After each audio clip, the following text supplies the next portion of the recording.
There is a science of getting rich, and it is an exact science, like algebra or arithmetic. There are certain laws which govern the process of acquiring riches, and once these laws are learned and obeyed by anyone, that person will get rich with mathematical certainty. Wallace D. Wattles. Money, an illusion, a shadow of something else. The first step to having wealth is to know what it is, and few people know what it really is in and of itself. What is wealth? What causes it? What causes the cause of it? Let us start with money, the world's symbol of wealth, and then move deeper. Money is not real. Money is merely legal tender, a form of exchange. We use it to exchange value. It represents value. Money is the body of value. It is the physical representation of value that rises and falls in ourselves, within us. Not within things outside of us, but within us. For without us, what can the value of a thing, such as a car, be to us? Nothing, at least not to us. In other words, it is we, the observers, that place value in things. But this value is really value in us. We give value to the material things. The material things have no money value in themselves. We give that to them. So, money is the external physical representation of a particular section of our internal value within us, within you. That is why a house or a block of shares valued at $1 million today can fall to a valuation of $500,000 tomorrow when fear is introduced into the hearts of those involved. The fear kills a portion of the internal values of the participants, and that is reflected by the paper money, the body of value. Here is something else. Physical paper money does not even represent money in full. It cannot reasonably do that. By some estimates, and this varies from nation to nation, only as little as 4% of the money in the bank exists as paper cash. Imagine how much cotton, linen, pulp, and metal the world would need so as to make all the money everyone has in his or her bank accounts. Imagine how much space it would take to store all this money in paper form. If you were to stack only 1 million US $1 bills, it would weigh 1 ton and be 361 feet high. Neither does money exist as gold reserves anymore. This is for exactly the same reason. We ran out of the reasonable ability to keep a gold standard in the 1970s. So what does it exist as, the money that we are always talking about?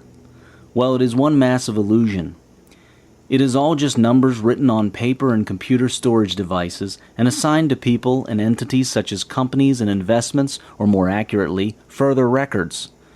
To put it in another way, for every $100 or its equivalent in any other currency, only about $4 exists as printed paper notes or coins, while the remaining $96 exists as numbers written on papers and computers in banks and businesses and other entities.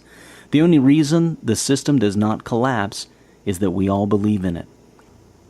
The last time people stopped believing in it to a large enough extent was just before the Great Depression, when large numbers of people rushed to their banks to withdraw their money and found that they could not all get it.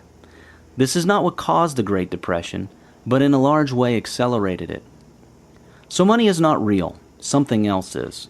Money is just the shadow of that other something.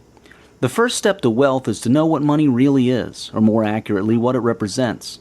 Learn not to look at the money most of the time. As you will soon see, it is very rare in a day that you should ever look at money as you know it today.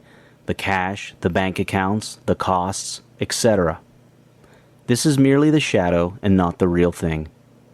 Looking at the shadow, the physical money, as you will soon see, is most of the time very unwise and unhealthy for you and your finances. Look instead at the value within you and within people, and the flowing and exchanging of this value between people. Our internal value is what creates money. Money is the shadow of our internal value. Develop this internal value in yourself and in others, and your external money and wealth will correspondingly rise automatically, without fail. Know this, however. Money represents an aspect of a person's internal value, but that does not mean that it represents a person's entire internal value. That is very important. It is not about self-worth.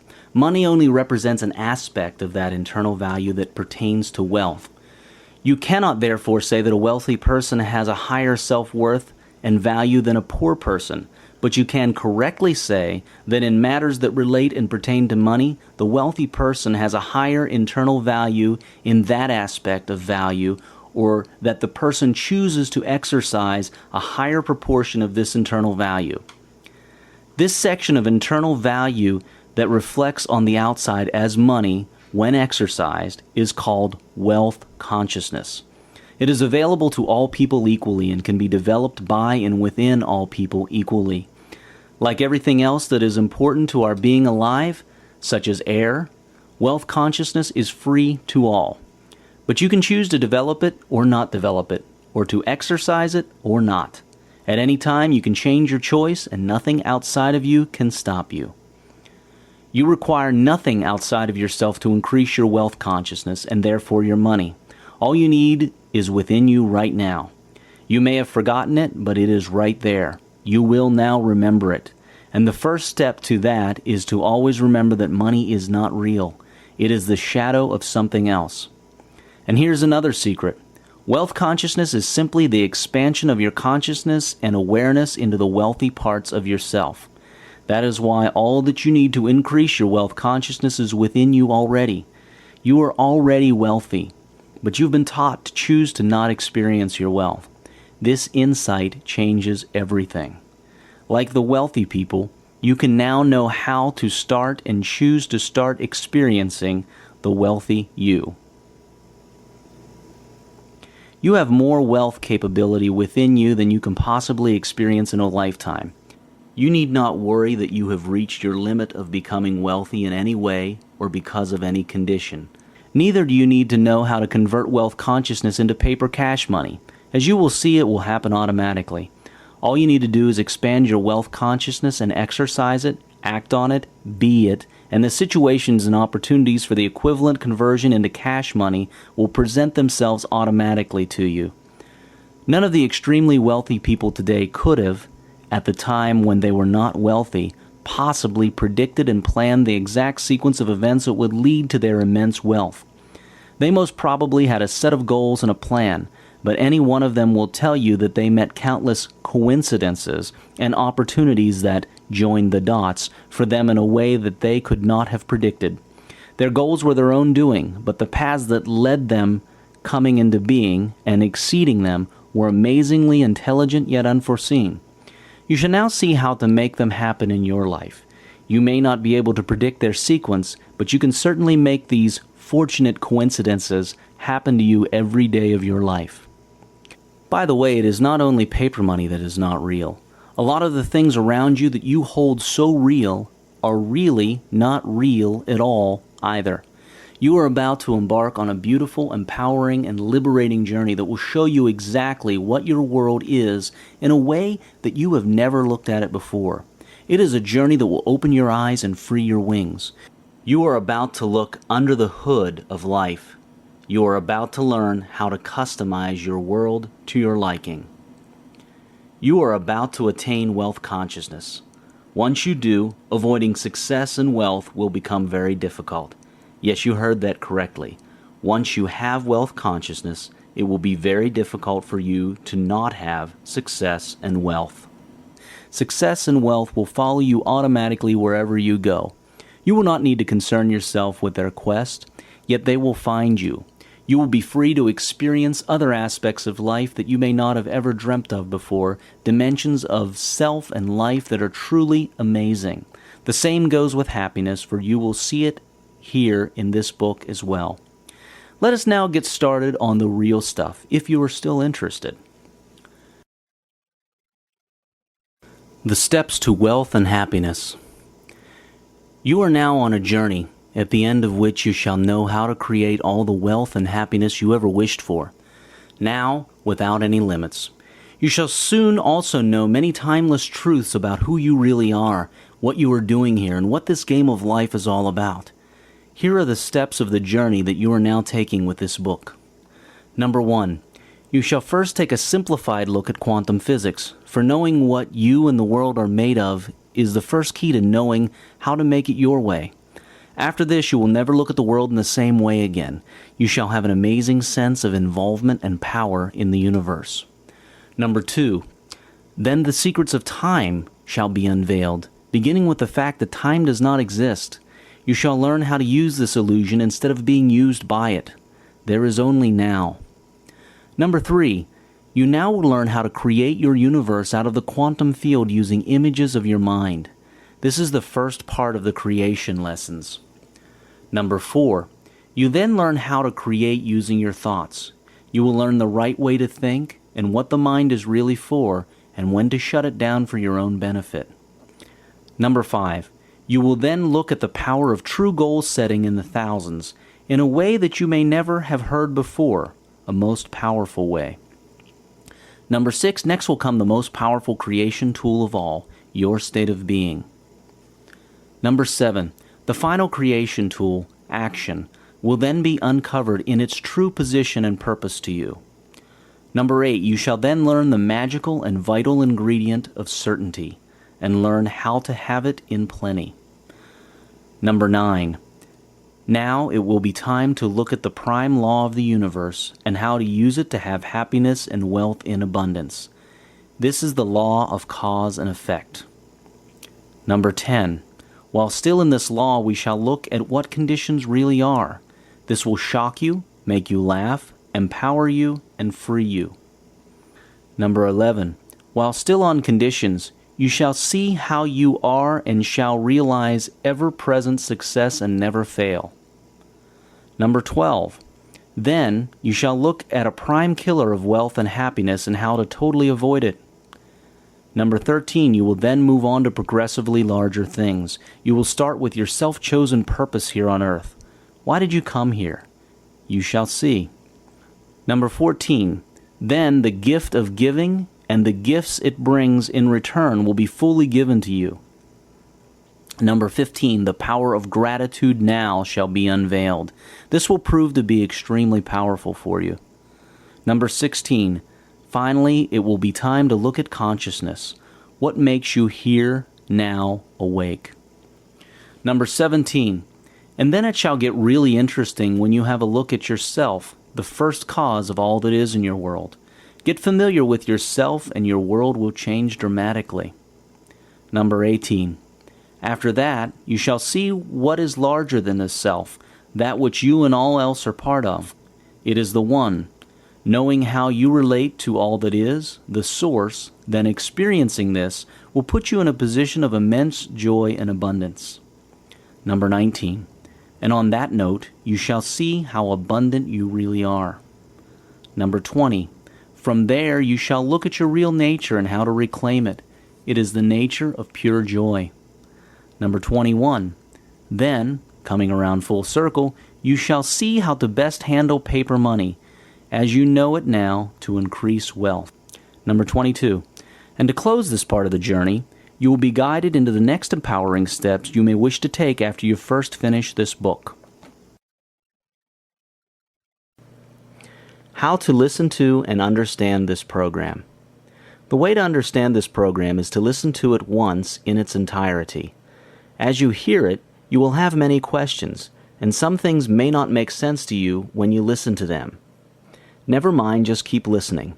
Further chapters will make clear some things that you may not have understood or found true in earlier chapters. Language is a linear thing, yet wealth consciousness is wholeness, a non-linear whole, and one whereby step 1 may be connected to step 7, and so on. And wealth consciousness is a state of being, while language is a symbol. States have to be experienced, and symbols cannot represent experience accurately. They can only show the way, be a guide. So as you listen to it, you will find many amazing things that make sense right away, but it will only totally make sense when you finish this program and have the whole of it in you. That is when you will start to go, aha! Once you listen to this program fully, listen to it again slowly. In the second listening, you will be able to more fully understand things, since you now will have the whole in you. The material you will find in this program contains many layers of understanding. What you understand today will reveal an even deeper hidden truth, application, and identification when you listen to it again tomorrow. Listen to a small part of this program every day, even after you finish it the first time, and your internalization of wealth and happiness and your becoming of wealth and happiness will accelerate. The other thing you should do is to not only listen to it with your logical mind, but to also feel the lessons in this program. Some of the things in this program are logical, but many pertain to a realm where logic cannot fully grasp, yet yourself knows it all and perfectly understands it. As you listen to this program, keep yourself open. Feel the essence of what you listen to. Many things will not make sense to your brain, for it is finite and four-dimensional. Some things are infinite and multidimensional, and only yourself will know them because it is multidimensional and infinite in nature. Sometimes you will feel that you understand something at a deeper level, but your mind cannot picture it, yet you understand deeply somewhere. Honor the deeper level, for the mind may never fully grasp it anyway. In any case, your mind is a tool, but all you know is in yourself. You are a self with a mind as a powerful tool, as long as it does not overtake you. However, most people have unfortunately identified with the mind and believe that they are their mind, and that is where the trouble and limitations start. You shall now go higher than that. Listen to this program and take it to heart, live by it, and wealth, affluence, and abundance will automatically come to you in ways and amounts that you never before imagined possible by laws that never fail. Get a portable CD or MP3 player and carry it around with you wherever possible. Keep it by your bedside and listen to it for a few minutes every morning when you get up and at night before you go to sleep. When you are done, start again, a few minutes every day. Repetition causes internalization, making it your second nature. You will understand this material to the extent that you are willing. Ready? Still interested? Let's begin. Quantum physics. Knowing what you and the world are made of is the first key to knowing how to make it your way. You may be wondering what quantum physics has to do with wealth and happiness. Well, you had better believe that it has everything to do with it. How can you build a house if you do not know what a house is made of and how it is constructed? Quantum physics begins to explain how everything in your world comes to be. You are in direct manipulation of your entire physical world, but you may not be aware of this fact. And your lack of awareness of this fact, how the physical matter comes about and your role in it, makes your life appear to you as an occurrence that is out of your control. It may appear to you as if you are the victim of circumstances, while all along you are the cause of those circumstances, including your experiencing of wealth or lack of it. Quantum physics is the first step in an amazing awakening that you are about to undergo. Not only will you understand the very construction of all that you see around you, you will also understand exactly how your belief and thinking creates matter, how you reap what you sow, how even before you ask it has been given unto you, and so on. It is science finally catching up with spirituality and common sense and explaining it. Think about it. When somebody tells you that anything is possible, if only you believe, aren't you more likely to believe that when you know how, step by step and scientifically, your belief shifts the universe and produces what you believe in? One of the benefits of understanding the very basics of quantum physics, and the basics is all you need to understand, is that you finally see clearly how powerful concepts such as faith and right thinking work, among other things. This seeing and understanding, this knowing, enables you to have full confidence, eliminate doubt, create your reality consciously, powerfully, and beautifully, and in many ways become more powerful. Quantum physics also shows you how we are all connected, how we are all one being that perpetuates an illusion of separate individual beings. It also gives you a glimpse into how spirit and matter interact and connect, how mind and matter do so as well, how creation actually happens, and how we are co-creators with God. By the end of this chapter and the next 4 chapters, you will be amazed at how much power you have, how amazing this universe is, and how easy it is to create any outcome you choose. But first, what is quantum physics? Quantum physics is a study of the building blocks of the universe. For example, your body is made up of cells. These cells are in turn made up of molecules, which are made up of atoms, which are in turn are made up of subatomic particles such as electrons. This is the world of quantum physics. Everything is made up of large groups of subatomic particles. Your body, a tree, thoughts, a vehicle, a planet, light, and everything else are concentrations of energy. All of them are large collections of pretty much the same types of subatomic particles. The only difference is in the way these particles are grouped together into ever larger building blocks. Knowing how they work is a key to knowing how to recreate yourself and your world around you. To speak correctly, a subatomic particle is not really a particle in the way that a grain of sand is a particle. While atomic and larger particles are objects or things, subatomic particles are not objects as such. They are probabilities of existence, and at the same time, multiple existences. They are also wave-like and particle-like at the same time. You will soon see what all this means by the end of this chapter.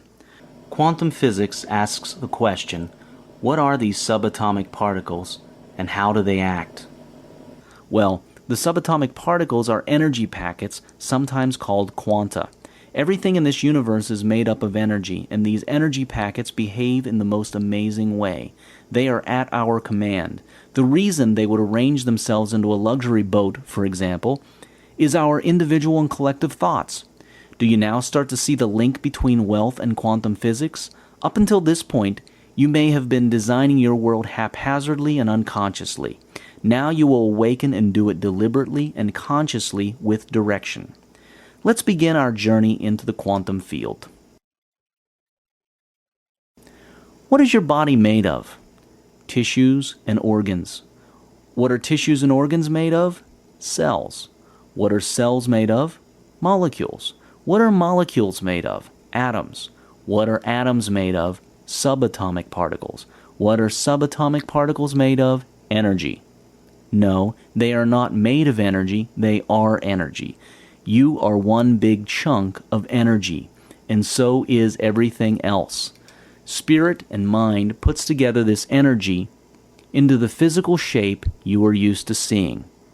Quantum physics tells us that it is the act of observing an object that causes it to be there where and how we observe it. Energy is the subatomic particles that in turn make up atoms and finally matter. This energy exists as waves spread out over space and time. Only when you exercise observation do these waves become particles localized as a space-time event, a particle at a particular time and place. As soon as you withdraw observation, they become a wave again. So as you see, your observation, your attention to something, and your intention literally creates that thing as a space-time event. This is scientific. In other chapters, we shall see how to focus, concentrate, and guard your attention, intention, and thought to create your reality exactly. No solid object is solid. It is made up of rapidly flashing packets of energy, billions and trillions of packets of energy. They flash in and flash out of that space where the object is. They do not just stay there. So why does a human body or a car look like a solid continuous object when we now know that it is actually a rapidly flashing field of energy? Think of a TV image. When you watch a movie, you see a person walk across the screen smoothly, yet in reality it is just a film reel with 24 slightly different frames a second, so your eyes do not detect the gap between the frames. Even each of those frames is a composition of billions of light photons flashing at the speed of light. That is what your world is, a rapid flash that causes an illusion of being solid and continuous. Once you understand what your world is really, truly, you start to understand its true behavior and nature. You then change your view of it, and with your changed perception, you change your creation of it. This is the first step to wealth. Every single physicist agrees on one thing: subatomic particles. Those energy packets or quanta are not particles in a particular point in space and time like a table or a chair is, but they are a probability that they can exist at various points in space and time. The act of us observing them converts them into a physical particle at a particular point in space and time, and once we withdraw that attention, they become a probability again. Imagine that the chair in your living room is one big subatomic particle. This is how it would act. When you are not in the house and not thinking of your chair, it would vanish and become a probability that can reappear anywhere in your living room or anywhere else in the universe, actually.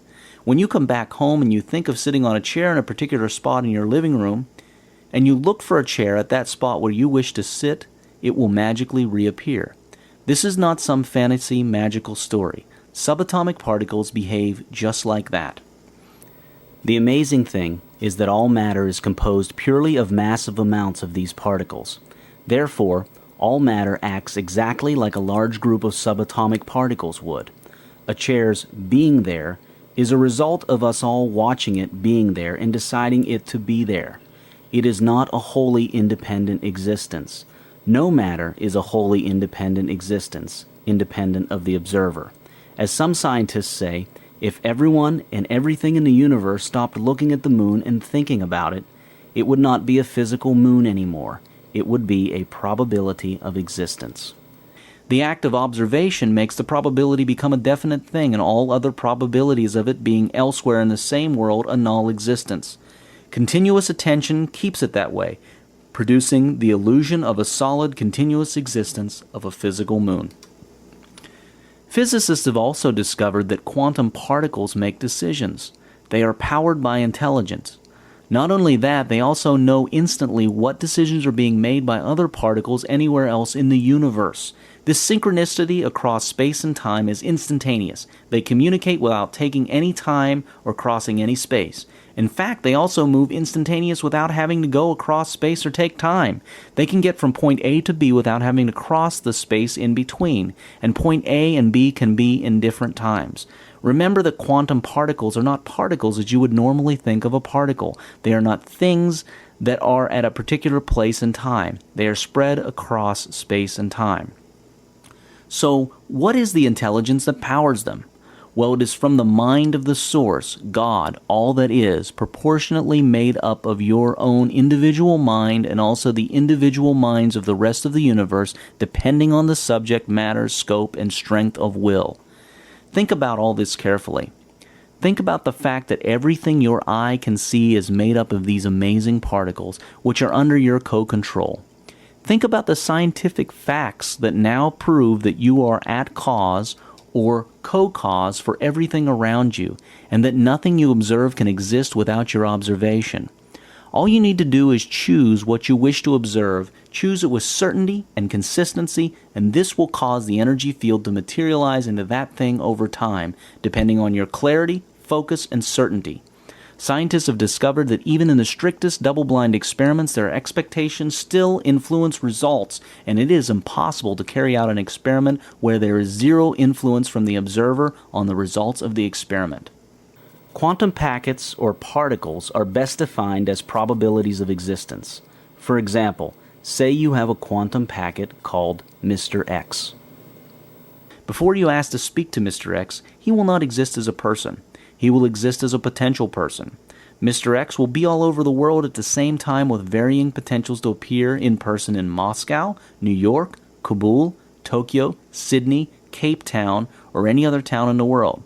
Now when you call his name, he will appear where you called him, and at that point the probability of him appearing in any other city will become zero. Then, when you finish your conversation with him, he will vanish again and stop being a localized person, become spread out like a wave, and the probability of appearing anywhere in the world again takes place. That is how a quantum packet called Mr. X would behave. Keep in mind that everything in this universe is made up of quantum packets. Another property of quanta is that they are multidimensional.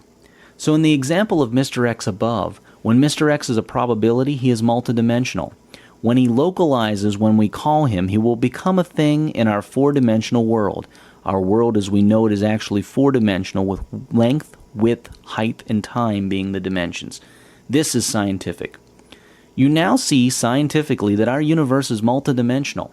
Although our senses are capable of detecting length, width, height, and time as the only dimensions, yet our souls are also multidimensional. Listen to your soul, your feelings. The physical world is literally made up of ideas and energy. If you ever feel powerless, consider this. Einstein and the other quantum scientists have proven that all physical matter is made up of energy packets that are not bound by space and time. This energy field has no well-defined boundaries. The universe is literally your extended, timeless, and unbound body. Science has also proven that the mind has no boundaries. All minds are connected into one mind field. You are bigger and more powerful than you think you are. So stop sweating the small stuff. You already have it all. It has been said that before you ask, it was already given to you. Science is beginning to prove, through quantum physics, that this is scientifically true. The infinite intelligence and potentiality at the quantum level, the level that makes up all that is around us, and our inherent abilities to influence this field is what gives us the having it all. We are beginning to know this on a larger scale, scientifically as well as spiritually. You already have all the riches beyond your wildest dreams. You have it. You may not be experiencing it right now, but you have it. Having and experiencing are two different things. An easy way to explain it is that you have the ability to fly a plane or surf a wave or go scuba diving, but you may not have experienced this aspect of your ability. In our lives, we really are simply shifting our consciousness to experience aspects of ourselves that we already had in a universe that has all that we can possibly wish to have, even that which we have not imagined exists. The quantum field can form an infinite number of shapes and experiences out of it. In fact, it has already done that. The CD, or MP3 file, that you are listening to is just one of those things. The words that you are hearing is just one of those things. The next thought that you will have is yet another of those things. Yet you never predicted you would be experiencing these words. But your desire to find such words has caused them to come into your experience. Indeed, they have always existed. You need not predict exactly how things will work out. All you need to do is desire, intend, and know it's possible, and it will be arranged to come to you. Many physicists working on subatomic particles are coming to discover several interesting things about our universe. They have, for example, found out that two particles separated by space and time can be invisibly linked to each other and act in synchronicity. They have also found out that the world we live in appears to have been constructed so that it knows itself. This appears to have been done by cutting the one whole into at least two states, with one state designed to see and one to be seen. The one designed to see is then under the illusion of separation from that which is designed to be seen. It is a necessary illusion, a persistent one, but everything is actually one. The whole universe is brought into being by the participation or observation of those who participate and observe. Wealth is brought into existence by you and us looking at it. Your certainty of it, faith, and your attention of it creates it. In reality, it already exists as a probability wave, but you now cause it to be a definite thing, an event in a point in space and time. It goes even deeper than that. It already exists as an event, but your perception of time makes it look away and separate. Once you understand what time is and how it works, you will be able to bring it into your experience faster and in larger amounts. Now let us get a little more complicated. We have seen that subatomic particles exist as probabilities, and when we observe, we cause localization in a particular point in space and time. In other words, a particle has the potential of being in place A, B, C, and D. When we observe place C, it appears in place C and ceases to have the possibility of it appearing in places A, B, and D until we stop observing place C. Well, a new school of thought is studying the Everett-Wheeler-Graham theory that says that this quanta will actually localize in all the 4 points, but in different worlds that coexist with ours. In other words, all possibilities actually manifest into the physical, but in different parallel worlds. There is supporting evidence of this from physicists who are studying signs that the universe is a giant multidimensional hologram. How does this work? Well, when a particle has a probability to be in places A, B, C, and D, it will not choose just one place to be in. It will choose all 4. But for this to be possible, the universe splits into 4, each one of them unaware of the other 3. This is called the many worlds interpretation of quantum mechanics. It sounds crazy, but think about it. It is definitely possible. Nothing is impossible for the source, God. Many religions tell us that even before we ask, it is given unto us. We are also told that everything that can possibly exist exists now. We also now know that the universe splits itself, or rather creates the illusion of separation, so that one piece can be the observed piece, and the other piece can be the observer piece, and so it knows itself. The one splits itself so that it can know itself, having something to compare itself with, for when it is only one, there is nothing it can compare itself with to know what it is. Yourself, your spirit or soul, is eternal and existing across space and time. Now, the next decision you make will split the universe. You will be conscious to the part of the universe you choose. You will also exist in the other part that you did not choose, but you will not be awake to it, even though its essences will still come to you and help you know that which you chose, and vice versa. Other people who choose the other world you did not choose will be awake there and not here in your world.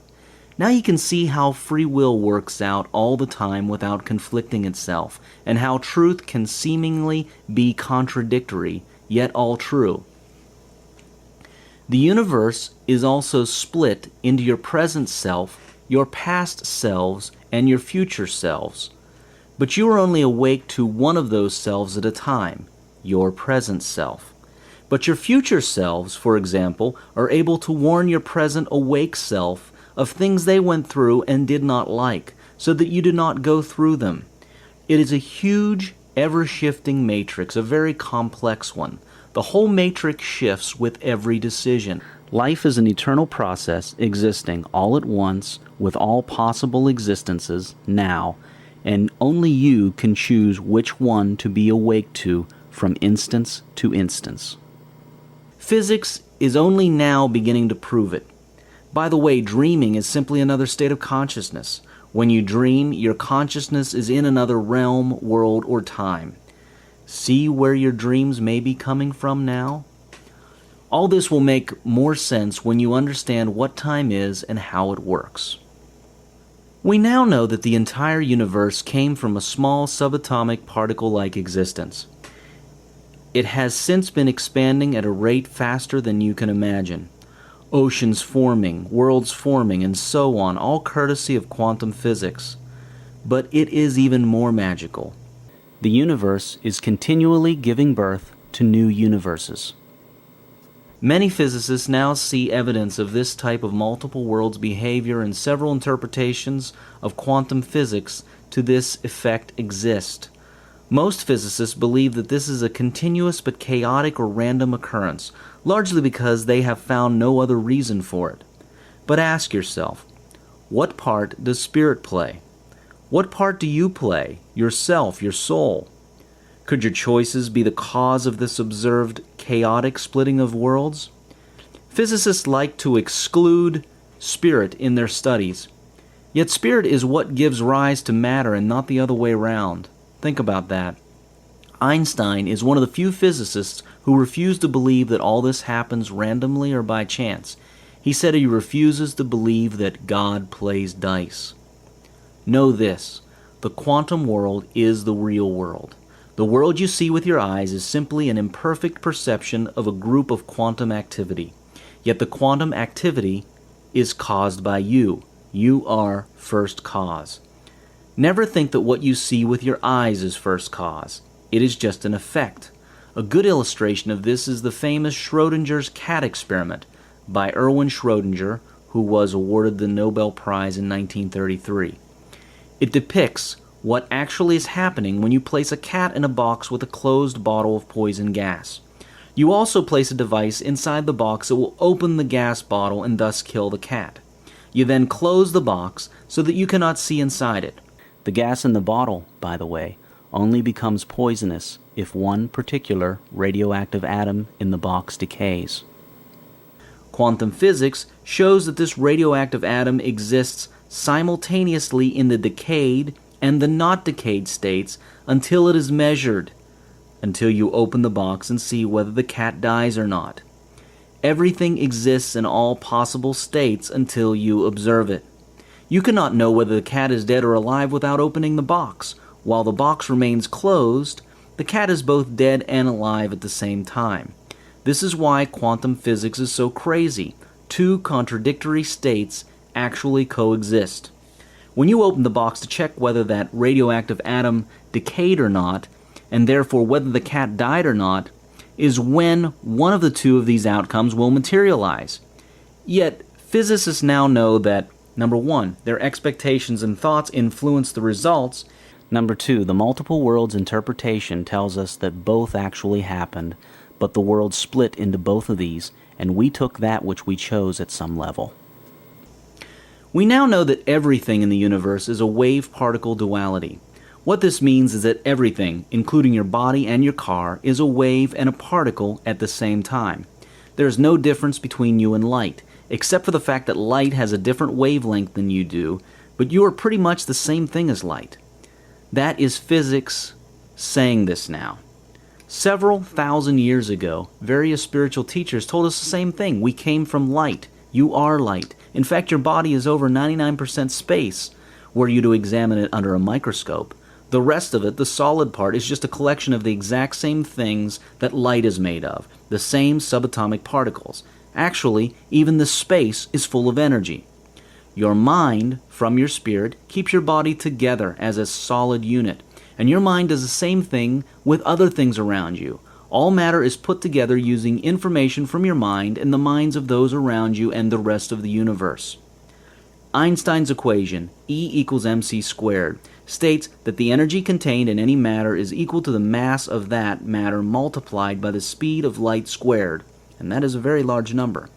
This shows you that, number one, even the smallest tiny piece of matter has a tremendous amount of energy in it. That is how nuclear explosions happen. And number two, you and everything else is just energy arranged together by information from the mind. The subatomic world is not static at all.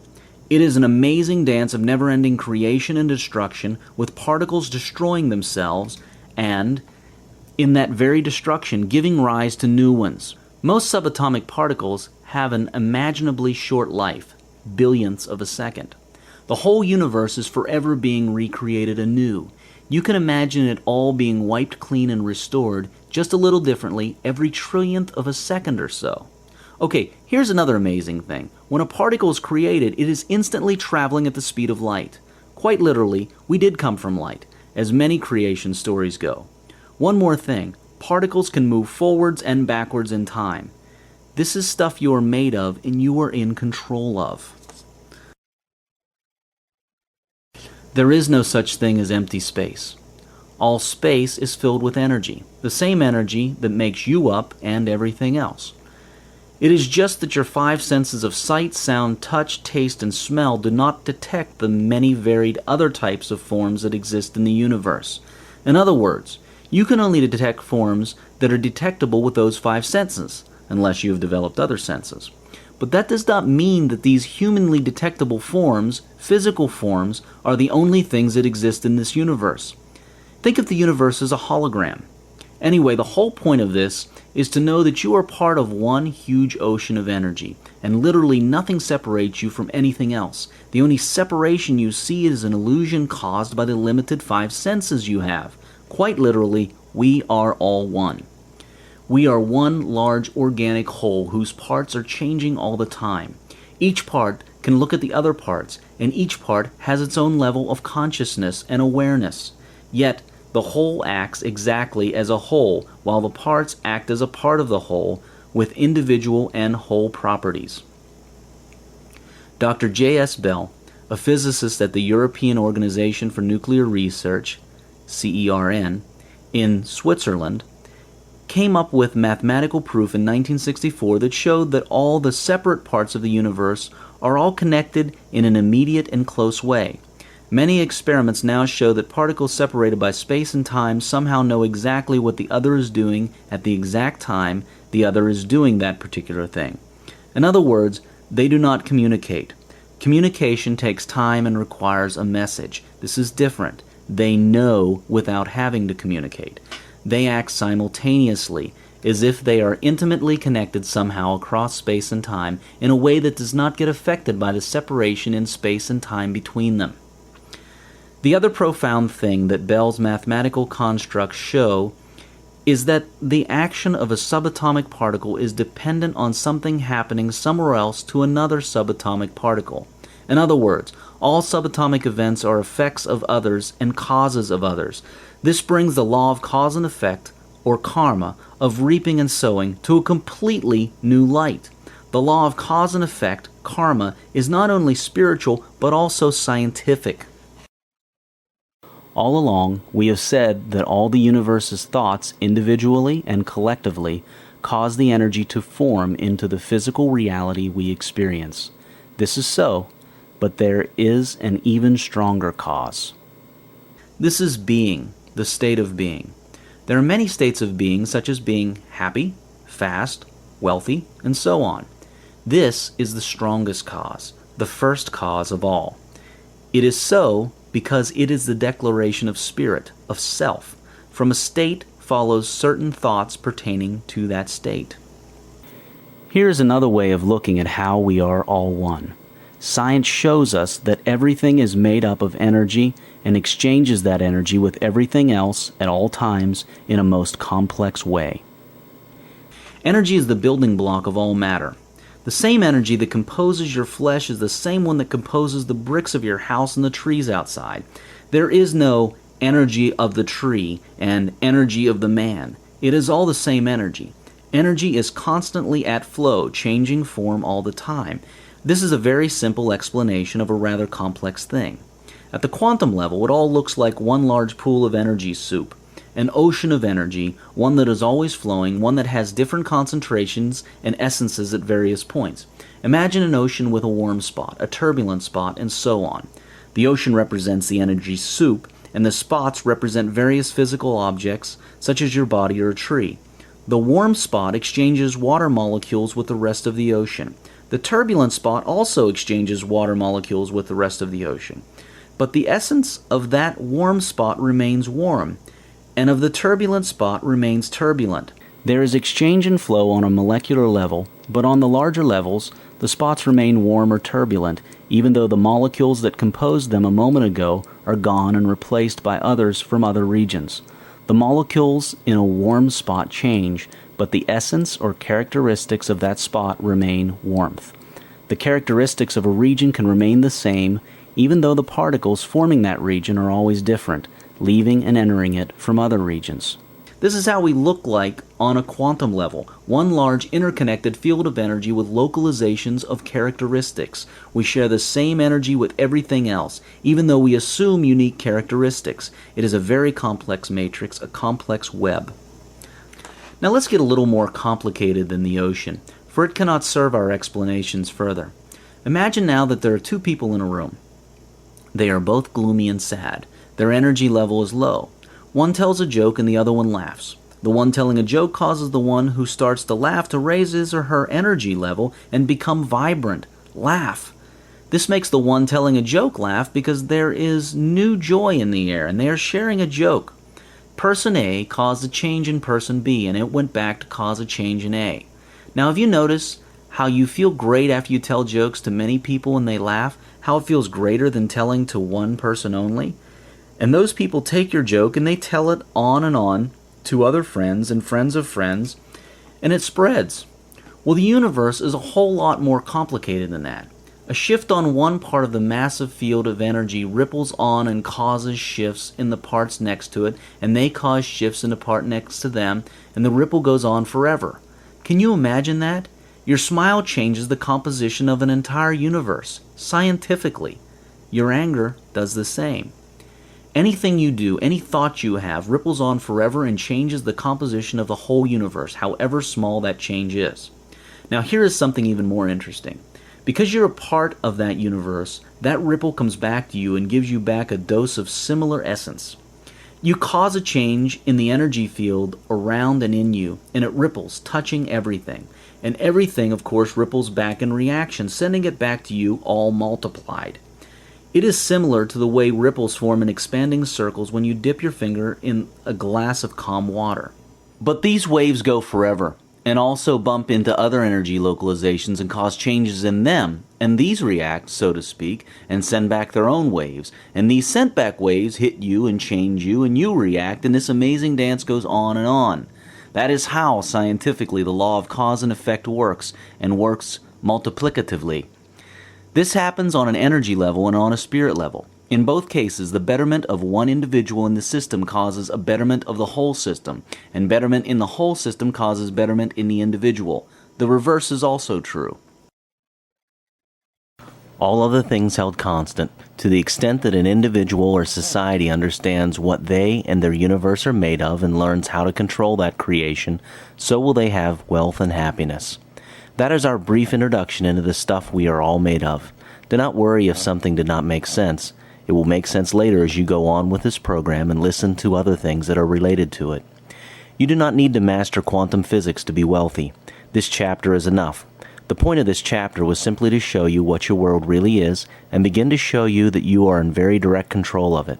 The rest of this program will show you how to exercise that control and read the feedback it gives you. But in case you wish to learn more about quantum physics specifically, please feel free to do so. To learn more about quantum physics, visit www.imagesofone.com for more resources such as videos, articles, and book recommendations. Quantum physics shows you that the world is not the hard and unchangeable thing it may appear to be. Instead, it is a very fluid place continuously built up using our individual and collective thoughts and states of being as a society, country, family, planet, solar system, or universe. We have begun to uncover the illusion. We now know what our four-dimensional experiences are made of, and we have begun to see how we make them. The next step is to know what the other part of our world is, what the fourth dimension, time, really is. It is time to look at time. Let us move on into that. The truth about time. It does not exist except as you say it does. Time is a funny thing, a very funny thing. The biggest trick time ever played on us was to make us think it was real, and that we were under its full control. Yet time is a complete illusion, a strong and persistent illusion. What wonderful news that is. Time is an illusion created by you. Once you understand how this illusion is created by you, you then begin to recreate it as you wish, consciously and deliberately, instead of unconsciously and accidentally as you may have been doing. What is time? What do I have to do with time? How should I think and be about time so that I may experience wealth and other things in larger quantities faster? This chapter will begin to answer these questions. In other chapters in this book, these concepts will become more real to you. The only time that truly exists is now. The distinction between past, present, and future is only an illusion, however persistent. Albert Einstein. Whether time is long or short, and whether space is broad or narrow, depend upon the mind. Those whose minds are at leisure can feel one day as a millennium, and those whose thoughts are expansive can perceive a small house to be as spacious as the universe. Hung Shu Sheng. Time flows in all directions, not forwards only as it appears to. The past, present, and future exist simultaneously. Here is an easy explanation of what time is. This is an extremely simplified explanation, but it will do for now. Imagine a football or soccer field with 10 objects spread around it. Now imagine that a certain object A represents a child being born, and a certain object B represents being a 10-year-old child. If object A was to travel to object B, this travel would take what you now call 10 years of time. That is 10 human years of a child growing up. Now it gets a little complex. What if the football field was to shrink? Object A would reach B and pass through all the experiences of 10 years of childhood, but the sensation of time would change. In other words, 10 years would feel very different. If that field shrunk enough, 10 years could feel like an instant. And you have experienced this often. When you're having a great time, you feel as if time flew by. You did not notice the hours pass, yet your watch said they passed because your watch is designed to take the same amount of time to move from 1 second marker on the clock face to the next. But you are not designed that way. Time is moving of your consciousness past pre-existing events in the space-time continuum. You will soon see what this is. The field of life that we live in is not static. It keeps changing its dimensions. That is why we have to keep readjusting our watches worldwide all the time for this crazy thing called time to make sense to us, but only because we think of time as consistent slices or periods. It is not. It is merely our misinterpretation of our consciousness moving by one pre-existing event in the field of life to the next event, as you shall soon see. The field of life is not static, nor does our consciousness move at a fixed speed. The field may not change that fast for us, and our consciousness may not change its rate that fast unless we will it to do so. And that is why we do not usually notice these differences that much and see that time is not constant. But if you were to travel very fast in a spaceship, as you may well have heard from Einstein's theory of relativity, you can slow down time or even go back in time. Time is more of a sensation of passing events, and the faster or slower you pass these events, the faster or slower the calibration of time changes. It is not the taking of time that changes, it is the calibration of time. 1 minute no longer takes 1 minute. Okay, back to the soccer field. Imagine you were one of the objects. You would feel time as you move around the field, passing other objects that you see, isn't it? Yes.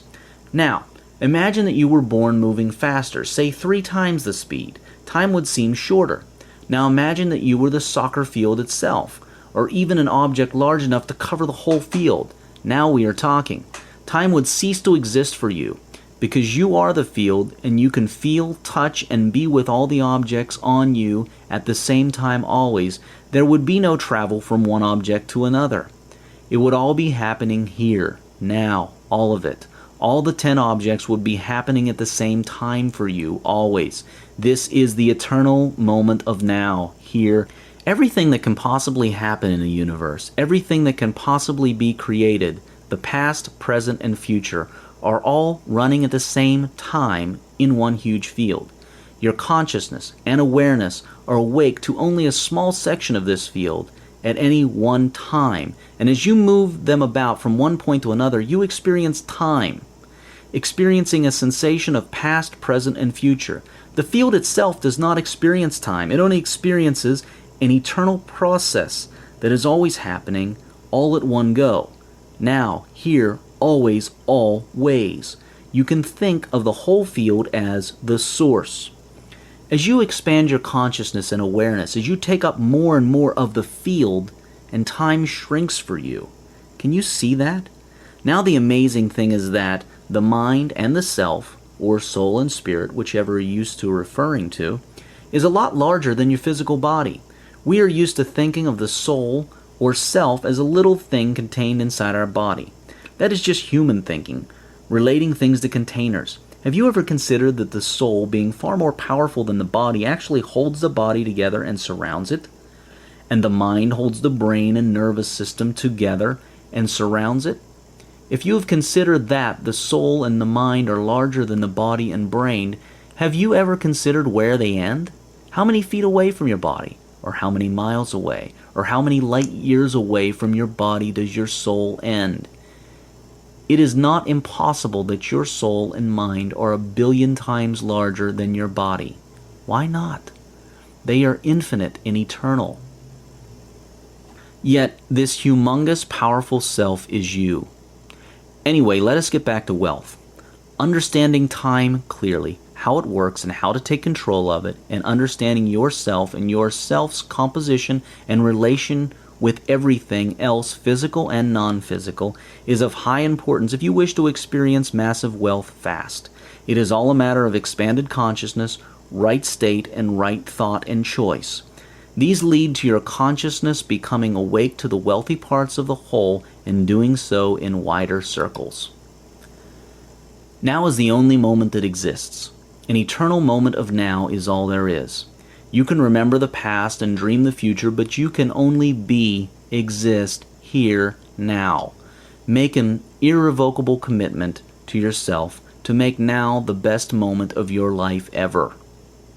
Do not dwell in the past or live in the future. Your only moment is now. Dwell in now.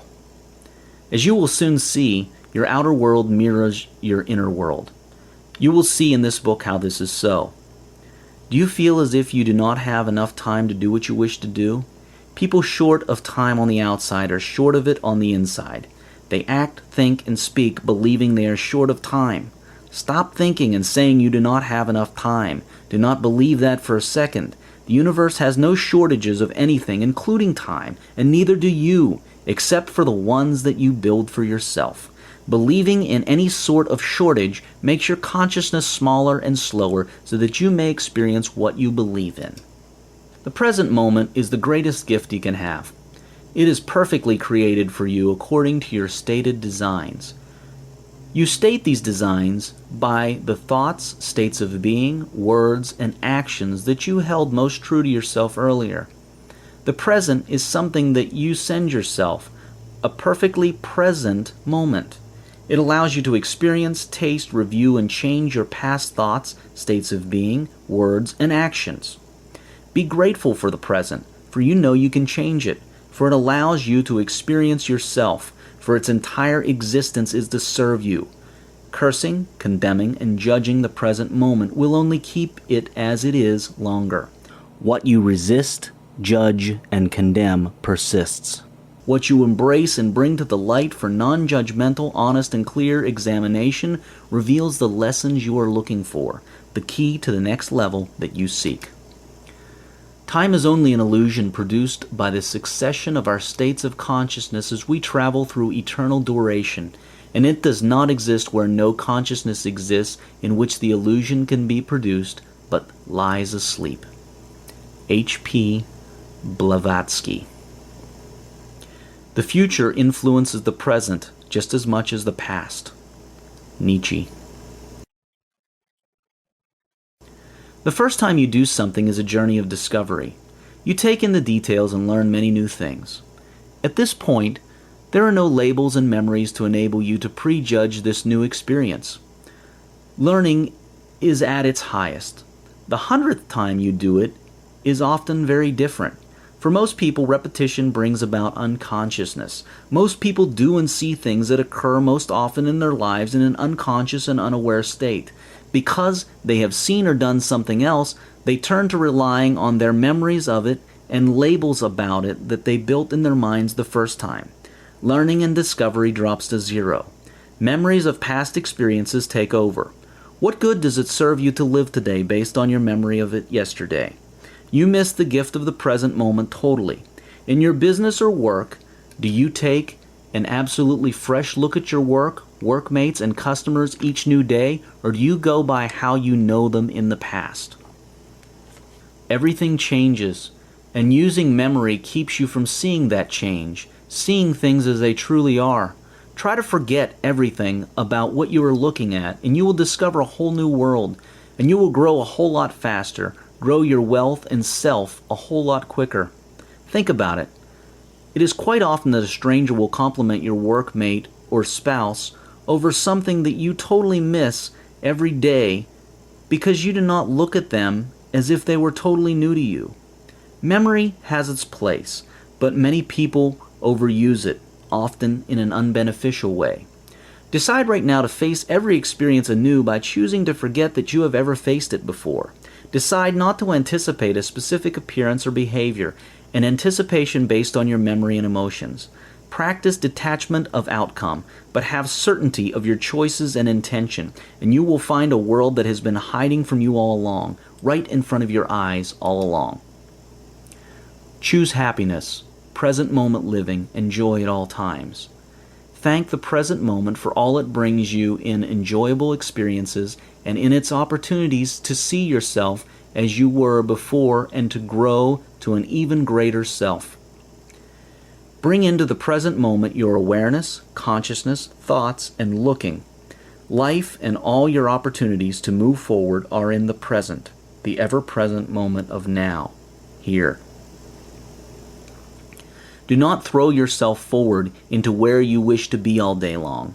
Imagination about the future is great, for it is what you use to create your future.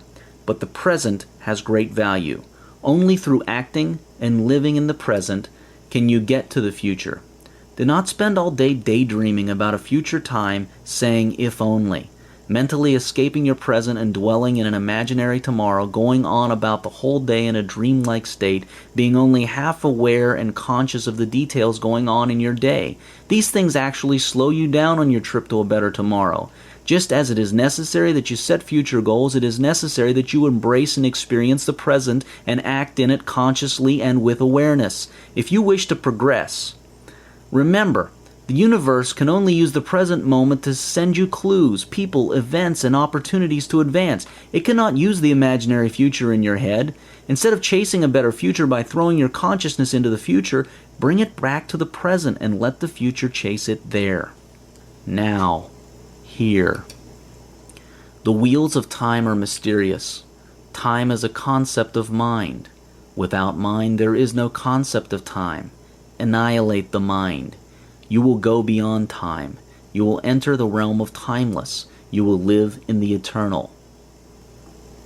Sivananda. Do not dwell in the past. Do not dream of the future. Concentrate the mind on the present moment. Buddha, BC 568 to 488. Be careful how you set deadlines for yourself. Time does not exist as an absolute. Quantum physics, our spirituality, and our understanding of eternity all tell us that the only time that truly exists is now, and the only place is here, now. For example, imagine that you had a goal of becoming a millionaire or a billionaire in a year. Think about this. Why did you choose 1 year? It is a very arbitrary date or deadline. It is a mere grab at a date. It is possible that the source can create that millionaire or billionaire outcome in an instant. Nothing is difficult for the source, God. So why set a random date for the accomplishment of what can be accomplished in the blink of an eye, or at a time that is best suited for you that you may not have thought of right now? Making deadlines for yourself also introduces fear and doubt. Will you make it by that date? And often actually slows you down. What if you could have done it a lot sooner, but your mind keeps looking at that faraway date? It also makes detachment difficult, which is crucial for letting the infinite and unpredictable organizing power of the source work optimally for you.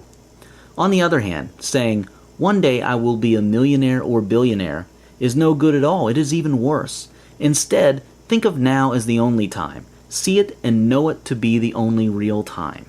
I am now a millionaire. Now I am. That is how you should always think, act, speak, and feel about everything. When people ask you when, say soon. Jesus always said soon when asked when by anyone. Soon fits a whole lot better in the now, here, scheme of things than setting a specific date. In your mind, it's all now, becoming, has always been. Remember, even quantum physics proves to you that time is not what you think it is. When you say, "I am a millionaire now," and the physical evidence around you does not show that, this does not mean that you are lying to yourself. Indeed, the moment of now holds all existence in all possibilities, all at one time, including you being wealthy. That statement is true. It is the eyes that lie. Einstein once said that no matter how persistent the illusion of time may be, the illusion of past, present, and future, it is still an illusion. Have patience with the unfolding of things. If you rush or force them, you interfere and slow them down. Nature is perfect. If you wish for faster results, the right way to shorten time is raising your certainty, increasing the clarity of your imagination, being of one mind. Do not keep changing your mind, concentrating, and most importantly, raise your awareness from the level of your conscious only to that of your conscious, subconscious, and superconscious mind and self. Most people are unaware of their subconscious and superconscious selves. If you perfect awareness, imagination, faith, certainty, and clarity, you can create results instantly. You are now beginning, and you will get better as time goes by. Just be deliberate in these things and choose to be more aware and certain, and it will happen. But do not be impatient, because that throws you into a state of wanting, and this delays results even further. I am. Present tense. That is how your goals should be written. But it is useless to write them that way if you do not think about them in the I am present tense mode. Be aware of and deliberate in your thoughts, and make sure that you always think of your goals and intentions in the I am present tense fashion all day long. I am is a command of the universe to immediately get into the process of manifesting your wishes into physical reality. It is a declaration of the state of being in the moment, of now, here. You must understand and remember this very clearly always. When you intend to have or experience something, you must know that you have it already. Really, you do have it already. All you will be doing from then on is receiving it, taking possession of it. Actually, you will be awakening to something that has always existed with you. Right now, as you read this sentence, you are already very, very wealthy. From now on, all you'll be doing is taking possession of this wealth, receiving it, or more accurately, becoming awake to it. And be grateful now for the things you desire to experience, for you know you already have the things. Gratitude now speeds up your experiencing what you choose, because it ascertains your faith and state of being. Nothing is there to come, and nothing past, but an eternal now does always last. Abraham Cowley, 1618 to 1667. Time has only a relative existence. Carlyle. Time is a sort of river of passing events, and strong is its current. No sooner is a thing brought to sight than it is swept by, and another takes its place, and this too will be swept away. Marcus Aurelius, 121 to 180 AD. When you sit with a nice girl for 2 hours, you think it's only a minute. But when you sit on a hot stove for a minute, you think it's 2 hours. That's relativity. Albert Einstein. There is a bridge between time and eternity, and this bridge is the spirit of man. Neither day nor night cross that bridge, nor old age, nor death, nor sorrow. Upanishads. Time is breath. Try to understand this. Gurdjieff, 1873 to 1949. Know the true value of time. Snatch, seize, and enjoy every moment of it. No idleness, no laziness, no procrastination. Never put off till tomorrow what you can do today. Chesterfield, 1694 to 1773. You wake up in the morning and lo, your purse is magically filled with 24 hours of the magic tissue of the universe of your life. No one can take it from you. No one receives either more or less than you receive. Waste your infinitely precious commodity as much as you will, and the supply will never be withheld from you. Moreover, you cannot draw on the future. Impossible to get into debt. You can only waste the passing moment. You cannot waste tomorrow. It is kept for you. Arnold Bennett. Eternity is the infinite existence of every moment of time. If we conceive time as a line, then this line will be crossed at every point by the lines of eternity. Every point of the line of time will be a line in eternity. The line of time will be a plane of eternity. Eternity has one dimension more than time. Gurdjieff, 1873 to 1949. What a folly to dread the thought of throwing away life at once, and yet have no regard of throwing it away by parcels and piecemeal. John Howe. The present is only a mathematical line which divides that part of eternal duration which we call the future from that which we call the past. H.P. Blavatsky.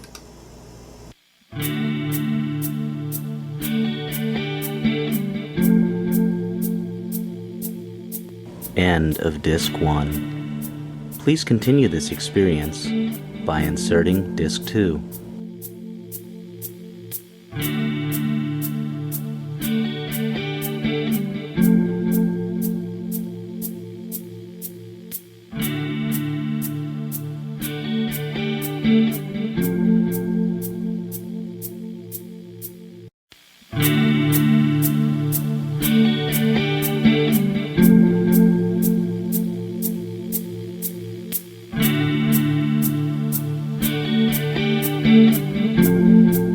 A Happy Pocket Full of Money by David Cameron Gikandi, read by John Wayne Myers. Disc 2. According to Albert Einstein and others, time and space do not exist as separate entities. Time is not a separate thing, and space, made up of length, width, and height, is not another separate thing. Rather, they are all one thing, a continuum called the space-time continuum. Try to understand this and use it. Do not believe in time as something separate from you that you have to go through as it dictates. If you do not take time to understand time, it will rule your thinking, your planning, your belief system, and your experiences. Time is not a straight line that you have to walk through. Imagine it to be a network of tunnels under a city. To get from house A to house B, you can use any one of very many routes, some longer and some shorter. For example, in 1930, it may have taken 30 years of hard work to make a person rich. Now it can take 2 years or less. We have increased our wealth consciousness and certainty, and this makes us take a shorter path. Another way to think of the space-time continuum is as a sheet of paper that holds all possible events. Every event possible, everything, is on that paper. Then imagine yourself to be a pencil with an eye.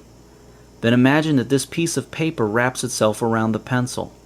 So, you are the pencil, and you are fully wrapped in that paper that holds all events possible. But this pencil has only one eye, so you can only see the event happening on the piece of paper in the region where the eye is. The pencil's eye can travel up and down and around the pencil. It is a movable eye that can go anywhere on the pencil's surface. The faster you move the eye, the more events you see.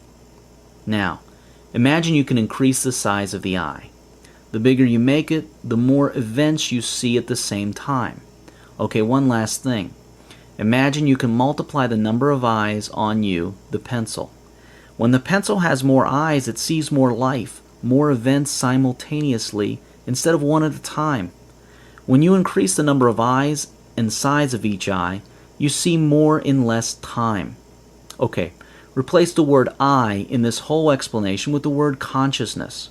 An increase in eye size and number of eyes is an increase in consciousness, in being awake to all that exists.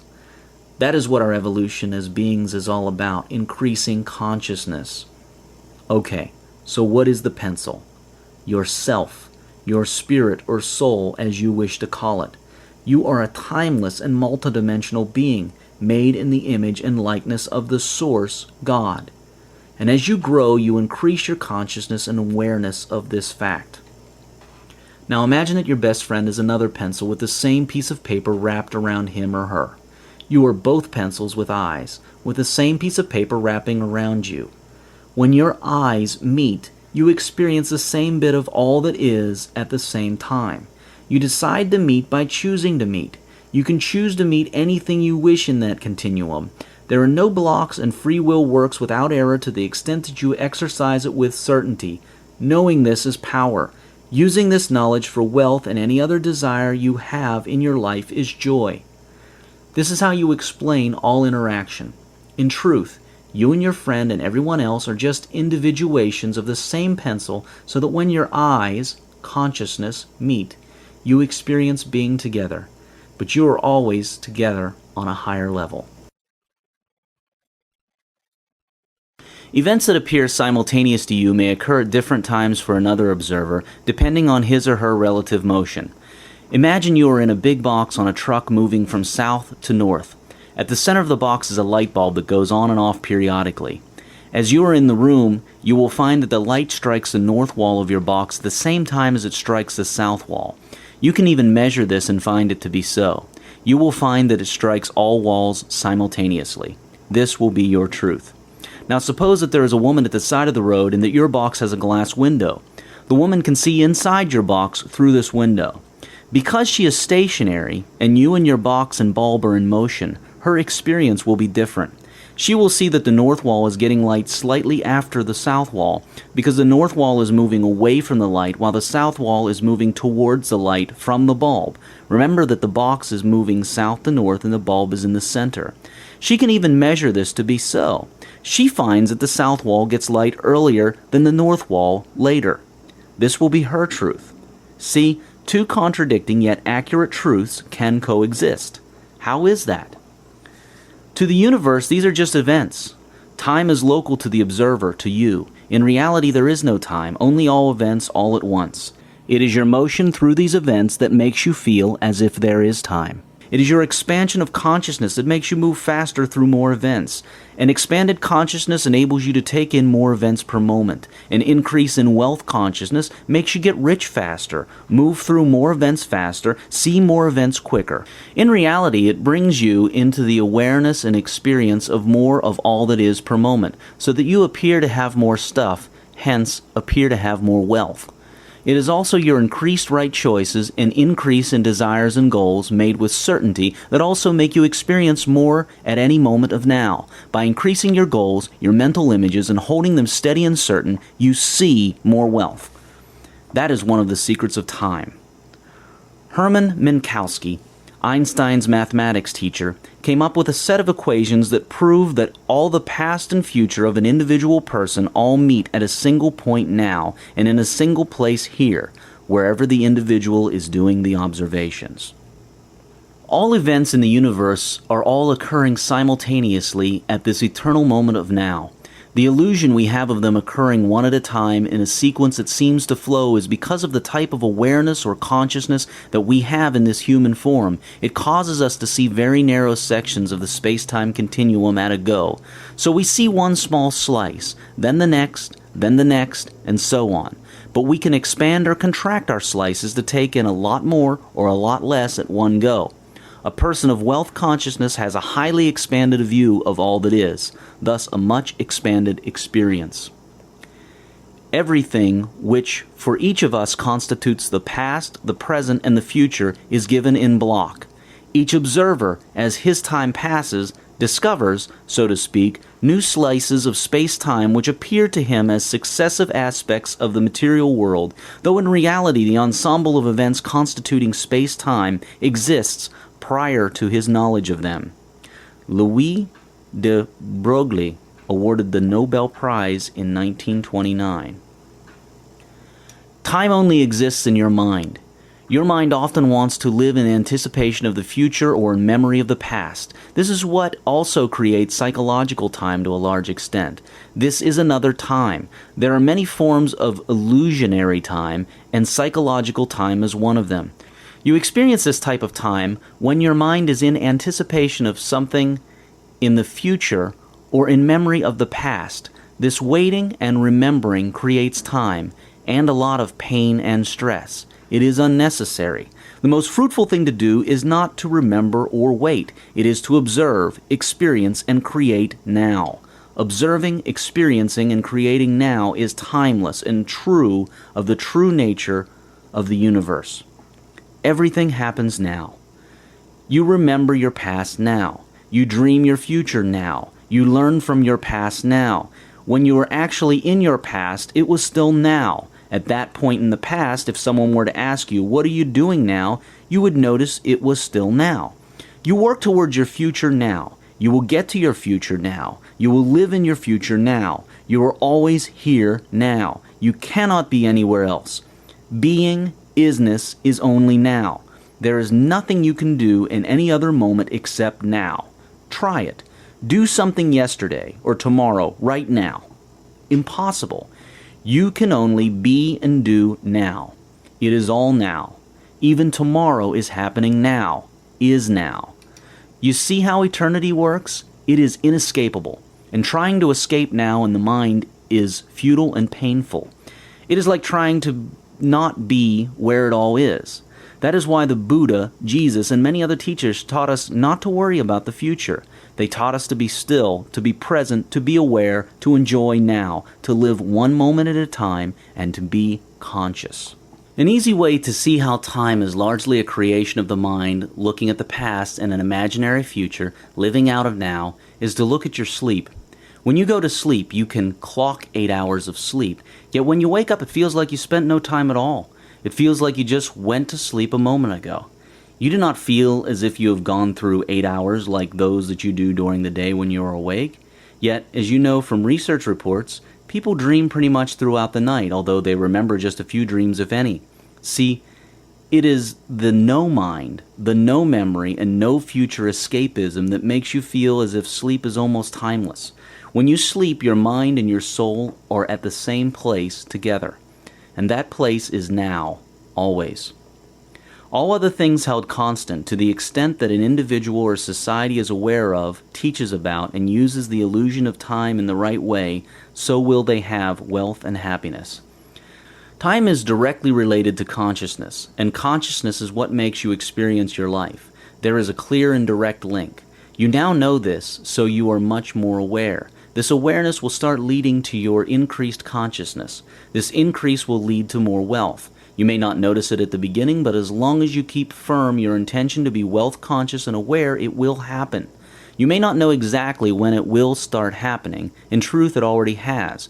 You will just see that, as days pass, you are becoming more awake with each passing moment until one day you shall look back and see how much you have really changed. Do not worry if you have not fully understood the illusion of time. Read on and further chapters will make things clear. There will always be more to know. The layers never stop, but as you peel each new layer and discover deeper truths, you will enjoy life and turn it into a thrilling ride, but always stay balanced. Now that we have the 4 dimensions covered and we know what our experience here on Earth is constructed of, we can now take a look at what constructs it. What does the construction, and what causes this construction? We have looked at the materials, now we look at the builder. We shall first look at how the builder builds, using state of being, thought, words, actions, and the laws of the universe. Then we shall have a look at the builder. Who is this builder? Here is a clue. You are. All beings are builders and co-builders. Before we look at the builder, we shall first look at how the builder works with the materials of space and time. How do you build? Specifically, how would you build a happy and very wealthy life? Let us have a look. Images of the mind, the blueprints of life. The next step to getting wealthy is to know how life works. In other words, how does the force of life take instructions and turn them into things and new moments out of the quantum energy field? What type of instructions does life take so that it may create each new moment in your day? In what format and specifications? This chapter seeks to answer these questions with you. They are the most basic questions, but they must be answered first before we get progressively deeper into the essence of wealth. In fact, you may have heard the principles in this chapter before. They aren't really new, yet few people understand them fully, and even fewer use them, despite their simplicity. Although imagination is such a basic part of becoming wealthy, it is an integral part. Every other part uses this simple part at some stage. Your mind's images are literally the blueprint from which your world is built. In the chapter on quantum physics, you see scientifically how physical reality is produced. In other chapters in this book, you will also see imagination's interconnections with life. But let us first look at imagination, images of the mind, in and of itself. Life is images of the mind expressed. Life is images of the mind expressed. What this means is that life, the source, uses your thoughts, your mental images, as the instructions by which to create your reality in the material world. Life expresses your mental images into physical reality. To express is to make known, to state, articulate, communicate, convey. The force of life makes known your thoughts to yourself and everyone else by forming them into experiences and objects that can be experienced here in the physical world. You experience your own thoughts firsthand, your images of your mind, so that you may know which ones are suitable and which ones are not. That is how you know yourself, that is how you experience yourself, and that is how you grow. This is the supreme purpose of this physical world that we are now in. It is designed to enable you to experience yourself. It is designed to enable you to experience an idea and its effects and consequences. Life does not select which ones of your images to express and which ones not to. How would it choose for you? It therefore expresses all of them to the extent that you have them and believe them.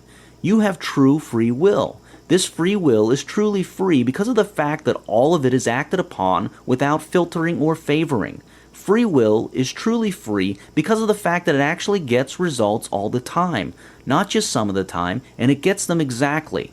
Later, we will see how exactly free will works, even when it looks as if it is impossible for it to do so. Imagination is the force that takes you to places you have never been.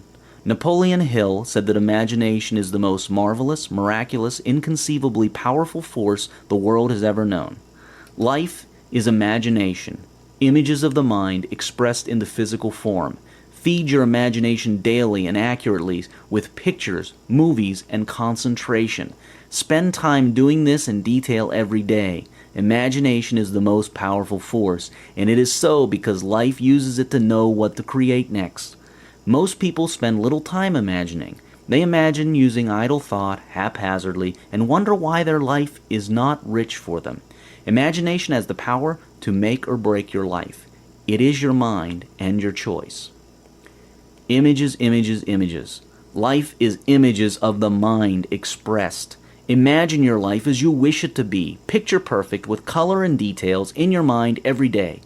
Spend an hour daily doing your images, and throughout the rest of the day, keep your thoughts in harmony with your images of your chosen life. This is so important that it cannot be overemphasized. The Source, God, works perfectly, giving you exactly what you envision and think about. Exactly. No more, no less. It is therefore extremely important that you have crystal clear images and thoughts consistently. For example, many people wish to have a nice car, but the mistake they make is to get a nice car as their goal. What do they expect the universe to give them? There is physically no such car called nice car. Be crystal clear. Envision the exact car, its make, model, color, options, and all that. Go to the car yard and look it up on the internet and know exactly, or as exact as possible, what it is you wish to have as a nice car. Then envision that every day. The more you think about it, the closer you get it to you. This is the effective way to image. Life is images of the mind expressed. Do you wish to travel to another country for a dream holiday? Go to the travel agency and get all the details from them. Get the brochures, flight itinerary, prices, hotels, and car reservations, and all that. Build up the whole trip exactly in your mind in full color and spectacle. Life is an expression of inner images. Everything we do and experience is an expression of our images, our imagination, and our thoughts. Work on your images. To change your life, change your imagination, and change your thoughts. The life that you are living is the life that you have imagined. Envision and imagine every aspect of your life as you would like it to be. Do this daily for at least an hour. Your life is images of your mind expressed to the extent that they are believed. Walt Disney, against all odds, criticism, and a string of failures, stuck to his imagination and became the entertainment king of the world.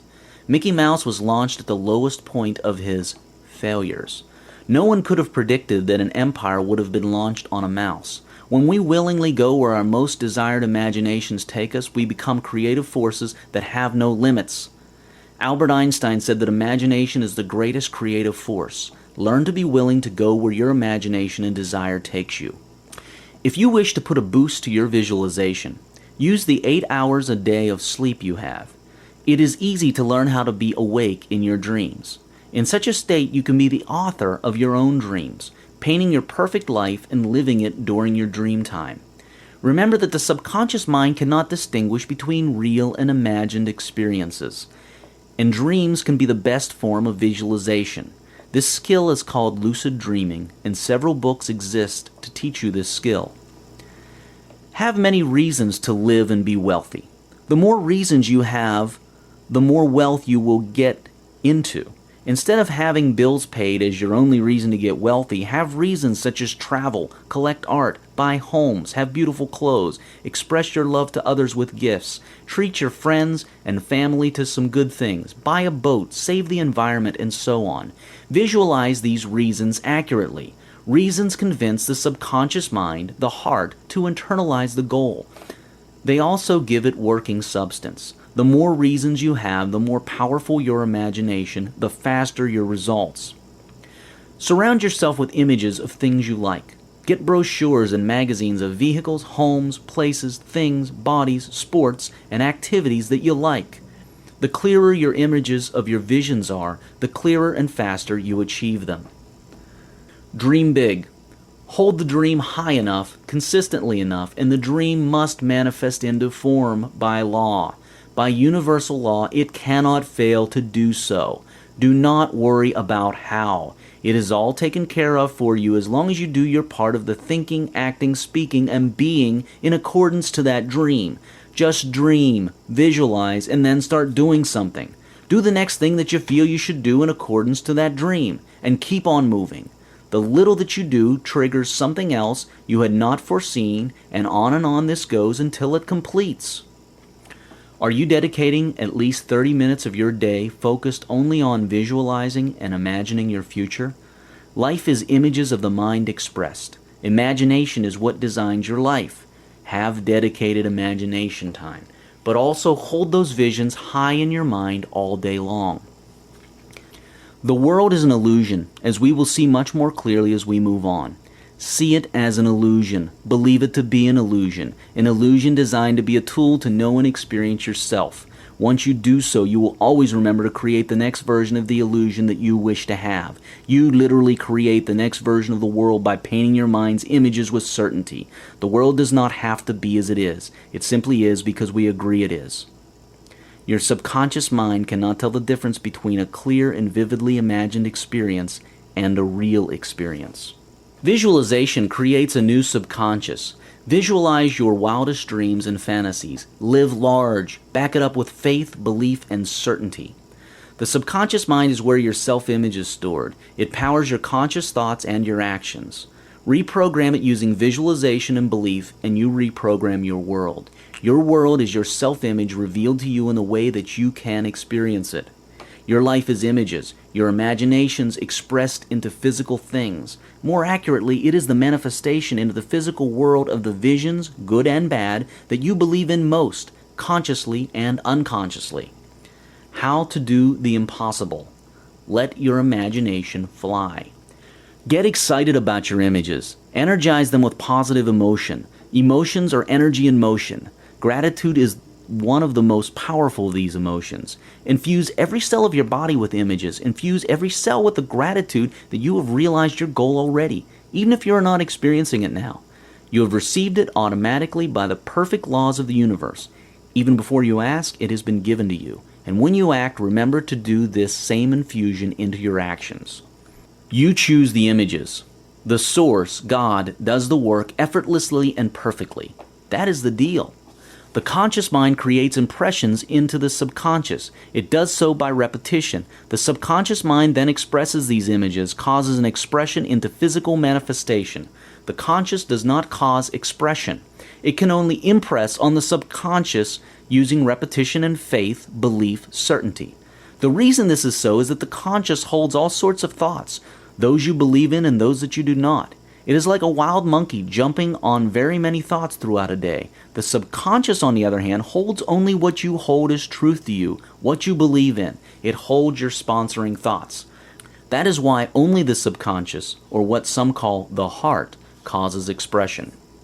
Your subconscious only takes in the affirmation and not the negative. If you visualize and set a goal, I am not poor anymore, it will only take in poor.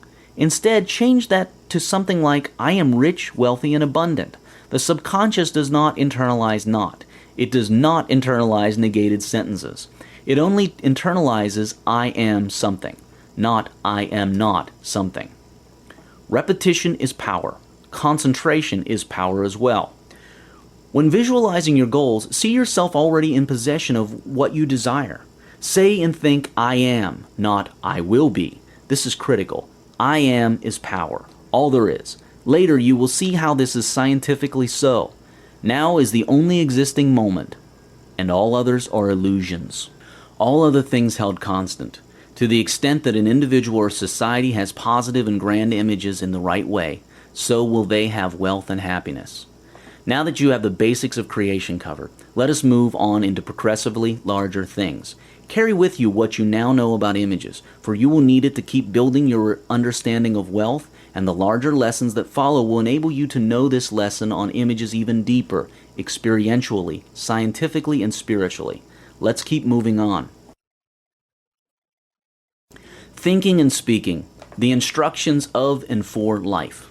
Closely related to images or thoughts. Just as life is images of the mind expressed, it is also thoughts of the mind expressed. In other words, life is the mind expressed. Your external reality is the densest part of your mind, without any separation. The separation between you and your outside world is illusionary. As we move on in this program, you will come to see firsthand how this is so, scientifically and spiritually. Life is your mind expressed. The outer world is the densest part of yourself. It is an extension of your mind. When you finally will stop believing in the illusion of separation, your power will rise dramatically. But even now, you may still change your mind to change your world.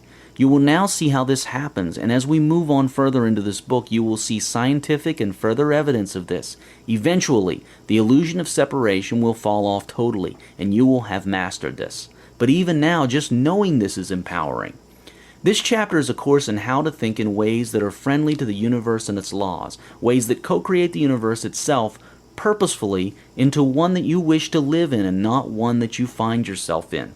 In this chapter, there will be several mentions of the laws of the universe. These are the laws that you will learn throughout this program, and not necessarily in this chapter alone. The pieces of the puzzle will fall into place as you listen. Okay, let us dive into the mind. Your world is the densest part of your mind. Life is your thoughts expressed. Let us paraphrase what we learnt about images over here. Life, the source, uses your thoughts as the instructions by which to create your reality in the material world. Life expresses your thoughts into physical reality. To express is to make known, to state, articulate, communicate, convey. The force of life makes known your thoughts to yourself and everyone else by forming them into experiences and objects that can be experienced here in the physical world. You experience your own thoughts firsthand, your images of your mind, so that you may know which ones are suitable and which ones are not. That is how you know yourself. That is how you experience yourself, and that is how you grow. This world is designed to enable you to experience yourself. It is designed to enable you to experience an idea and its effects and consequences. Your state of wealth externally is an extension and testament of your state of wealth internally. How clear and certain you are in thoughts of wealth is evidenced externally. Life does not select which thoughts to express and which ones not to. How would it choose for you? It therefore expresses all of them to the extent that you have them and believe them. You have true free will. This free will is truly free because of the fact that all of it is acted upon without filtering or favoring. Free will is truly free because of the fact that it actually gets results all the time. Not just some of the time, it gets them exactly. To the extent that your thoughts are not conscious, deliberate, and focused in any topic of life, you will be affected by the outcome of the thoughts of other people. And to the extent that your thoughts are clear, focused, and non-contradictory, your results will be sped up. A few people are able to perform what many people call miracles simply by thinking only one way and strongly about a thing. The idea that the outcome of their intention may not happen as they wish it to happen does not even occur to them for a split moment. Suffering is always the result of an error in thinking. It is an indication of being out of harmony with the laws of the universe. The only purpose behind the existence of suffering is to show a person when a thought is in error and alert them of the existence of a higher thought that would serve them better. Suffering stops as soon as the higher way is found, that higher thought. In the presence of suffering, try not to resist. Instead, examine with an open mind, and the answer will always show itself to you without fail. Concentration gives thoughts more power and speed in achieving goals. Your dreams, thoughts, and visions will build your world. You will rise and fall with the rising and falling of your thoughts. Repetition breeds integration and internalization. To attain wisdom, read this material repeatedly and think in the right way over and over again. Through repetition, things are embedded into your subconscious. They cross over and become you. You can predict the future by looking at the thoughts, words, and actions of today and applying the law of cause and effect to them. You are never denied answers to your questions. Whatever questions you ask believingly and earnestly will be answered exactly, no more, no less. If you earnestly and believingly seek and ask how to earn $1 million, the universe will conspire to bring you the knowledge, tools, people, and events to give you that answer. If you ask how to earn $1 billion, you will also get answers worthy of that amount. Einstein was not born a mathematical and physics genius. He simply asked the right questions believingly. You see, the universe works by perfect law that never once errs nor favors particular people. Once you understand the universe's deeply complex yet simple rules that are perfectly balanced, you cannot fail to succeed predictably. Whenever you see chaos and unpredictability in the universe, you are simply seeing something that you do not yet understand, but something that is organized and predictable by certain laws. Nothing is difficult for the source, God, and perfection and balance is the nature of the source. Hence, all laws are applied equally, universally, and unfailingly. Ask the right questions believingly and earnestly. Be specific and do not keep changing your mind. All thoughts count and produce results. Changing your mind all the time confuses the universe. Imagine walking into a travel agency and saying, "I wish to travel." Then you look at the agent blankly. He or she would be ready to make your reservation, but they cannot until you tell them where you wish to go. Imagine you now say, "Well, I'd like to go to Moscow and Timbuktu at the same time." Again, the agent cannot fulfill that request. Now imagine you say, "Okay, then book me to Moscow." "No, wait, Timbuktu." "No, wait, Moscow." "No, wait, I'm not sure I can afford it." "No, I can." "No, maybe I don't wish to go there or travel at all." This is how many people think all day. And the universe is confused by their thoughts, just like the travel agent is, and therefore produces confused results for them. Whatever you put your attention to gets energy from you and grows. Remove the attention and it dies. Be conscious and deliberate in this. Intention goes along with attention. What you intend and give attention to begins to become. We become what we think about. We are the sum total of our thoughts. All laws of nature always work. They can never fail even once, for that would cause chaos in the universe. The nature of the source is perfection. You become what you think about without fail. If you think about wealth without any contradictory thoughts, you will become wealthy without fail. Matter is merely materialized thought. Always be calm.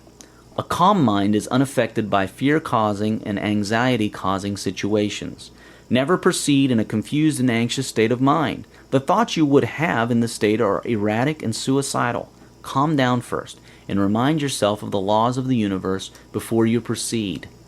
Thoughts attract like thoughts. Souls attract like souls. Minds attract like minds. It is a reciprocating dance. That is how it works. It is also correct to say that thoughts attract like matter and that matter is objectified thought, that is, thought made into object. Also, the body in the world is a denser extension of the mind, and the mind is a subtler extension of the body and the world. They are not separate. Use this knowledge to understand and recreate your surroundings, your wealth, and your health. Do not let your mind dwell on dissatisfaction, even if you are now feeling dissatisfied. That only feeds the maintenance of the dissatisfying conditions. Change your attitude, look at these conditions as perfect outcomes of your past thought, an opportunity to recreate yourself anew. Thank them for this gift. The combination of intention, belief, and detachment enables you to move through life calmly, knowing that the universe always fulfills your intentions, but does so in the most appropriate fashion, using sequencing and intelligence beyond your comprehension. Life starts working out, and you start smiling, marveling at how all things seem to just work out for you. When you face a challenge or problem, you can relax because you know that it is all part of your intended outcome and it will be solved for you. Even before that challenge or problem came up, it was pre-solved. It is only there to take you one step closer to your desired and intended outcome. With this approach to life, you will find life working out automatically for you, based on your desires and intentions that you back up with belief. As you practice this and get more confident and relaxed with this new way of living, old habits of fear and anxiety and frustration and failure will fall off gradually, and you will start succeeding faster and faster. And as you get better at it, and as you become more aware and conscious of your whole self, the time between thought and its physical manifestation will shrink. Ultimately, it can disappear altogether, and there have been and are people who have showed us this capability. The most amazing thing about life, as many have discovered, is that the act of creation is very much an act of realizing that something was already there. The universe is designed that way. It is all here, now, all that could possibly be. A person is able to experience what is already there through choice, and that choice is made increasingly possible by increases in their understanding and perception of life. Have intentions, but not preferences or addictions. Choose future outcomes by your intentions and desires, but accept all present moments. Present moments are the perfect outcomes of your past thoughts, states, and actions. They are a gift to you to enable you to experience yourself and grow. Resisting and cursing the present only perpetuates its nature. Speak to yourself and ask yourself your questions, expecting an answer. You will soon develop a knack of getting answers from within. They come as feelings, not words, but you can get what they mean. You can get the gist or the gestalt of them. Learn to distinguish between genuine feelings and thoughts or emotions that mask themselves as feelings. When you intend, be of one mind. Have no alternatives or preferences, but practice detachment in the moment of now. Accept joyfully what is happening in the present, for you have brought it with your previous thought, words, actions, and state of being, and it is only here to let you have a look at yourself like a giant live mirror. What you resist persists. Do not wish your present were different. Live happily in your present. Be of present mind, but make choices about your future and intend your future with one mind, single mind, focus, and precision. Never stop learning.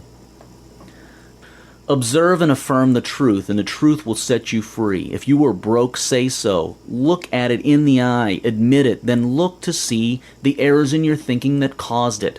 Always affirm the truth, for what you resist persists. What you face and bring into the light releases you. But be careful in your admitting. It is more correct to say, I previously had thoughts, actions, and states of being that have led to this broke manifestation that I am now observing, than it is to say, I am broke. In fact, never say, think, or feel that. I am statements are always carried out by the universe. Change the cause, not the effect. Thought is cause. Physical is effect. Trying to change the effect directly is banging your head against the wall. For example, if your sales have dropped, it is not because your marketing is wrong. It could be that you have a negative attitude to your business or an aspect of it, for example. People have attitudes like, I hate going to work, I hate this job, I hate this customer service task, I wish I could just relax and do nothing all day. If you have them and you are wondering why no matter what you do in your business, things are not working out well, these could be a cause. Dig deep, be aware, and analyze your state and thoughts. They are always at cause. Now here is something that might take some time to ring true. Understanding of this brings enormous power. Here we go. Remember how we saw that you are at cause over things that happen in your world. Those who have taken time to study and experience this know experientially that every person causes 100% of the world. Now, remember that thought takes time to manifest into the physical depending on the subject matter. So what then are you looking at when you use your eyes to see things? What are your eyes seeing? If you are at cause of all you see and thought takes you time to manifest, you are obviously looking at yourself at various stages of your past. Read that through again. It is all an illusion designed to allow you to look at yourself so that you can create the next version of yourself, design your growth. What you see with your eyes is an illusion designed from various stages of your past. The real you, yourself, is very far ahead. Your thoughts right now are extremely close to the real you, dragging behind just a fraction. The real you is what causes the thought, the wordless you from which thought springs, the observer, the soul. But that's another topic. Let us get back to illusions and how to use them to create wealth.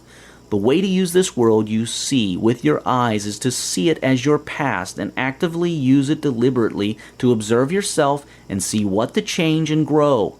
That is one way to use the illusion, which is a gift brought to you kindly so that you may know yourself. Present results are the effects of previous thoughts. In other words, when you look at the world today, you are actually looking at yourself as you were yesterday. The world at any present moment of now reflects your thoughts and state of being before the present moment of now. It is all an illusion. Use it as the illusion that it is, and you will live wonderfully and richly. Insanity is doing the same thing repeatedly and expecting a different result. What are you doing? Are you doing the same thing every day and expecting a different result? If so, have a good laugh now, a heart laugh, and then change from now. There is such a thing as the sponsoring thought. This is the thought behind the thought. The sponsoring thought is what has more creative force than the sponsored thought. What we normally call thought is actually sponsored thought. Look at your thoughts closely. They have a sponsor, a cause. If you think you need to eat food, that thought has a cause behind it. This is the sponsoring thought, in this case a belief that you are hungry. Start becoming aware of it. It is from the subconscious mind, or what some people call the heart. Sponsoring thought is the way of thinking that you truly believe in and hold true. It is your subconscious programming. If your thought and sponsoring thought over something are uncoordinated, if they do not agree, the sponsoring thought wins. That is why people who pray begging to God never get their prayers answered, because their sponsoring thought is one of not having or lacking. Be aware of and correct your sponsoring thoughts. Science has proven that deep meditation temporarily shuts down the part of the brain that tells you where you end. Meditate, and you will reach vastness of mind and consciousness that you never thought possible. Business solutions, new business ideas, and wealth strategies are just a fraction of what will begin to arise. It has been said that if you do not go within, you go without. Judge not, condemn not. It causes negativity and maintains that which you judge or condemn. It causes retardation and a whole host of non-productive results. Expanded perception causes expanding wealth. Forgiveness causes the expansion of your perception. When you forgive others and yourself for what you think has been done wrong, you become open to see what you and others truly are. You become open to see the beauty and capability that you may have missed seeing. You become more tolerant and you embrace freedom and love. You start to believe less in conditionality. Many things happen that expand your perception. An expanded perception expands your consciousness, your abilities, your opportunities, your contacts, and a lot more that leads to wealth. You become what you think about most of the time, believingly. By some accounts, you think about 50,000 thoughts a day. Some are thoughts that make you walk and scratch or control your physiology. Others are unconscious daydreams. Many are repetitive, but only a few of them are conscious and deliberate. Start watching your thoughts, being aware of them. Do not let them remain random as they have been. Make more and more of them conscious and deliberate. By becoming aware of your thoughts, you will wake up and become a deliberate designer of your life. You become aware by simply deciding to be aware. Turn your mind into a sunny, beautiful island that allows in only positive thoughts and influences and absolutely shuts out every negative thought or influence. Act as if you have an alert, positive mind defense force in your head that has 24-hour active duty defending you against internal and external negativity, and it has to win all encounters. Form a mastermind group. This is a group of people of like mind as you. Get together frequently and exchange ideas, materials, and motivation. Where two or more are gathered, the power multiplies, and the power of the whole is more than the sum of the power of the parts. A mastermind group is very powerful. It multiplies the power of each participant greatly. When a negative thought comes up, at that instant say stop. Immediately move on to a positive thought. Do not even entertain the negative thought for a second. But remember that this is different from resistance of negative thoughts. What you resist persists. There is a big difference. Negative influences can come up from friends, TV, news, your imagination, seeing things, and so on. When you notice these negative influences and thoughts arising, you should shut them down instantly. There is no resistance involved. But when you find that the negativity is so strong that you have to resist it, that you cannot simply go around it without using resistance, at that time you should face the negativity head on. Do not resist it. Instead, bring it into your light, face it, and examine it with detachment. Try to look at it directly from a detached point of view and see what it is composed of, why it is arising, and why it is affecting you that way. Break it down and understand it and what is powering it. Ask yourself why it is there, what it really is. By being mindful and watching it, studying its composition, and finding its root causes and answers, you are able to overcome it. You get there in your mind first. We climbed Mount Everest in the mind first. We got to the moon in the mind first. You learnt to walk in the mind first. Get there in the mind first. It's that simple. Anything you wish to have it in your mind first. If you wish to have a massive new house, have it in the mind first in exactness and detail. Live in it in the mind first, and it will follow in physical.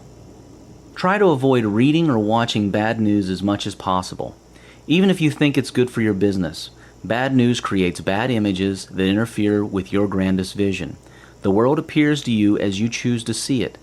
Bad news is often a self-fulfilling prophecy. Now, you know that thoughts create your reality. But if you're trying to link all of your reality today with your thoughts today, you're making a mistake. Today's thoughts affect some things today, but some of the more solid things in your reality today are the result of many days of past thoughts. Depending on the subject matter, focus, and certainty, thoughts take varying amounts of time to manifest into the physical. Think about your thinking. Think about the things you think about. Watch your thoughts and be deliberate in them. Thoughts are timeless and forever. You can intend and create into the past just as effectively as you normally intend into the future. Most people never consider this possibility, yet it is a powerful and useful one. This ability lies in the timeless nature of spirit and in the timeless nature of quantum energy packets that are the building blocks of the entire universe. What has become physical can be changed by thought, but it is a lot harder than making physical what is not already physical. What does it mean to pray ceaselessly? Consider this. It has been said that even before you ask, it is given unto you. It has also been said that ask and it shall be given unto you. Do you catch that? Asking is not begging. You do not beg the source, for it is already given to you even before you ask. Begging and wanting simply give you a lack of that which you beg and want. This is not just a spiritual idea. It is also provable using quantum physics. The quantum soup literally contains all possibilities of everything, now, here. In other words, that spiritual promise is also a scientific fact. Let us move on. It is also said that you can do anything if you believe. It has also been said that whatever you put your attention and intention on takes form. That is how you create things out of the quantum soup of pure energy, by attention, intention, and belief.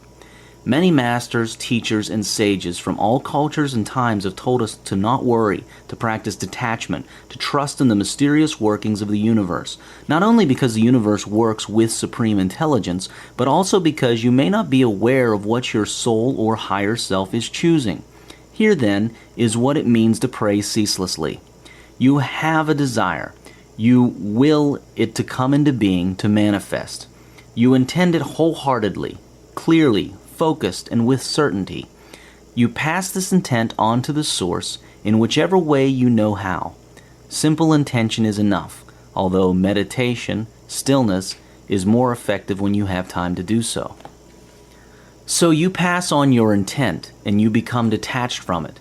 In other words, you watch it from behind the scenes, without a desire that it happens in any particular way or time or sequence. And because you know this works, because of your certainty and consistency, detachment and gratitude, it will take form in the most unexpected and miraculous of ways.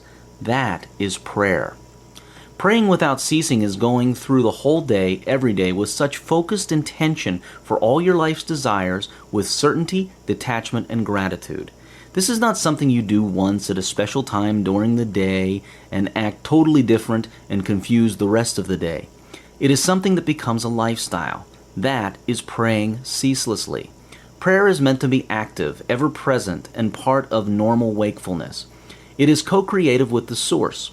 It wills to action. It is self-assertive. It is not the periodic, passive, helpless, and emotional appeal that many of us were taught to conduct as children. Ask and it shall be given unto you. Seek and you shall find. Yet before you ask, it is given unto you. Self-assertive, co-creative, ever-present, grateful, made of receiving and not begging, that is praying without ceasing. Get rid of the idea now that prayer is the same as begging God for a favor, and God chooses whether or not to grant this favor and comes down and does both your work and God's own bit. Prayer is actually will that is co-creative, and your part of it is in clear intention, certainty, gratitude, detachment. You must have certainty, you must know you have this power, and you must trust that the source is friendly to your plans. To the extent that you do so, your prayers, your will be answered. There is no criterion by which the source decides to grant or to not grant prayers. The laws of the universe apply to all equally and unfailingly. Prayer is an inward energetic process, a call you give out with a detached expectation of an answer, without a shred of doubt. It is strong and certain will. When you realize that even the request is not necessary, that you are one with all that is, including whatever it is you wish to have, and the grandeur of that wish and the conveyor of the wish, you will truly be praying and receiving without fail. For your prayers will be of pure gratitude for what already is given unto you even before you ask. The request is not necessary. Just be grateful and smile. Play ceaselessly as well. Have fun with life. Life is joy. The essence of life is joy. Where there is joy, creation is abundant. It is easier to create wealth where there is joy, and joy gives meaning to wealth. What you think in your mind and feel in your heart is what you become. Everything you see around you was someone's idea. Look around you. Nothing can exist before it first exists as an idea in some mind. As a man thinketh, so shall he become. The Bible. Your mind is infinite. All other things held constant, to the extent that an individual or society has positive and grand thoughts in the right way, so will they have wealth and happiness. Well, yet another building block is covered. You now know how to think and speak in the right way for wealth creation. We have one more step to cover in the thought field. We saw how images work. Images are an aspect of thought. Then we moved up to cover the whole of thought itself, and now we shall cover the last aspect of thought. Let's keep on moving. Goals. The roadmap to and in wealth. There is a certain way in which you should set your goals. What are goals really supposed to be for? Goals get you thinking in the right way to wealth. Goals focus your thoughts, format them in the right way for the universe, and keep your images consistent and non-random. Hence, there is a right way to set goals. A lot has been said before on the importance of setting goals. This is nothing new. What you are about to see now, however, is quite likely new to you. You will now see how you should set your goals to get to wealth fast. Setting goals is well enough, but setting goals correctly is tremendously powerful. Welcome to the world of powerful goals. Your goals are the prophecies of what you shall one day become. If you do not know where you are going, you will end up exactly there. Where? If you fail to plan, you plan to fail. If you have no specific goals, you will get no specific results. Remember, the source takes your thoughts, your images of your mind, and manifests them into your reality.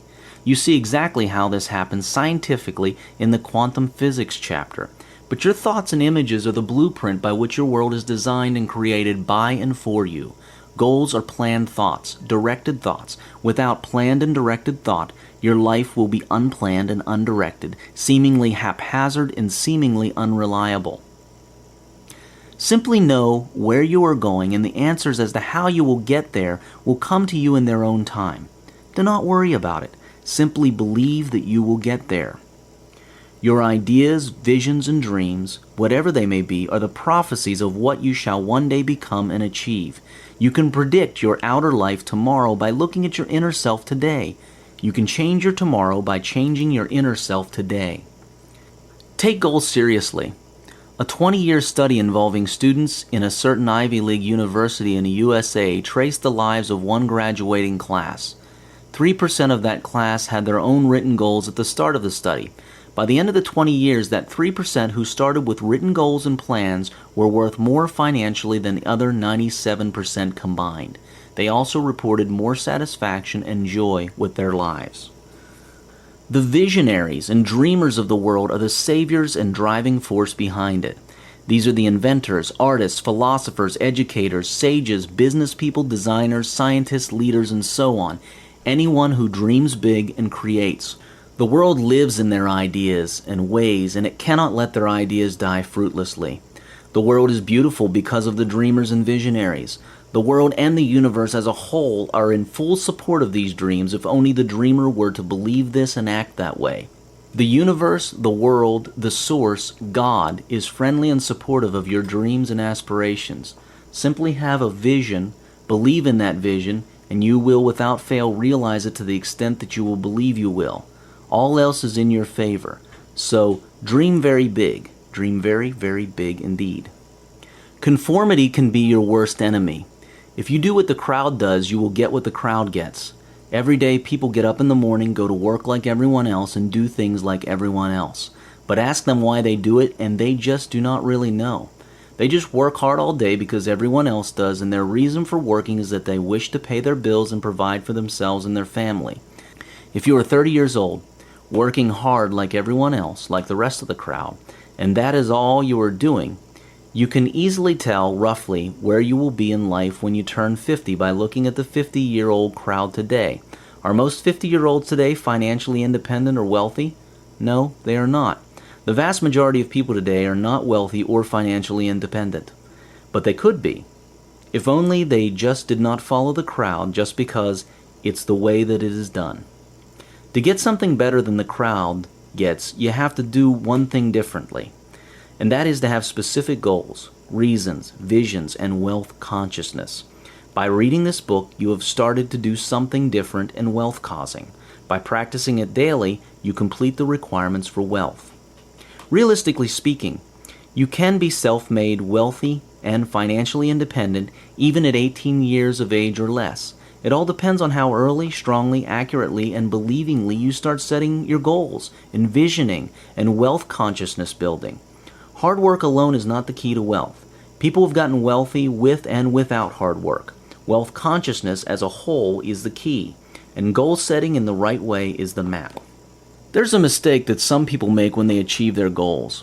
This mistake takes them back down. The best way to understand this mistake is to illustrate it. Let's say that a person has a goal of having $1 million in their bank account soon, and now they have $4,000 in their account. So they do all the right things, set their goals, visualize, get certain, act, and do all that.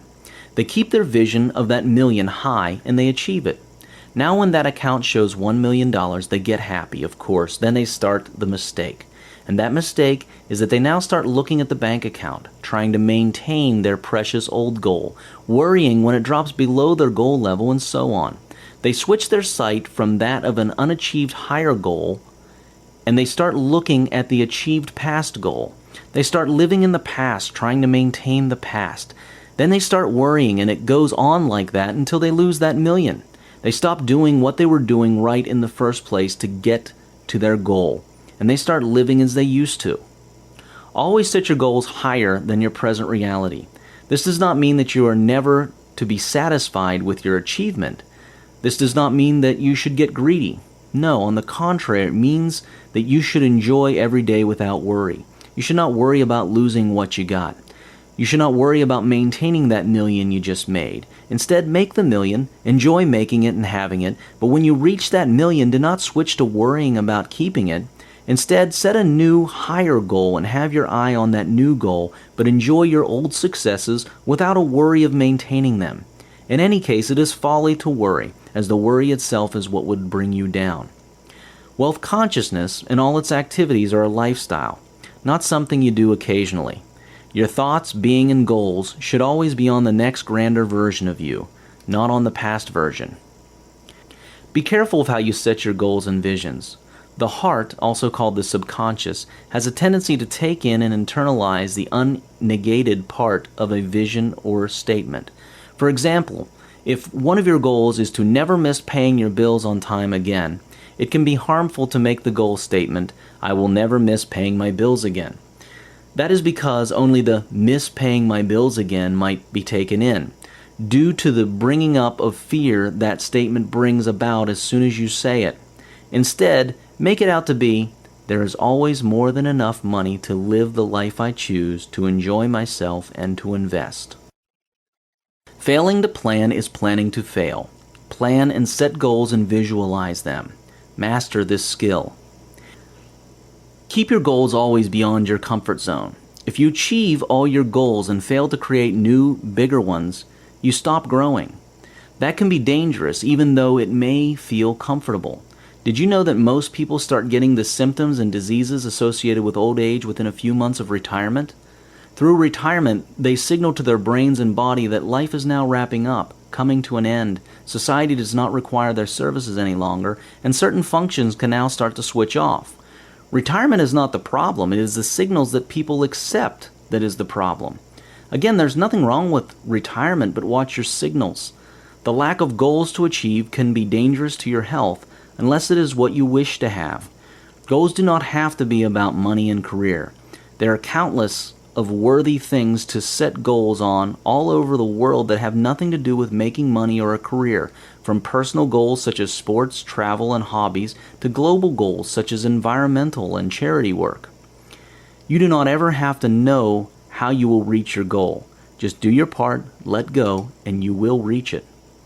Do not live by accident or by default. Live by design.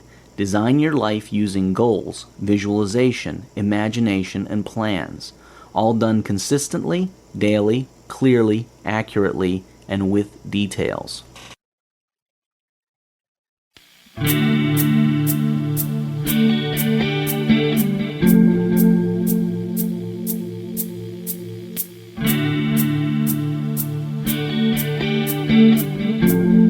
A Happy Pocket Full of Money by David Cameron Gikandi. Read by John Wayne Myers. Disc 3.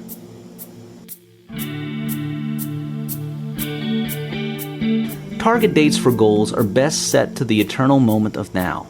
Even if you're setting a goal that you would like fulfilled 10 years from today, state it and think of it in present tense.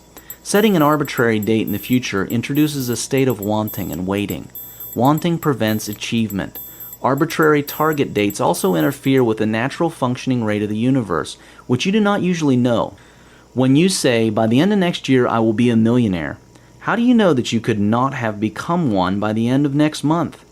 Anyway, the only real time and place there is in the universe is now, here. Be exact. Define your goals and visions exactly. If you aim at nothing, be sure that you will get nothing specific. Talent, intelligence, and hard work without exact goals often lead to frustration. Thoughts take time to manifest into physical reality. Most people only think a few months ahead. Today they may think, "I need to buy a house soon," and then they start stressing over it and struggling to get it. That is the haphazard short-term approach. Try long-term. Imagine the power of setting goals 30 years in advance. By listing down and visualizing daily everything you would ever like to have over the next 30 years, you set in motion the forces of thought power in the universe well in advance. Even if you do not wish to buy a house now, as long as you know that one day you would or might wish to buy one, start visualizing it now. Thoughts take time to manifest into physical reality, so the earlier you start, the better. Life then starts working automatically. You start realizing your goals in time without stress and time pressure. Things simply fall into place. Remember that in your 30 years goal setting, even though you think you need something 25 years from now, set and think of that goal in present tense, now. I am and not I will have. The universe will take care of the appropriate timing for you. You have to know where you would like to go if you wish to make sure that you get there. Otherwise, you will not get there. Have goals, plans, images, and visions. Have journals to record, track, and refine them. Without goals, plans, images, and visions, you will either not go very far or not as far as you are capable of going. How many goals should you have? You can never have more than enough. The wealthiest people have hundreds. Some have thousands. Some have so many goals it would take 200 or 300 years to have them all manifest. You should aim at having at least 5,000 goals. Understand the nature of goals. Number 1, goals are images of the mind, the stuff that the universe uses to create. So the more you have, the more you give the universe to work with, and nothing is impossible or difficult for the source. Number 2, goals have a tendency to just come true in the most unexpected times and sequences. The more goals you have, the richer your life experience will be. Number 3, when you reach a goal, its power disappears. You no longer have a driving force, and the universe no longer has anything to work with. So the more goals you have, the better. A person with one goal will achieve less than one with 100 goals. A person with 100 will achieve less than one with 1,000 goals. The fewer goals you have, the more you will achieve less results or the results of other people. The more you set, the more you get. How could you possibly have 5,000 goals? Easy. Think of details and of everything. List everything, even small things like have lilies in my garden, decorate my grandmother's house for her, fly in the Concorde, stay at the Ritz, donate to the Wildlife Conservation Fund, buy a BMW convertible, a Jeep, a jet, a boat, have a saltwater aquarium in my living room, get my father a golf set, buy books for orphan children, take a trip to the Great Wall of China, meet these people, date these type of people, work with these type of people, these type of shoes, clothing from this designer, these type of chairs from this shop, these ski boots, see these places in these countries, and so on. You can never run out of things which you would love to do, be, and see in this planet. The more you have them in your awareness, the more you will start meeting with coincidences in your life that make them come true. Life starts working magic, and you have passion and excitement. Remember, wealth is abundance expressed. Again, wealth is abundance expressed, translated into physical, manifested. Abundance is all there is. It is your true nature and the nature of life. When you think of wealth, do not think only of money and business. Think of everything that you wish to have, do, be, or see in your life and the lives of others. All life. Here is the greatest insight. You are merely an observer. Life gives unto life all on its own. In any case, it all exists. All you do is observe and experience. Try to understand this. You are an observer with a body to experience your observations. It is what you choose to observe and experience that determines what you observe and experience. It is all there for you automatically. So choose many things, and you will see many things. Another thing you should understand about goals and thoughts is this. Your goals are caused by you and everyone else, and vice versa. In other words, when you intend to have a boat, it causes an inspiration in a person suited to build boats to get into the boat business. It also inspires all the necessary events and middle people to take part appropriately to bring about your having that boat. Everybody wins. What do you think caused this book to be written for you? It is the effect of your previous desire to be wealthier, the desire of billions of other people to be wealthy, and my desire to spread wealth and be it. It is because you desire that a thing is created. Without your desire, nothing is created, and all you desire is created. You can correctly say that you wrote this book. Life gives unto life. You are an observer with a body to experience your observations. That is how it works. You observe what you choose to observe. You experience what and how you choose to experience. The more goals you have, the more you allow life to work through you for the good of all.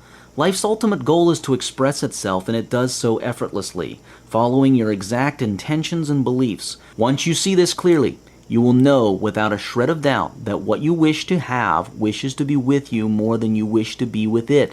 Life wishes for nothing more than to express itself. So do not be shy now. Have very many goals. Do not make the mistake of making your goals only in money terms. Wealth is abundance expressed. Abundance means plenty of everything. Money is only a small aspect of wealth. Many people fail to get wealthy because they plan their goals in terms of money only. They say something like, make enough money to buy that car, or make $1 million to buy a house. There is a huge error in that sort of goal setting. A close error to that is the error of having huge financial goals and very few other goals. Some people may set goals like make $1 billion, but they have very few other goals. Why are both of these in error? Try to understand this clearly. Life is images of the mind expressed. It is that simple. Life is also precise. You automatically get exactly the amount of money needed to realize your most precise and certain images of your mind. And although you may think that money is the only way to get a certain thing that you like, life knows that there are many other ways of getting it, not just through purchase with cash. So if you have very few other goals and images in your mind, if you hardly think of anything else except money, there will not be much material for life to work with. To illustrate, imagine that it was possible to open a person's mind up for examination. Now imagine there were two fictitious people, Jorg and Lee, and they both wished to become wealthy. Lee wished to have $1 billion, and that is all they thought about. On examination, Lee's mind showed few images of anything else. Even concerning his business or job, there were few images or goals related to customer numbers, quality, products, and so on. There are also few images and goals on all other aspects of his life. Lee just had a strong wish, desire, and goal of becoming a millionaire. Now, Jorg also wished to be wealthy. However, unlike Lee, she also had cultivated many interests and desires in all aspects of her life. Her mind, on examination, was full of vibrant images of a wide variety of many things. It even had specifics on small details such as the clothes she wished to have, places to travel to, the deco in her offices, ways she wished her customers treated her, gifts she wished to give to her loved ones and the rest of the world, and so on. Now the question is, all other things held constant, who do you think became wealthier and in a much easier and seemingly coincidental and lucky way? Jorg, of course, will be the wealthier and in an easier way. Life ensures that all of your mind's images that you hold true and clear are fulfilled. It's okay to wish to be a billionaire, but how exactly do you visualize $1 billion? You see, the lack of lifestyle visualization is why many people fail to achieve their financial goals. It is very hard to visualize and hold fast in your mind $1 billion. But it is extremely easy to visualize the lifestyle and business of a billionaire. Do not separate your financial life and goals from the rest of life, for the financial goals are only a means to an end, not an end in themselves. Remember, money is a shadow of value, a medium of exchange. Your goals should be on the value and the exchanges, not on the money, the shadow. Be of the state of mind that the source, life, God, only says yes to you. Never no. The only question then is this: what is it that you are asking for, and do you believe it? Yet never ask, intend, for even before you ask, it has been given to you. Whatever you ask for, whatever you intend, believingly, shall be yours. Without vision, we perish. The Bible.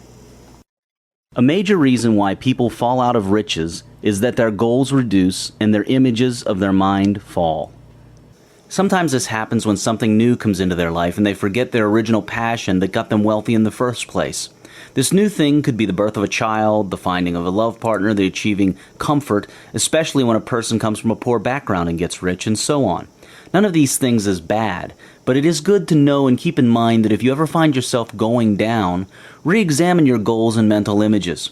That is a powerful start to your finding out what is happening to your life, for life is images of the mind expressed. Read many magazines on all topics. Magazines give you ideas, images, goals, desires, and much more. The more images of mind you have, the richer your life will be. All other things held constant, to the extent that an individual or society has positive and grand goals in the right way, so will they have wealth and happiness. This wraps up our journey into thinking in the right way for wealth. Images, thoughts, and goals need to be in a certain way. They then need to be fitted into the bigger picture. In reality, thinking is step 2 of the wealth creation process, but it is the most often involved active step in wealth. Never ever forget, however, that thinking is step 2 of wealth creation. It is very important that you always remember this. So what is step 1? It is being, first cause. It is that which causes thought, that from which thought springs, that without which thought would not be. Let us dive in deeper still.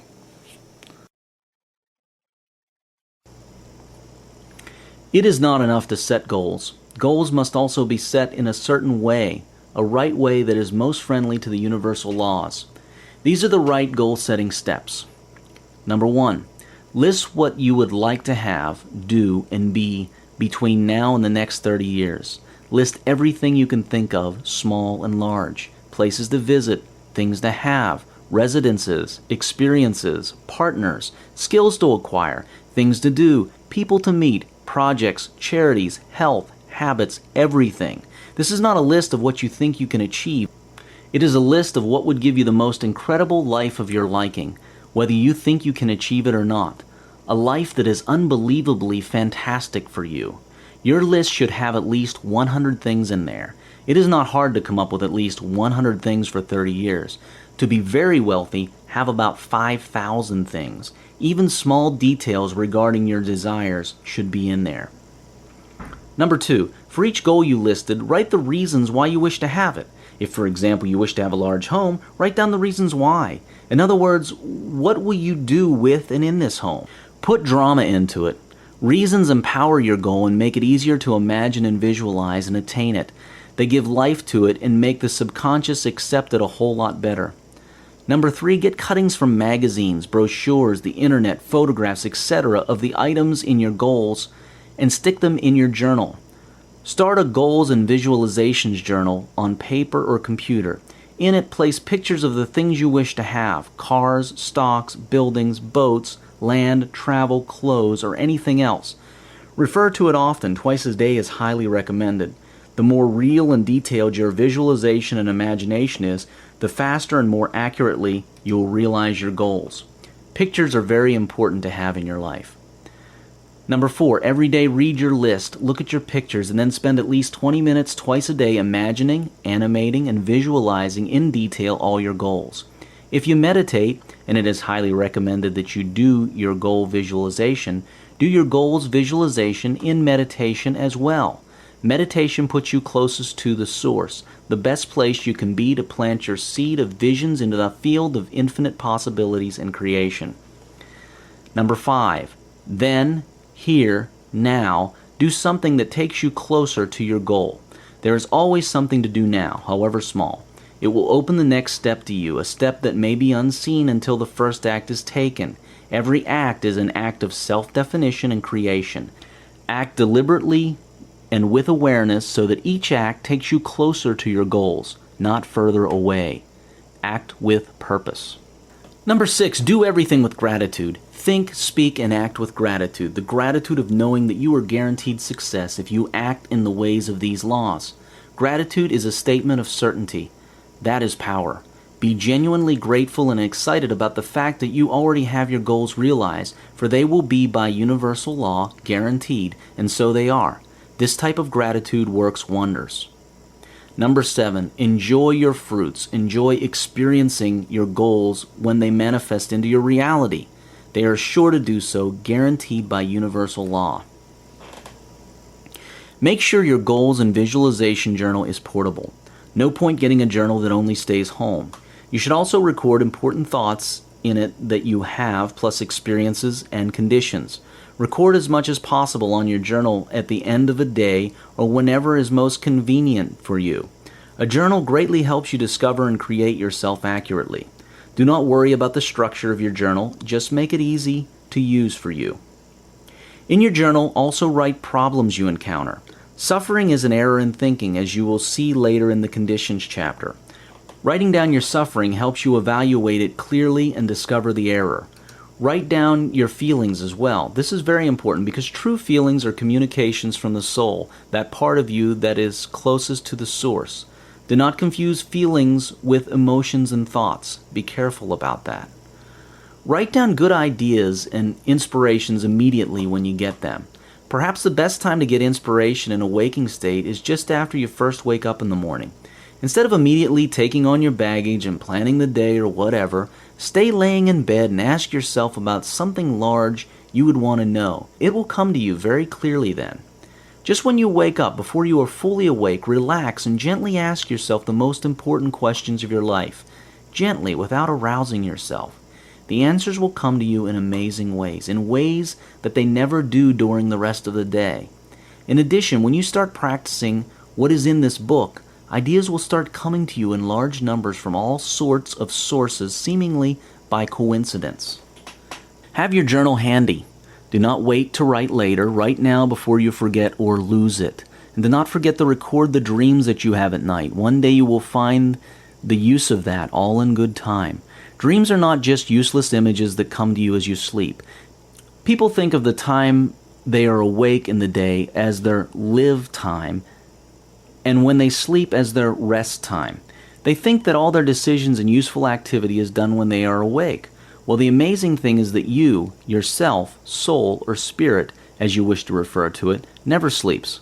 Your spirit, or soul, or whatever other term you are comfortable with, never ever sleeps. It just changes states of consciousness, dimensions of consciousness. You are multidimensional. Waking is one state or dimension, sleep and dreams is another, and there are many more. And they all count, they all influence your life in the waking state, and vice versa. Even if you do not believe this, remember that all thoughts count, and dreams are thoughts, so they count, and of course, influence events in your life. You never really sleep, so to speak. You are a soul with a body, not a body with a soul. To the extent that you are conscious of this and awake to it, so shall you have more of it. To make it easier to refer to your journal later, you can, number 1, have separate parts of your journal for different types of information. Number 2, make an index at the back. Number 3, use different colored pens. Number 4, stick tabs on pages you wish to mark. Or number 5, or invent any system you like that ensures easy access to your information. Review and reread your journal at least once a month, preferably more often. Once a year, read all your journals. What happens when you reread is that you start seeing your life in a completely new light all at one go.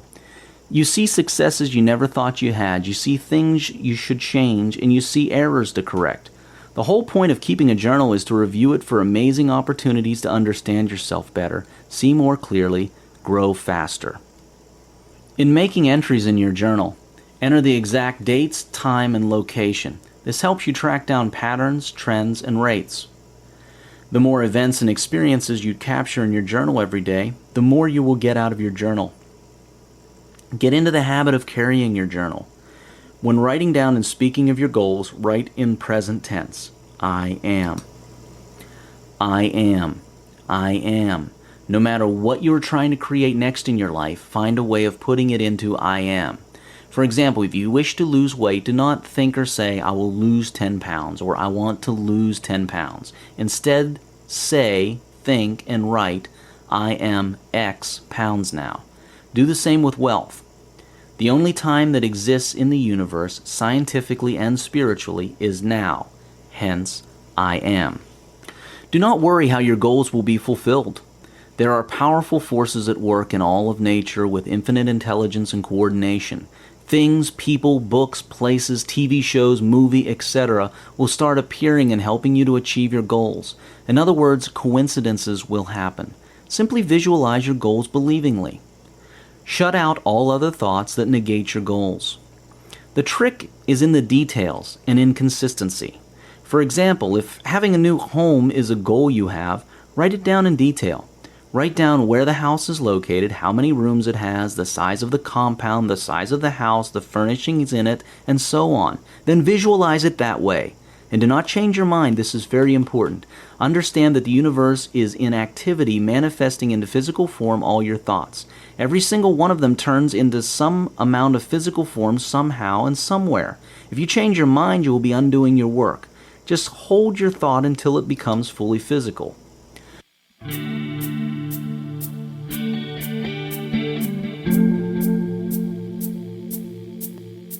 End of Disc 2.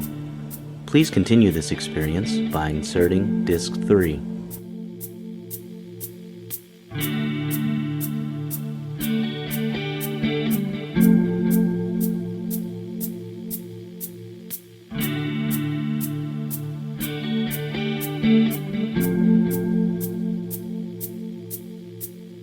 Being.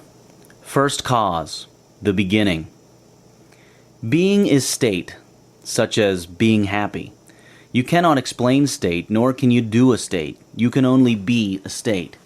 You cannot do happiness, you can only be happiness or be happy. Creation works as follows. Being causes thinking, which causes speaking, which causes doing, which puts in place the system to receive and experience what you created in your being and thinking. Being is the first cause. Being is what causes thinking. So when you are happy, you will think happy thoughts. Thoughts spring from being. In other words, thoughts are sponsored by being. In fact, nothing happens without being. As you will see in later chapters, even conditions occur because of a state of being, and not the other way around as most people think they do. Happy conditions do not make you happy. It is being happy that causes happy conditions. Unhappy conditions only show up to prove your pre-existing state of unhappiness. By the time you finish reading the chapters on cause and effects and on conditionality, you will clearly see how this is so. The first step to experiencing massive wealth is being wealthy. Being wealthy is an internal state. It has nothing to do with the outside world. The internal state of wealth is a decision you make right now, and you become it right now.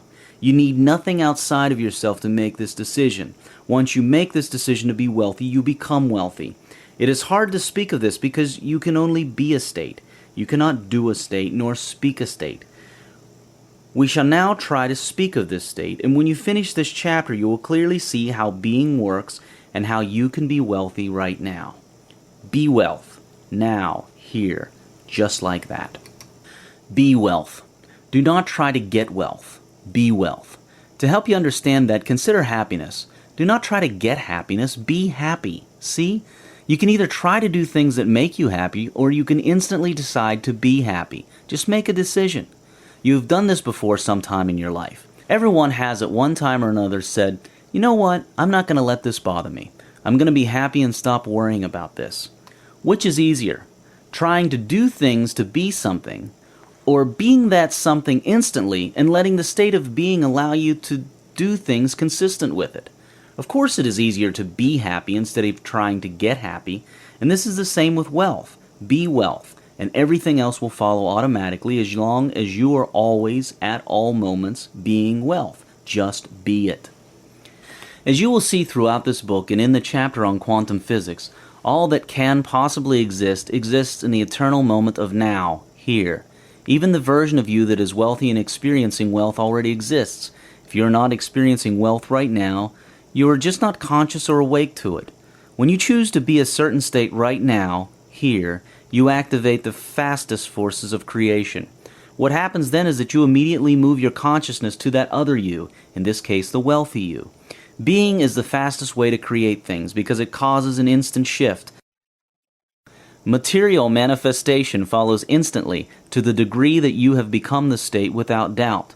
Again, to the degree that you have become the state without doubt, your reality will quickly shift to reflect it.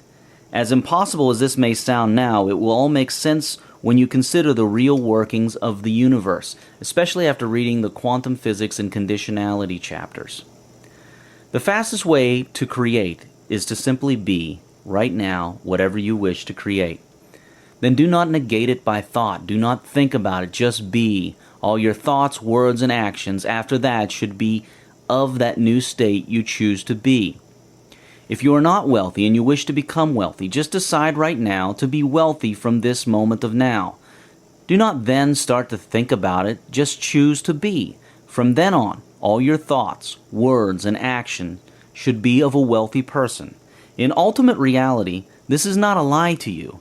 You are actually all things anyway, even though you may be experiencing small sections of the all. By choosing to be something else, you cause your environment and circumstances to shift to experience the new state. Remember, thought comes from being. A state of being is what causes thought. A state of hunger causes thoughts of hunger. Being is first cause. Being is, thought is doing. Being just is. Being takes no time to be, but thought takes time to do things into being. So the fastest way to wealth is being wealthy, now, instantly. Change your being to a wealthy one. Do so by deciding right now and knowing it to be so with certainty, against any evidence to the contrary in your physical world, which is an illusion anyway. Do it with certainty and clarify and keep holding that state of being. Know you are wealthy, for in ultimate reality you really are actually very wealthy indeed. And you will very quickly begin to experience this wealth, very quickly indeed. Not many can pull this off because they doubt this, but we all have the capability to do this. Simply declare, knowingly and certainly, I am, and then do not start thinking about it all over again after that. That will only introduce delay and doubt. This is what I mean. Remember the last time you were in a state of being broke or sad? You did not consciously think about the state, questioning whether it is real, whether you were really broke or sad. You just took it for granted that you were. You believed it unquestioningly. You were just the state, and that was that. You were simply it. Now do it with wealth. Be wealth. Believe it, and make it as that is that. No questions asked. The universe will obey. The sequence of creation is as follows. The unified field of consciousness that is non-physical, God, the source, individuates itself into non-physical units, individuated spirits or souls of various beings and objects. These units then take on individuated physical forms, the objects, people, and beings that we see. Whatever it is that you see physically is created in this sequence from, of, and by the source of all that is, God. You are a co-creator in this creation sequence. You create together with the source in the same sequence. In regards to wealth, therefore, you can now see how futile it is to look at your individuated physical aspects, like your bank account, your material wealth, your body, etc., and let what you see influence your individuated non-physical aspects, like your mind and thoughts and states of being. That is looking at the result and letting that influence the cause. It is like short-circuiting the system.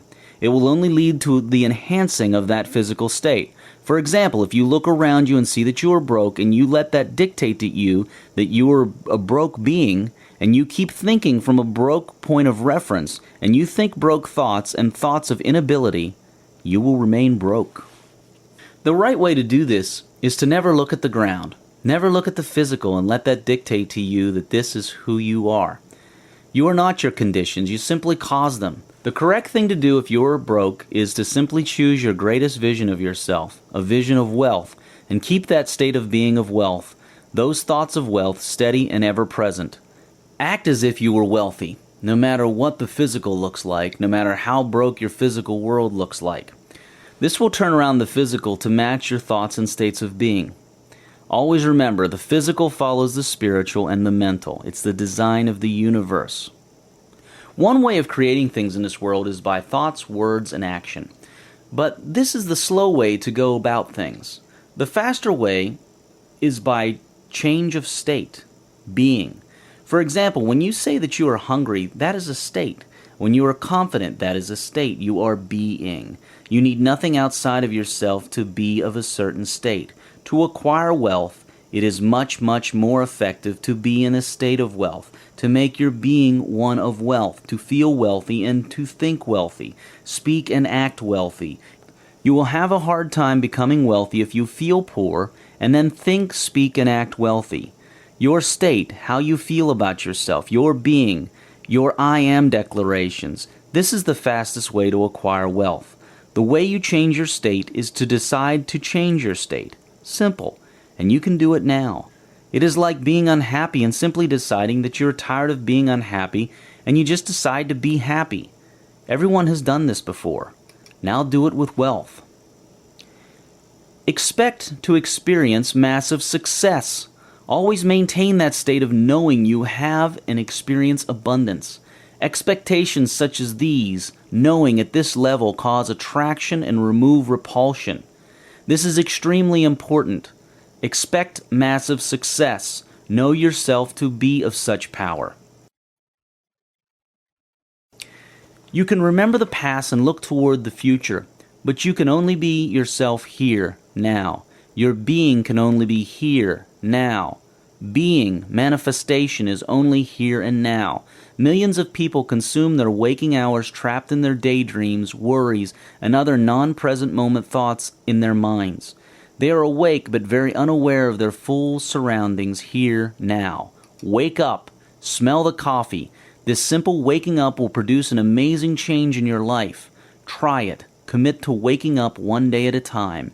This, combined with the I am present tense thought and visualization, is an amazing speed boost for achieving your desires. What you are, so is your world. Everything in the universe is resolved into your own inward experience. It matters little what is without, for it is all a reflection of your own state of consciousness. It matters everything what you are within, for everything without will be mirrored and colored accordingly. James Allen. To get wealthy outside, get wealthy inside, using the sort of information in books like this one. To get to billionaire status, raise your images and certainty to equivalent levels, and act with such certainty, with your purpose infusing your actions. The world is inside you. Nothing and no one slows you down or speeds you up except yourself. To the extent that you recognize this, you will change your world. Wealth is a whole lot easier to acquire than you believe it is. It is simple. The hardest part of wealth acquisition is the taming of your own mind, a thing that is totally within your own control. It is correctly said that success is something you attract by the person you become. What is being? You cannot think being. You cannot act being. You cannot talk being. You can only experience being. Being is isness. It just is. Being is consciousness. Being is of no mind. In fact, sometimes mind can destroy being what you wish to be. Being is something you choose to be right now. Not later, but now. When you start thinking about it, you destroy it. Once you are, you are. Any thought after that should not be about whether or not you are. It should only be to fulfill that state of being, to experience it rather than determine it. It is often a good idea to be of no mind. Be still. Thinking has its position. Thinking is a tool just as your arm or leg is a tool. You do not use your leg all the time. You only use it when necessary. The mind is a powerful tool. It makes many things possible. Yet it is so powerful that it often takes over us. The mind should only be used when necessary, and it is only necessary about 10% of the time. Research has shown that about 90% of our thoughts are repetitive. Most of them are worries about the future or reliving the past. This is clearly unnecessary. The only real moment is now. Escaping now is the cause of much tension and failure and trouble in our world. Your normal state throughout the day should be of no mind. You should be a watcher, not a thinker. You should watch your mind. Just as you observe the things outside of you, start observing your thoughts as well. In this way, you cease to be under the control of mind. You stop identifying with mind and identify with yourself, the all-knowing being. You start living in the present instead of the past or the imaginary future. Your tensions fall away and your success blossoms. However, do not judge your mind or curse it if you realize you have been under its control. It is a beautiful tool if only we learned how to use it correctly. You already know how to use it. Use it only to make your intentions, to give life its appropriate images, to bring forth new experiences into the moment of now, and to work with things in your moment of now, not 5 minutes from now, but right now. You will start to notice that in the moment of now, you never have any problems. You have events, but not problems. Problems exist in the mind, in your thoughts. As events, they are just events that happen and change as soon as they happen. In fact, mind is at cause of many of the events now and their sustenance. All your problems, if any, are imaginary and in the future. If you are still alive reading this book, you will know that you have never missed to get through the moment of now. If you are here reading this, then you never did fail a moment of now. You never did fail to get through now successfully. Even death, the ultimate fear for so many people, is not a problem. Those who know what death really is also know that it is not a problem. Hence, they do not fear it. Nothing in now is a problem. Nothing now is a problem. You are designed to execute now perfectly. But the minute you start worrying about the future, identifying with your mind instead of using it, you start having problems.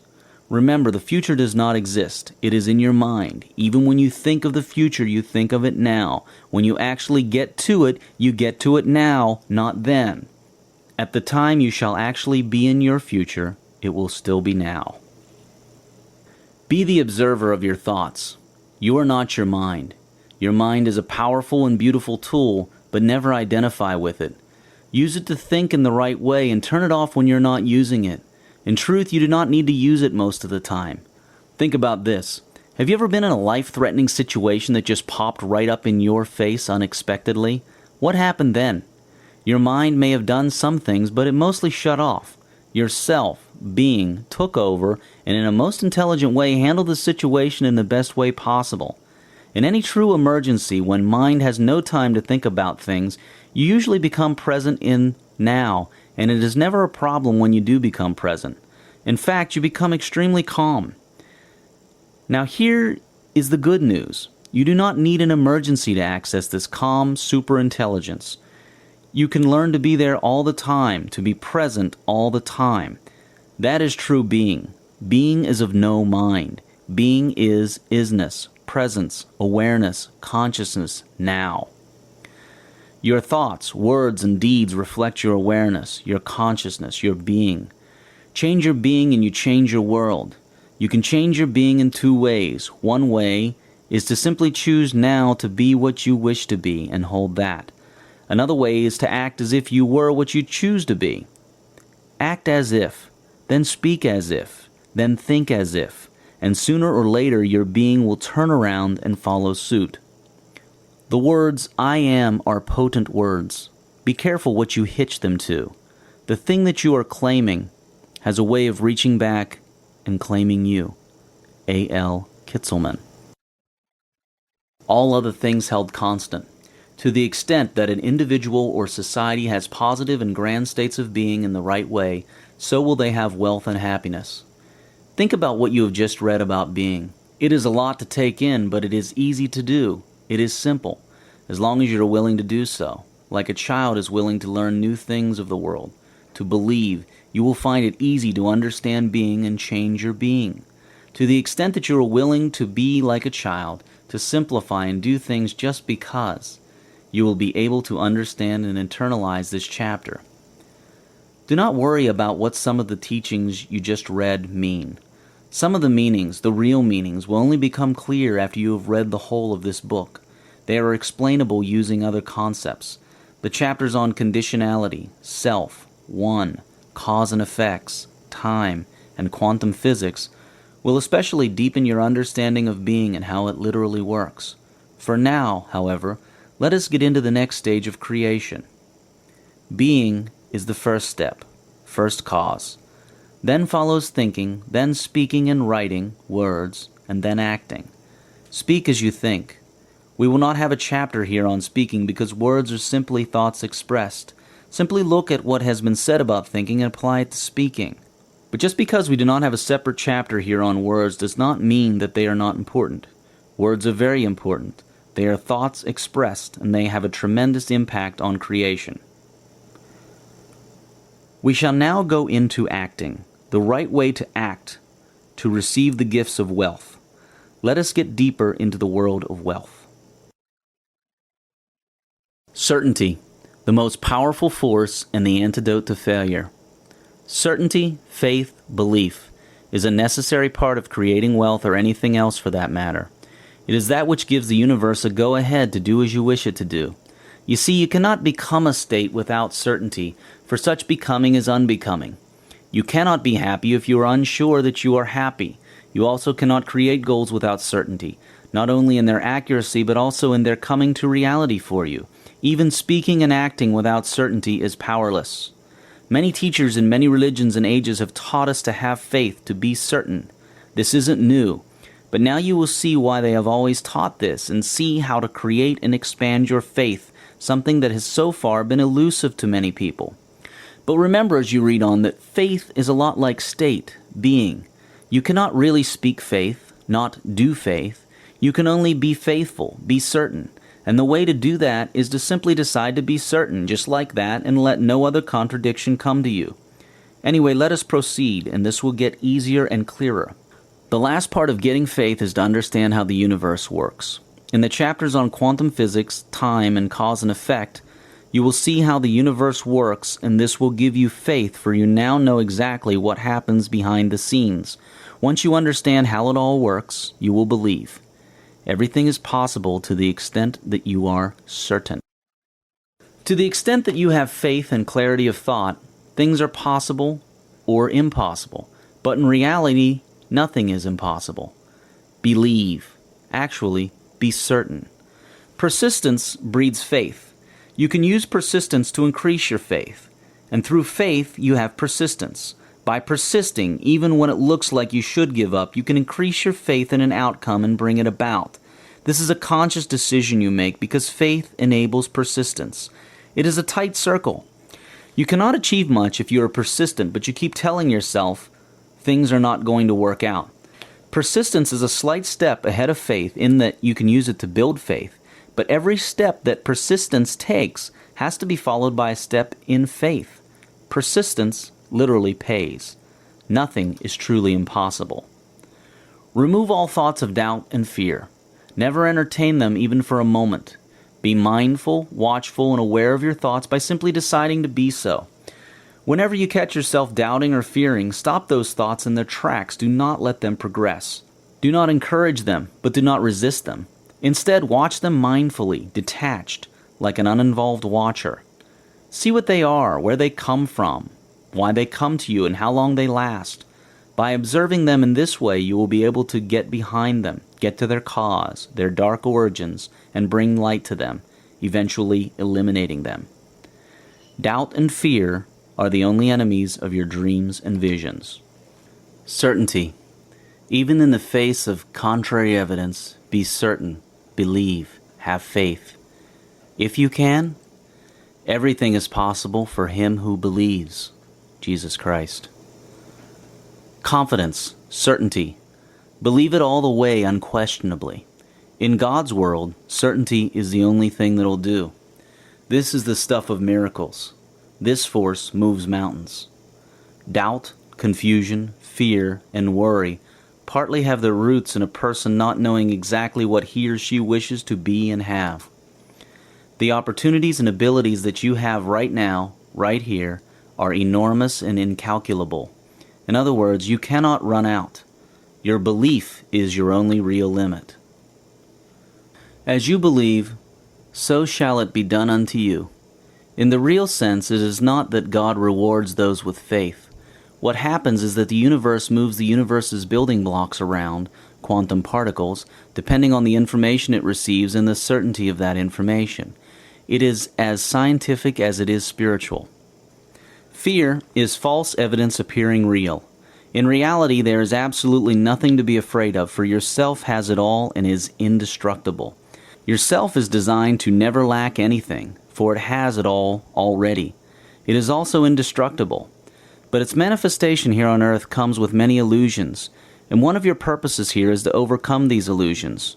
One of those illusions is the illusion that abundance does not exist. Yet we know scientifically nowadays, thanks to quantum physics, and spiritually as we have been advised by teachers throughout the ages, that abundance is all there is. If you ever catch yourself fearing something, know that it is an illusion, and seek to find out what that illusion is, for in reality, there is nothing to fear at all. Being broke is temporary, and it carries with it some immense lessons and opportunities for positive change. Do not fear going broke. It is not necessary to go broke, but if you find yourself broke, do not worry about it. Look for the lessons and opportunities in it. Fear of going broke is a terrible disease. It takes away the opportunities for growth. It prevents people from trying new things, and it keeps them worried.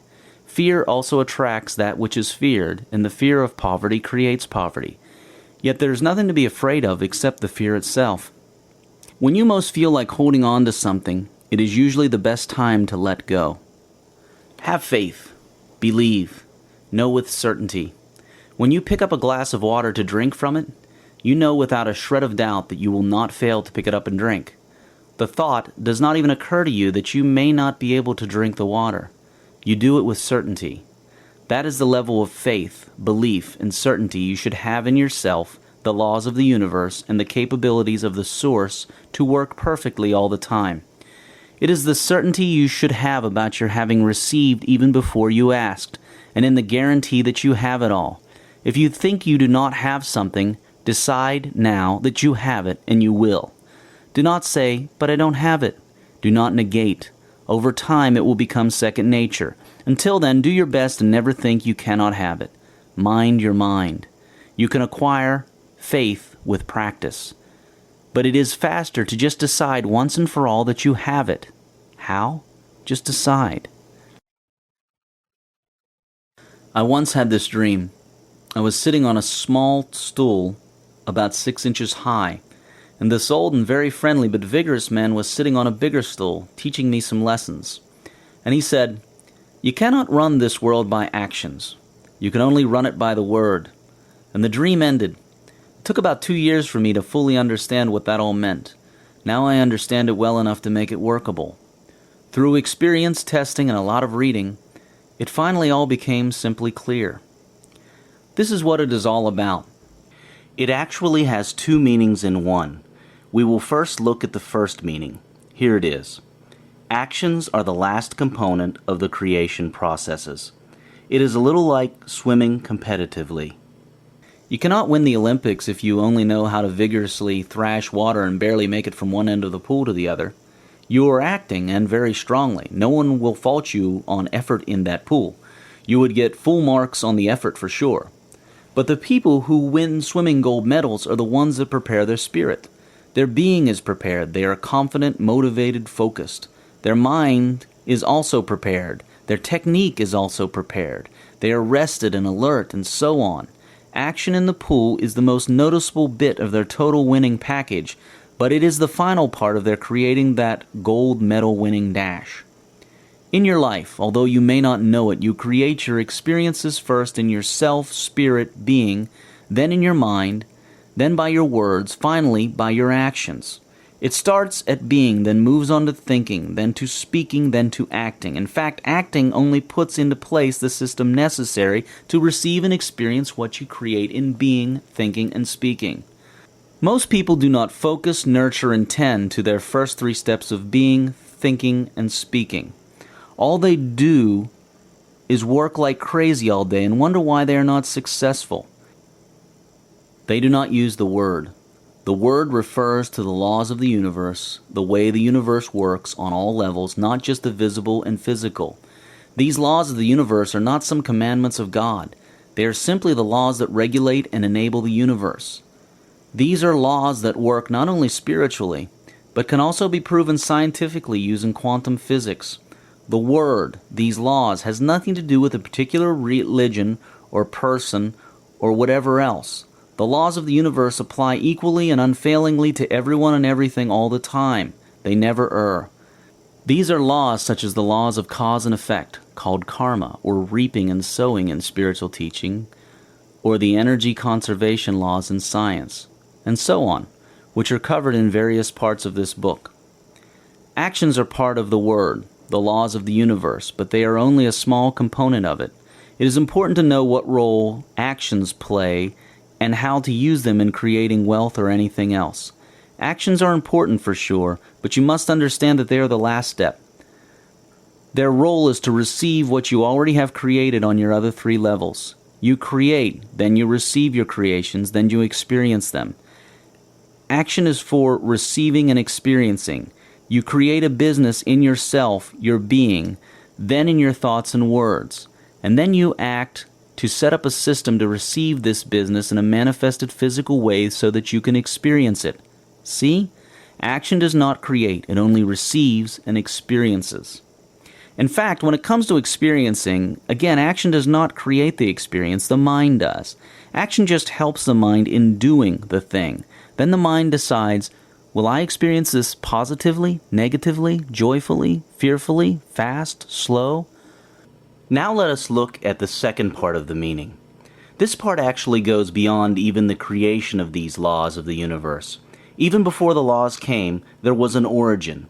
I will only summarize it here. Before anything was created, anything at all, was an infinite void, the so-called darkness in the Bible, a field of infinite potential out of which thing and nothing originated. Out of no thing, nothing and something arose. Even nothing needed a container, an originator, and that originator was the no thing, the infinite eternal void. Now, the very first thing to arise out of that infinite void, that infinite undisturbed peace, was a vibration, an instance of a vibration. For a reason we do not know, something awoke in that void, first by a small vibration, and then it happened again, and again, growing, exciting the next, and so on.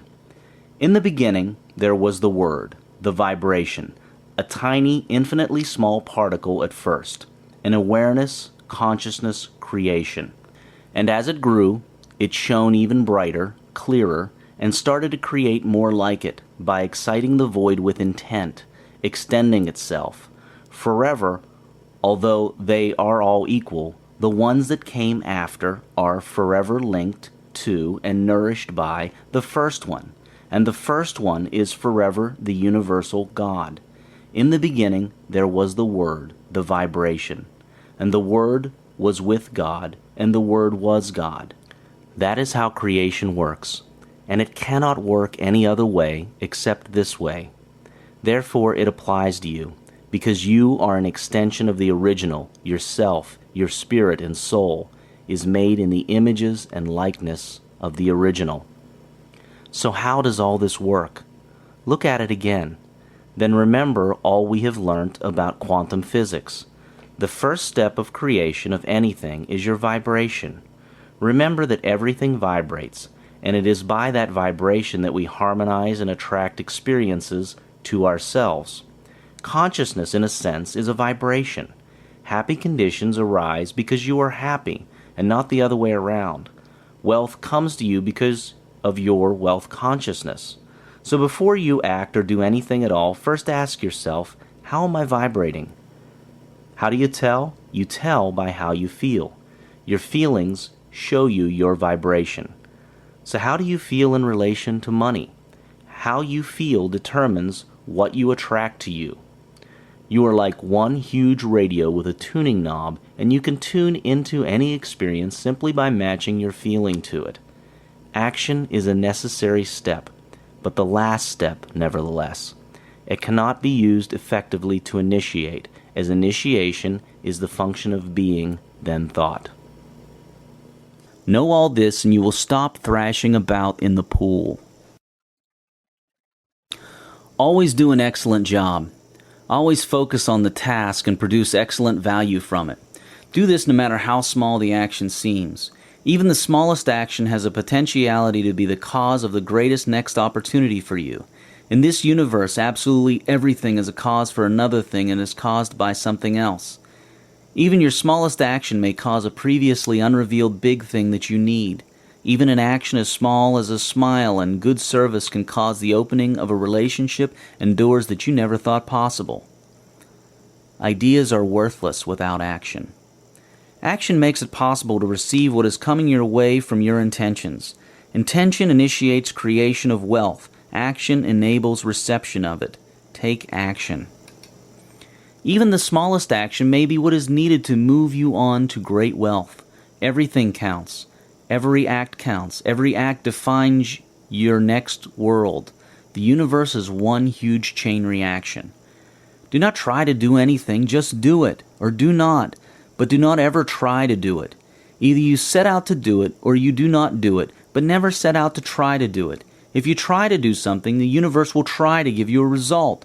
But if you just do something with a resolve that it will be done, not it may work out, but it will work out, the universe will honor that resolve and give you back with its own resolve. You already know how to do the things that you're not doing.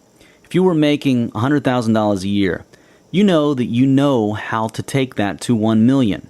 If you sat and thought it through, you would realize that you have some plans, some clues that can get you there, or at least get you started on that path and that higher income level. In other words, you cannot possibly say truthfully, I do not know what the first thing is that I should do to increase my income. It is not possible.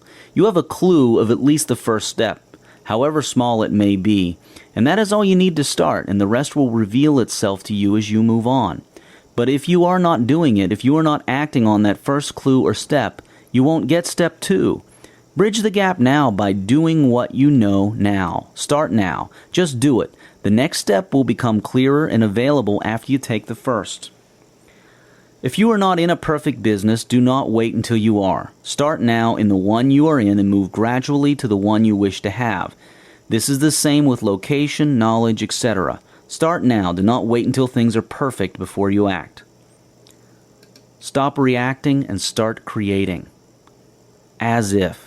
Act as if you are already the person you want to be. Act as if it is impossible not to get where you wish to go. Opportunities increase as they are taken. Sun Tzu. Take advantage of the opportunity most available to you now, and it will open up previously hidden paths to more opportunities. By law of cause and effect, your taking advantage of the closest opportunity to you will cause the unfolding of many more opportunities previously unavailable to you. All other things held constant, to the extent that an individual or society has positive and grand actions in the right way, so will they have wealth and happiness. As you can see, acting is not difficult. In fact, it is the easiest part of creation. In the past, it has been overemphasized, but as you can see, it is the last step of a very big system. This alone, the ignoring of the previous steps to acting, can explain a lot about why many people are not as wealthy and happy as they wish to be. Now you know.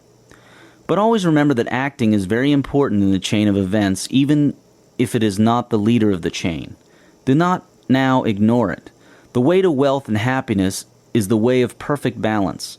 Balance your body, mind, and soul. Balance the time and emphasis you give to being, thinking, speaking, and acting. Don't just act all day long and do little structured thinking and visualization, for example.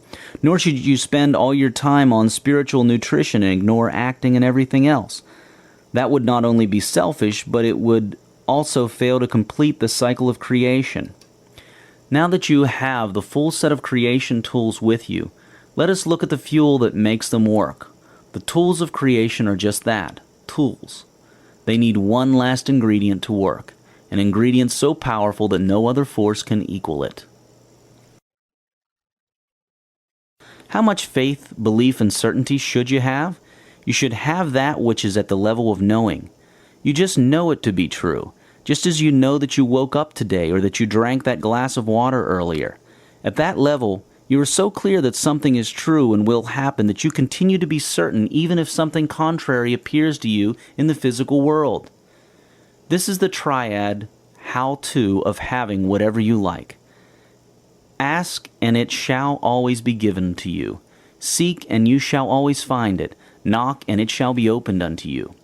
But the triad has one catalyst that must be there for it to work. Belief. For belief makes all things possible. These are not empty promises. They are not rewards given to nice people only. It is the way the entire universe works without fail or exception. This triad and catalyst can also be written this way. Desire and intend, and you shall always have it. Quest for the truth and knowledge, and you shall always know what you seek to know. There are no real boundaries to your growth, for you are more than welcome to experience any choices you make. But you must be certain that these statements are true, for if you believe they are not true, or they are partially true, or selectively true, that is exactly what you will get. When in doubt, act your way into belief. If you are not confident, act as if you are, and that will make you confident eventually. Do this with everything you are not confident in but wish to be, and your circle of confidence will begin to grow and encompass more and more aspects of life. Persistence pays, literally. It also strengthens you and reinforces your belief. Persist, but in your persistence let things happen. Let life work out. Do not worry, be detached. Not knowing what one wishes to have clearly is a major cause of doubt and disbelief. Faith is the eternal elixir which gives life, power, and action to the impulse thought. Faith is the starting point of all accumulation of riches. Faith is the basis of all miracles and all mysteries which cannot be analyzed by the rules of science. Faith is the only known antidote for failure. Napoleon Hill. You can think and talk yourself into faith. Right now, people who continuously worry about things are thinking and talking themselves into doubt. To create faith, Repeat, repeat, and repeat positive affirmations to yourself repeatedly, every day, all day, and the subconscious will eventually believe. Fear is false evidence appearing real. It always is. It is not your natural state. The state of the source and of yourself is fearless, for there is nothing that can threaten the self and nothing that the self lacks. Whenever you fear, look at it in the eye and find the false evidence of it. There is always some. Never worry. Worry is fear, false evidence appearing real, putting images in your mind. Life is images in your mind expressed. Worry and fear puts negative images in your mind and creates that which you worry about and fear, an illusion that becomes real to you and becomes physical eventually if perpetuated. Worry is a lack of all the facts needed in a particular situation. It is also the absence or suspension of certainty. It is misdirected and wasted energy. The best way to heal fear and worry is to face it and analyze it fully, break it down into its components, and see where the false evidence lies. Become aware and keep raising your awareness in finer detail. This raises your confidence as you uncover truth, and that wipes out fear. Observe truly what works and what does not, and live the truth doing what observably works. Observe the truth, know the truth, think the truth, speak the truth, live the truth. This speeds up results and keeps fear away. You now know about the laws of the universe that never err, and you will know more about them in later chapters. You know that these laws guarantee exact results when given a detailed, clear, consistent image and intention backed by certainty and action. You know that these laws work with infinite intelligence that you cannot possibly predetermine. And you know that you should never look at the physical and allow that to determine your thoughts, because it is thoughts that create the physical. Given all this that you know, why in the world would you ever worry? Look at these statements again, slowly, in their parts. You will see that there is absolutely no reason to worry. Remember that before a problem even occurred, it was solved. Before you ask, it is given. Everything that can possibly exist already exists right now, including all your potential problems and their solutions. All you do is shift your consciousness to experience portions of it as you make choices. And the biggest lessons and opportunities for your self-evolution come through your worst times, because suffering is an indication of wrong thought. At such times, all you need to do is learn, see where the wrong thought is, and once you make the corrections, the fruits are fantastic. Why then would you worry? There is no reason at all. The universe never makes mistakes. Chaos is in our minds only. It is not a property of the universe. Again, if the universe runs on certain laws, and these laws never fail, and you get to know these laws and apply them, why would you ever worry? After all, you can predict an outcome based on your application of these laws. Worry only attracts to you what you worry about. Worry is a self-fulfilling prophecy. I tell you the truth. If anyone says to this mountain, "Go, throw yourself into the sea," and does not doubt in his heart but believes that what he says will happen, it will be done for him. Jesus Christ. Whatever you believe you can do. Whatever you wish for, believing you have it, you shall have. In other words, you are always having what you believe in truly. Think about that. You are always having what you believe truly to the extent that you believe. The rule never breaks. All other things held constant. To the extent that an individual or society has positive and grand certainty in the right way, so will they have wealth and happiness. Now you have the tools of creation and the energizing force that gives them life. Always be in a state of certainty, and refuse to be in any other state contrary to certainty, nor think any thoughts that are contrary to faith. It is now time to move on to larger workings of the universe, the fields and laws within which you shall be using your tools and certainty. The first of these is the law of cause and effect. This law is a beautiful promise that allows you to be guaranteed of effects and to figure out the causes of everything in your world. You always wish to know why things happen and how you can make things happen. The first step to knowing is studying the law of cause and effects, then seeing the truth about conditions and conditionality. Let's begin to look under the hood of what you see around you, what you experience. Cause and effect, the prime law of the universe. Here is the most important law of the universe. Here is a prime key to wealth consciousness. If you live by this, you cannot fail to get wealth. The understanding and living by the law of cause and effect guarantees that you shall not fail to cause the events you wish to experience, that you shall predict outcome and figure out the causes of your situations.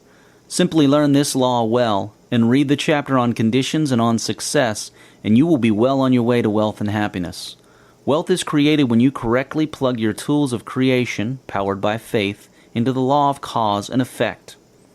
The law of cause and effect is the prime law that runs the universe. It is the number one law.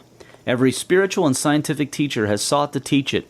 They may have said you reap what you sow, or you get what you give, or what goes around comes around, or karma, or consequences, or every action has an equal and opposite reaction, or many other similar statements. Quantum physics is now teaching us how this works, exactly, on a subatomic level, as we shall soon see in later chapters. Here's what we are now discovering. It is multiplicative. In other words, you will not only one day experience what you cause others to experience or its equivalents, but also you will do so multiplicatively. If you cause others to experience wealth and happiness, it will come back to you and you will experience it as well. But as a bonus, you will experience much more than you caused others to do so. Life is about growth. This is so for every experience imaginable. At some point in the complex of the space-time continuum, at some point in your life, by law, you experience a multiple of what you cause others to experience. Nothing escapes this law. Even if you cannot see with your limited 5 physical senses right now where it is happening, know that it happens. Use this to create massive wealth. Scientists now agree that nothing can be observed without being affected by the observer. In fact, they have concluded that even their experiments must be done in a double-blind fashion to get anywhere close to accuracy, because the expectation of the scientists affects the outcome of the experiment. Even this cannot create an independent experiment. The thing being observed is created and recreated by the observer. Scientific evidence, especially in quantum physics, shows that you are at cause for all that you see in your world. Cause others to experience wealth massively. Increase their wealth consciousness massively, and you will experience wealth massively. Look at life today. Any business that deals with the increasing of people's productivity and connectivity always becomes a very big self-sustaining business. It may not be a perfectly good business, but it is big and self-sustaining. Software, networks, transport, electronics, and such businesses improve people's productivity and standard of living, and in return, they grow. But that is only a scratch on the surface. Even more magnificence will come our way when we start building businesses that deliberately are designed to give rather than receive. Businesses designed to cause first that other people get wealthy. Future businesses will be designed to cause growth that is true growth and not growth with serious side effects somewhere else. These businesses will cause elevation of populations from a lower standard of living to a higher one, and elevations in their consciousness and well-being.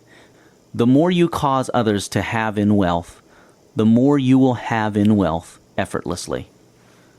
Whatever you wish to get, give it away first. This is the fastest path. Whatever you wish to have, cause another to have it first. What you reap, you will sow. Karma, the law of cause and effect. This law never fails, and eventually you always harvest what you sow. It is in your best interest to sow good seeds. Do not be unjust to anyone unless you wish to have injustice turn back to you one day. Hate, covetousness, greed, anger, negative thoughts and actions cause the negative conditions and suffering needed to cause a correction in that negative thought. Remember always that the entire universal system is one. One, even though it appears separate. You will see this to be true as you read this book. What you do unto others is what you literally end up doing to yourself. By knowing the cause and effect power of thought, you can accurately predict the future by looking at the thought of now. Fortunately, we have the power to change thoughts and alter the future. Cause and effect. Karma. You reap what you sow. We have been given this message from various sources over the years, and it is true. It works without fail, and ignoring this law is the cause of much of our suffering and poverty. It is so simple. Simply be deliberate and thoughtful about what you are being, doing, thinking, or saying. Know that everything is a cause that has an effect. Then ask yourself, this thing that I am being, thinking, saying, or doing, what is its probable effect? The answer to that question is what you will reap back later. So if you cause another to suffer, it will return to you at some point in life. Ignoring this law has caused much suffering for the human race. Following this law has caused much prosperity as well. There is no mysterious external force that causes you random and wanton suffering. There is no such thing as bad luck. It is all within you individually and within the collective selves of the family, company, community, country, and world that you are in. Every single state of being, thought, word, and action was caused by something before it and will cause something after it. It is waking up to this fact and asking yourself, what caused that thought I just had? Or what will be the effect of this thought I am having that enables you to fine-tune yourself and align yourself with the universe? It is the path to experiencing wealth and abundance. Things get better when you get better. They get worse when you get worse. The world is all within you. You are at cause over everything that happens in your life, whether you were conscious of it or not. If you are at cause for everything in your world, and so is everyone else for their world, it means that groups of people are collectively at cause for their collective world. Corporate success and failure, neighborhood events, even wars and natural disasters all happen not because of only one person in the group, but because of all the people collectively causing that which they are collectively affected by. This brings us to your businesses. You will get fastest results if the people you work with and associate with are people of wealth consciousness, which means you should offer to help all those around you to improve their wealth consciousness. Remember also that one very powerful way of getting something is to cause another to get it.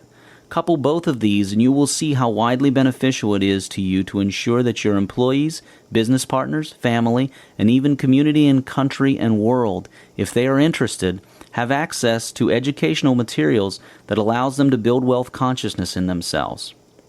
Imagine you are on an island with just one other person, working together for a whole year. Imagine that you are very friendly with each other and that you talk and share books and food your relatives send to you. What would happen if you were to slap that person? That person will either slap you back, find another way to harm you, stop sharing their books and food with you, or they will just have a less friendly heart towards you, even if they do not retaliate otherwise. Even if the other person does not revenge, some tension will be built which will cut short the freedom and companionship you had. This simple experiment shows you that it is impossible for you to harm someone without getting it back on you in some form or another. You harm someone and eventually you will get hurt yourself. In other words, if you can observe this to be so, why then would you wish to harm someone? More appropriately, why would you wish to harm yourself? For when you harm someone, you harm yourself. Now, if you are working hard in your business, why would you wish to undo that work by harming others in and through your business, whether it is your customers, employees, suppliers, the society, or the environment? And following on what we shall soon see about collective consciousness and the results of it in later parts of this book, why would you wish to be passive when people are harming others in business? You know you will be affected eventually in a negative way when you allow a large corporation and your government to do business oppressively and damagingly. So why would you let that happen while you sit on the sidelines waiting for your negative share of the returns? To the extent that you allow other people's choices and consciousness to override your own, you will share in their consequences. To the extent that you determine and make your own choices about everything, you will enjoy your own consequences. Wealth follows these rules, as does everything else. I don't care does not exclude you. Ask the people who were alive during World War II. If people had not said, I don't care, it's not my problem, from the very beginning, Hitler never would have gotten as far as he did, and those people would never have had to suffer those bombings and the economic downturn caused by the war. To exist, Hitler needed the world's collective consciousness of, I don't care, I am separate. If you really care about getting wealthy and staying wealthy, you had better start caring about the world. It is for your own sake. Commerce that is not built on true mutual benefit leads to imbalance, lack of peace, and eventually war. Whether you are a person, a corporation, or a nation, if you are making super profits at the expense of the person you are doing business with, you will eventually, somehow, someday, end up harming yourself just as you have harmed your trading partner. That is evident in the world and predictable by the law of cause and effect. Peace is the biggest boost to prosperity, and it is in your own interest, for your own prosperity, to promote peace. One way to do that is to deal fairly in your own business and to seek to correct unfair trade around the world whenever you can. To the extent that you have peace, you will have prosperity. In other words, whatever level of prosperity you are in today, you would be more prosperous if you had more peace. This is true even to those in the arms business, as ridiculous as that may sound. For example, the military industry and machinery around the world is one of the world's biggest consumers of national budgets. Every second and minute, millions of dollars are spent around the world on military expenditure. Yet this is unnecessary if there was peace. Military expenditure does not circulate around an economy as most other expenditures do. It is largely dead money. Look at all the expensive nuclear arms being destroyed now. Those millions of dollars spent every minute could instead be spent on other activities that are actually productive and circulate in the economy. Even if they were spent on guaranteeing the survival and equal opportunity of the poor and disadvantaged around the world, to give them a chance to build businesses instead of spending their whole day working just for a loaf of bread, the entire world would become prosperous. It would be many times more prosperous. Imagine if the billions of people under poverty would become productive citizens with purchasing power. Wouldn't your business benefit? And this is possible if the military spending was directed instead to this cause. And those who benefit now from the arms trade would instead be in a different business in a world that is dozens of times more prosperous than this one. Peace is prosperity while war is not. If you want living proof, look at the United States. Even the United States used to fight within itself until it united into one nation and stopped wars between its own states. Now it is prosperous, and prosperous it is largely because of its internal peace, cooperation, and free trade under almost equal legal protection for all within its borders. The European Union is realizing that as well and seeking to do the same. So are many other initiatives around the world, in Asia, Latin America, the Middle East, Africa, all over, but in different extents and rates. So in your own dealings, promote peace through fair trade, even when you have the opportunity to be unfair. And in the events of your community, country, and world, see what you can do to promote fair trade and peace. It is for your own prosperity. Nothing in your world is real. Nothing you see is real. It is an illusion created for your benefit so that you may experience your thoughts and state of being firsthand and purify them, make them better. That is why suffering is said to be an indicator of wrong thought. Beingness, thoughts, words, and actions create it. Change your mind and you change your world. Change yourself and you change your world. Here is a shortcut to solving problems, including financial ones. Whenever you are faced with a confusing, unclear, or problematic situation, look at it and say, I am that.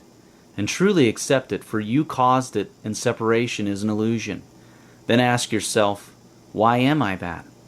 All confusion and fear will disappear, and solutions will automatically start to appear in the face of your I am that awareness. This applies to any situation, actually not just to a problem. Have you ever noticed how life works like a large, complicated mirror? What you do to others, you do to yourself. If you wish to be happy, make others happy. If you wish to be free, make others free. Use this principle in your business and you will be able to choose what you get back. The interlinkages between all life and the system of cause and effect are extremely complex, efficient, effective, and transforming. An apparently extremely small cause could have a huge effect in the future, or in the past or present. Physicists have a beautiful way of explaining this simply. They call it the butterfly effect. James Gleick, in his book Chaos, explains the butterfly effect as the notion that a butterfly stirring in the air today in Peking can transform storm systems next month in New York. And that is just a simple example. Everything is a cause that has an effect, and everything is an effect that had a cause. a huge chain reaction that is not bound by time, space, and form. In the case of wealth, the effect is either wealth or poverty. Be aware of your thoughts and their provable effects. Is a particular thought likely to lead to wealth or poverty? There are no such things as idle thoughts, words, actions, or states of being. Do not feel guilty. Forgive yourself for past failures and choose to act correctly next time. But avoid guilt, as it is one of the biggest destroyers of focus and confidence. Do not dwell on the past. Forgive others also. You're not doing them a favor when you forgive them. You are doing yourself the favor. They will still have their cause and effect, karmic, debt, for all their actions, whether you forgive them or not. But when you forgive them, you release yourself from a negative karmic cycle and release your energy for other positive things as well. What is found in the effect is already in the cause. Try to understand this intimately, then live deliberately. Here's another interesting thing about cause and effect in regards to wealth. Why do you suppose people get inspiration to start a particular business or career or passion or hobby? Yes, they are at cause individually for their desires, but there is something else as well. The collective consciousness of this planet and universe also has a hand in causing this inspiration. Remember, life always manifests images of the mind and grants every sincere and certain desire without fail. And the mind field is one. Your mind and all the minds make up the unified mind field. So the reason you have an idea is partly that others have caused it. That is how demand and supply works behind the scenes. If 1 million more people suddenly desire and believe they can have a certain type of fashion accessory, for example, an appropriate person with the appropriate level of desire and belief to go into the fashion business will have inspiration to create this fashion accessory and sell it to these people, and hence, all desires and beliefs will be fulfilled. The reason you have an idea is partly that others have caused it. When you visualize something you wish to have, someone is visualizing the same thing as something that they wish to give or sell. So the next time you have an inspiration, rejoice knowing that a group of people, small or large, is actively asking you and waiting on you to fulfill their desires. In other words, somewhere around the world, people are praying very hard for just the thing you are inspired to do. You are the answers to their prayers, and they are the answer to yours. Everybody is an answer to a prayer. We are all gifts and miracles to each other, even though we may not immediately see how that is so. There is nothing to worry about except for worry itself. You succeed. That is all you ever do. An easy way to understand that everyone is a gift and that we are all responsible as one unified mind is to think of Hitler. How could Hitler have been a gift to us? First, realize that he never would have come to power without the acceptance of the world as a whole. The world created the conditions necessary for him to rise. And as he rose, the world said, "He is not our problem. We don't care what he is doing to those people over there as long as we are all right." This separatist ideology, coupled with the way our collective states of being had created a fertile state of the world for Hitler to grow and thrive, is what caused Hitler. He could not have done it alone, just one small person against the world. He needed the world's conscious and unconscious cooperation. You cannot blame Hitler as a victimizer of the world without blaming the world as a creator of victimization conditions. Hitler allowed us to experience a negative aspect of ourselves. We are now a lot less likely to go into world wars. We know it is not a good idea. We are also less likely to ignore the plight of others, to act in unconcerned separatist ways. Hitler allowed us to correct, to a certain extent, the illusion of separation. All suffering comes from the belief in illusion. The truth sets you free. Everyone around you and everything that they do is a gift to you, allowing you to know yourself and redefine yourself. You are at cause of your world. Once you understand how a person as bad as Hitler can be a gift and how a person like him is caused by the world around him or her so that the world can experience its mind and beliefs, you will understand a big secret to wealth. Once you understand that Hitler acted as a mirror of the world, a focused collection of the little bits of indifference, belief in superiority and separation in each person and the world, then, you will understand how you can be the focused collection of wealth for the world. In other words, do not be afraid to dream big, to dream of grand wealth, and to believe you can have grand wealth. The world will make it happen, And it is in fact making you have those grand dreams to the extent that you are willing to have them. You are fully supported, whichever way you choose to go. All other things held constant, to the extent that an individual or society understands and applies the laws of cause and effect in the right way, so will they have wealth and happiness. What you now have is a good introduction into the universe's prime law. As you read the remaining chapters, you will understand this law a whole lot more clearly, especially after you read the chapters on conditions, success, and quantum physics. Now that you are armed with knowledge of the law that runs the universe, let us have a look at what conditions and success truly are. You are about to enter into one of the most beautiful, forgiving, and encouraging journeys that you have ever taken.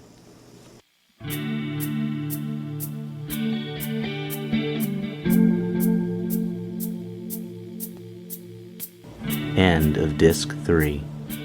Please continue this experience by inserting Disc 4.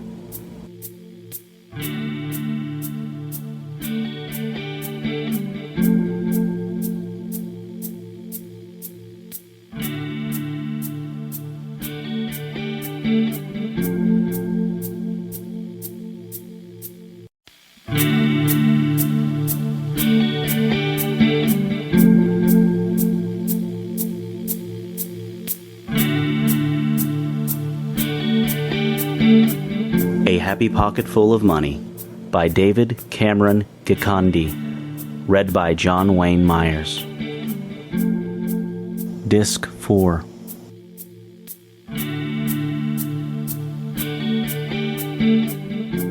Conditions.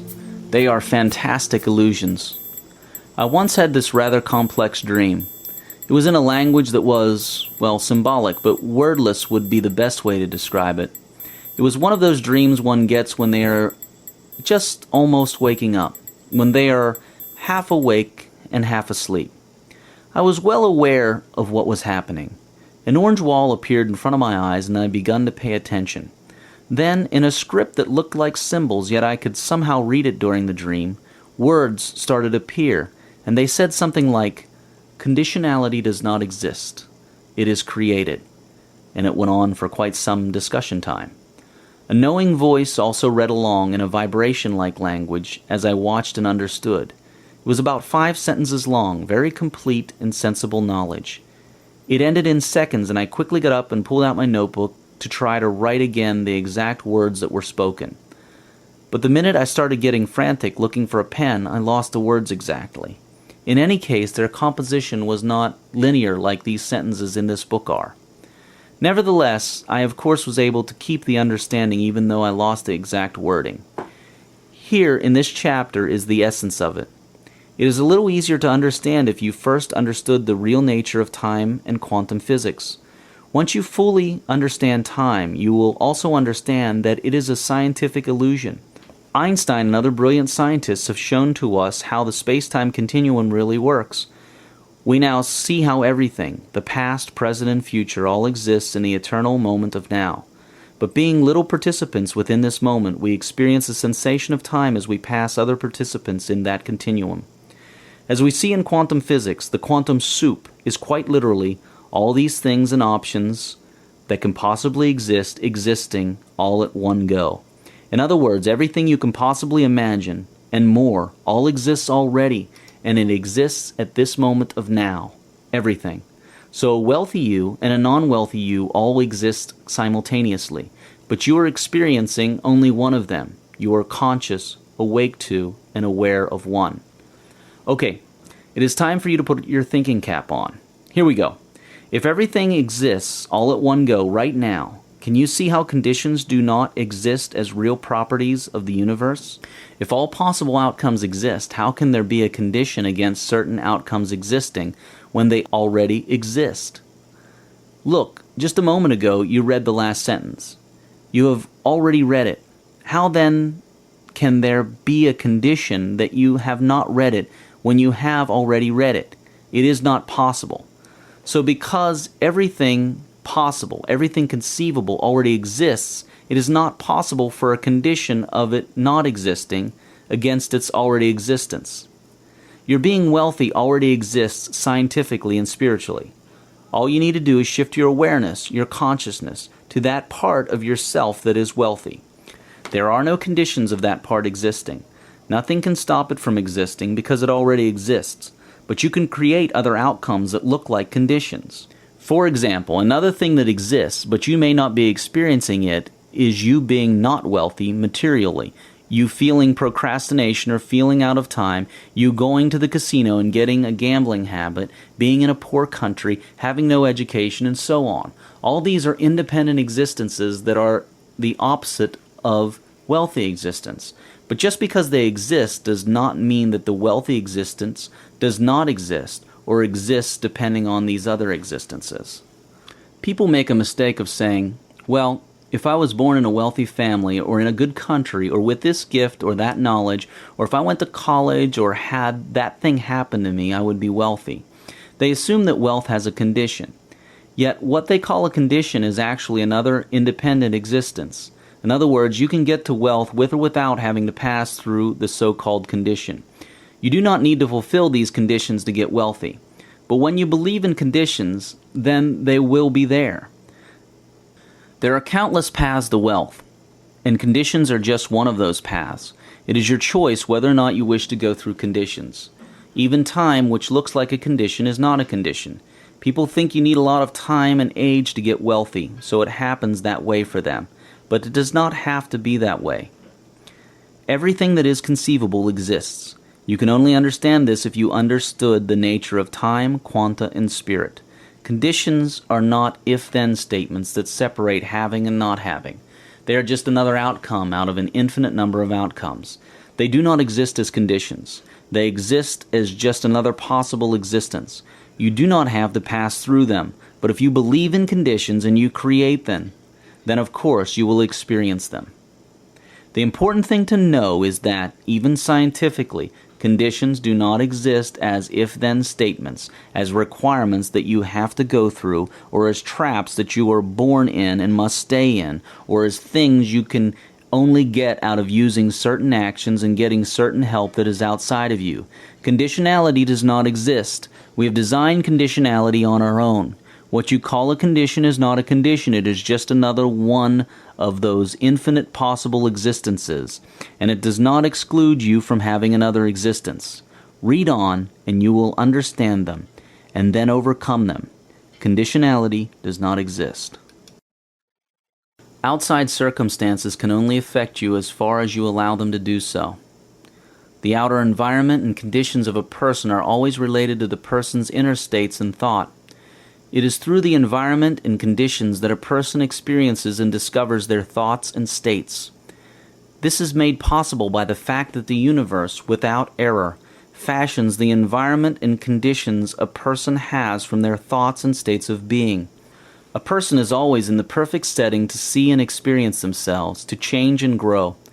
It is in recognizing and using this perfect system that a person can direct and quicken their growth in wealth and all other areas.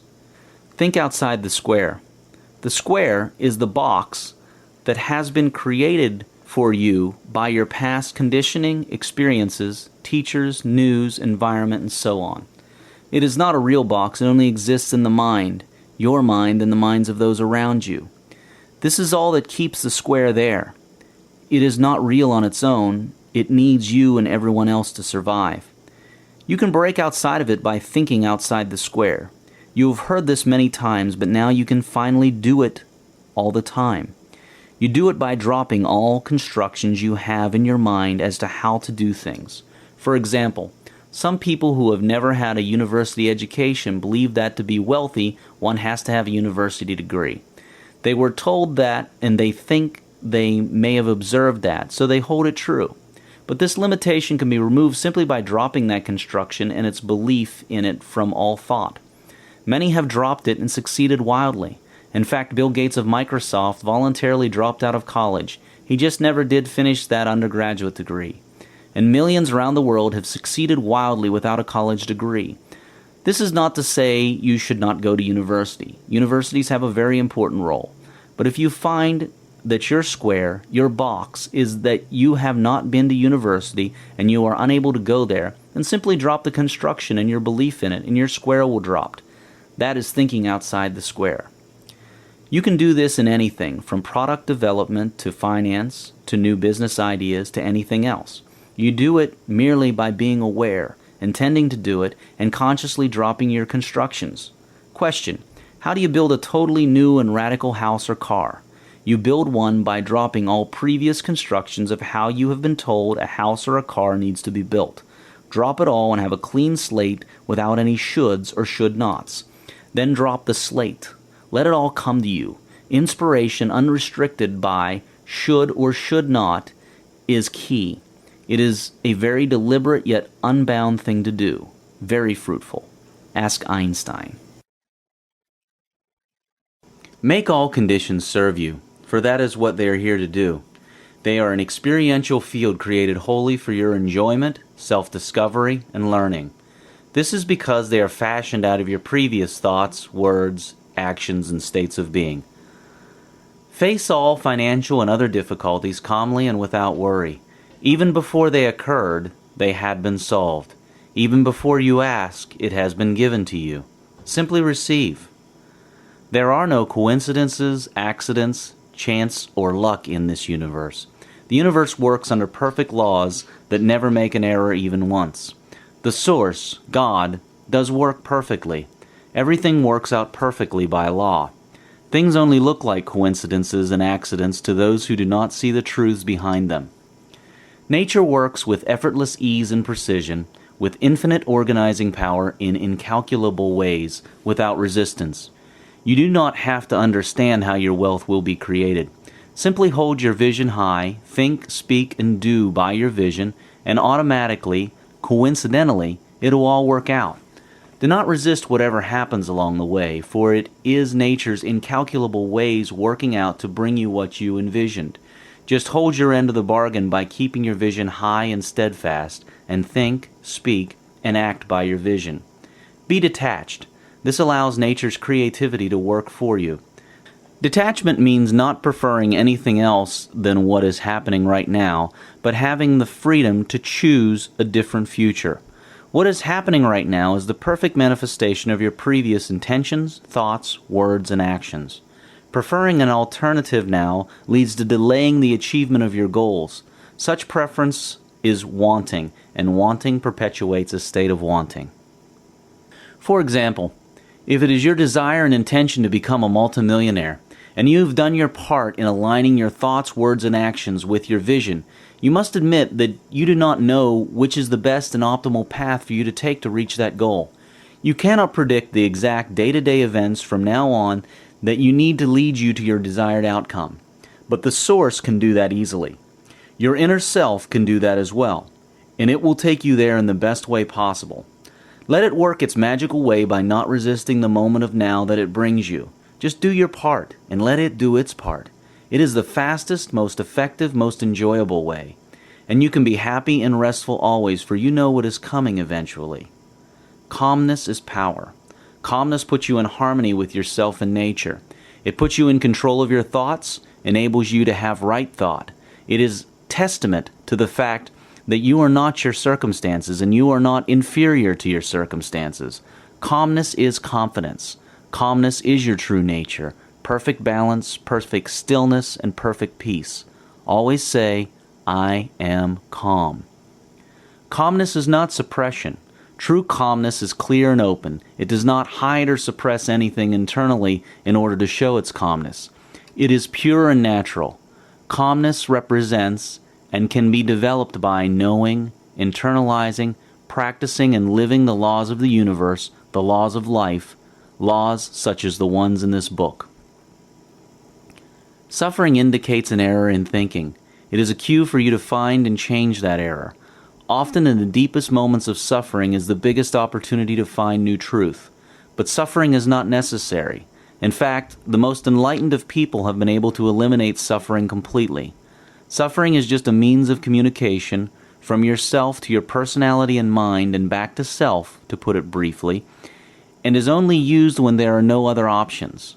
The people who are most resistant to the more subtle clues from themselves find themselves suffering the most. Those who are most aware and tuned to their self through things such as active intuition are able to work out life deliberately instead of having life work them out. Conditions do not exist. Conditionality is an illusion. Conditions are created to create an environment that matches your thoughts. In other words, conditionality is an illusion that follows thought to fulfill and manifest thought into experience of that thought. Conditions convert thought from symbols in the mind to actual experiences. The reality is that the universe contains all that there can possibly be, all held in the eternal moment of now, here. But if you believe and think that you are poor, conditions will form around you to fulfill that belief and those thoughts. On the other hand, if you believe and think that you are wealthy, conditions will form around you to fulfill that belief and those thoughts. Thus the statement, "I cannot afford that because I don't have the money," is false. What is actually happening is that you believe in insufficiency, and the world around you arranges itself over time to present you with needs of things that you cannot afford. By the way, for the same reason, need is also an illusion. How can you need what you already have, and you have it all, for it is all created, even before you ask, it has been given unto you, as Jesus and many other teachers have told us before, and now quantum physics is showing us the same thing. Conditions do not exist. Conditionality is an illusion. You cause conditions, yet it seems as if they are placed upon you by external forces. This is one of the most liberating insights. Understand it deeply. Live by it. Make all your decisions by it, and life will become magic. Just try it. When you fight against circumstances, you are fighting fruitlessly against the effects, strengthening and preserving the cause. Let us say, for example, that your circumstances are such that you see yourself broke. If you act from a broke perspective, cutting costs, being mean and stingy, being bitter, scared, and jealous, in an attempt to prevent yourself from becoming even more broke, what are you really doing? Can you start to see how you are perpetuating and energizing the broke conditions? By consistently believing and thinking about being broke, you are creating the conditions of being broke through the power of belief and thought. Remember, the universe always gives you what you think about most often, believingly. It is at your command. The way to fix being broke is to take on a state of wealth internally and think, speak, and act from that perspective. Wealth is first a state of being, which is then experienced. It is not the other way around. Wealth is not created because of certain conditions. Certain conditions are created because of wealth. Abundance is not created because of certain conditions. Certain conditions are created because of abundance. Conditionality does not exist. The following statement is wrong. A person is poor because of certain conditions around him or her. The following statement is right. Conditions of poverty are around a person because that person's self and thoughts are of poverty consciousness. The state, beingness, creates the condition. Most people think it is the other way around. Those who see it clearly find their conditions magically transforming themselves to give them lucky breaks and coincidences. Get out of thinking that you are your conditions. Say, "I am not my seeming lack of wealth I wish to have. I am not my job. I am not my condition." Why do things repeat themselves? Some people always keep failing in whatever business they try, for example. Here's the reason. You keep bringing yourself the same circumstances and situations over and over again until you decide to recreate yourself anew, change your thought pattern, and change yourself into a new, improved being. Avoid judging things as right or wrong. Things are just things. Their classification lies in the choice of the observer of these things to classify them as good or bad, right or wrong, fun or not. The minute you judge things, you judge yourself. You also block the hidden gift that an event brings to you. The Taoists have a wonderful way of explaining it using the story of a farmer whose horse ran away. The farmer's horse ran away, and his neighbor, feeling sorry for the farmer, said to the farmer, "I am sorry that such a bad thing happened to you." The farmer replied, "Don't be, for who knows what is good or bad." Well, the next day the horse that ran away came back to the farmer, this time bringing with it a herd of wild horses that it had befriended. The neighbor said to the farmer, "I congratulate you for your good fortune." The farmer replied, "Don't, for who knows what is good or bad." Well, the next day the farmer's son tried to mount one of the wild horses and fell, breaking his leg. Again the neighbor said to the farmer, "I am sorry that such a bad thing happened to you." The farmer replied, "Don't be, for who knows what is good or bad." The next day soldiers came by to forcefully recruit for the army, but the farmer's son was exempted because of his broken leg. Now this is just a simple story, but it demonstrates the miracles that the source works in the most unpredictable and seemingly unconnected ways so that all things work out to perfection. For those who know and work with the laws of the universe, those who apply the law of cause and effect, who have certain goals and purpose and vision, then this magic works beautifully, bringing with it synchronous events, coincidences, and many other twists and turns that lead to the desired end. So, avoid judging things and people. It only slows you down and harms you. For you do not know the chain of events planned. Also, you become what you judge, and what you condemn returns to affect you.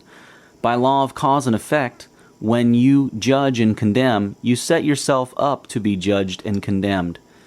Your part is simply to have clear vision and certainty on all matters that relate to your life, the inner workings of how your visions and goals will come to be. The daily events, good or bad, are taken care of for you, as long as you do not interfere with the process. Your intention works like a magnet that draws to itself all that is needed to make it manifest into the physical. This is an example of how your intention works out. You think up a new idea. You have a new desire. You intend to have your desire come to life. This then starts drawing to you all the things needed for you to attain your desire. It is a magical thing. You have certain dreams, you meet certain people, you go through certain conditions, you acquire certain skills. Many seemingly coincidental events occur. As this process goes on, parts of your desire keep manifesting into reality until the whole of it completely manifests. Trust the system. Do not fight the things that are drawn to you by your intention, for they are the perfect drawings of your own co-creation. See your predicaments with humor. This is the first step to getting unattached from them. Why do people sometimes hit rock bottom? Why do people sometimes become devastated, financially, emotionally, or otherwise? The answer lies in the use of suffering. We are not designed so that we can suffer. If we were to listen to our spirit a lot more, if we were to recapture that ability and be much more intuitive and listen to an intuition, our suffering would reduce dramatically. But when we refuse to listen to the higher wisdom of our soul, we then suffer in the physical so that we can correct errors in thinking. Haven't you ever wondered why it is that many of the people who become extremely wealthy had at some time been broke? The classic rags to riches story. Remember, it is not necessary for this to happen. But when it happens, and the person it is happening to takes responsibility and learns from it, the person becomes very wealthy. At the bottom, at rock bottom, a person is stripped of everything.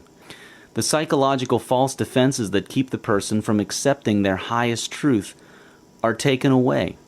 When the person disidentifies and disengages from these falsehoods and accepts the truth, they get up again very high. In regards to wealth, one of the truths is that we are abundant by nature. There are many truths about wealth and happiness, and many are covered in this book.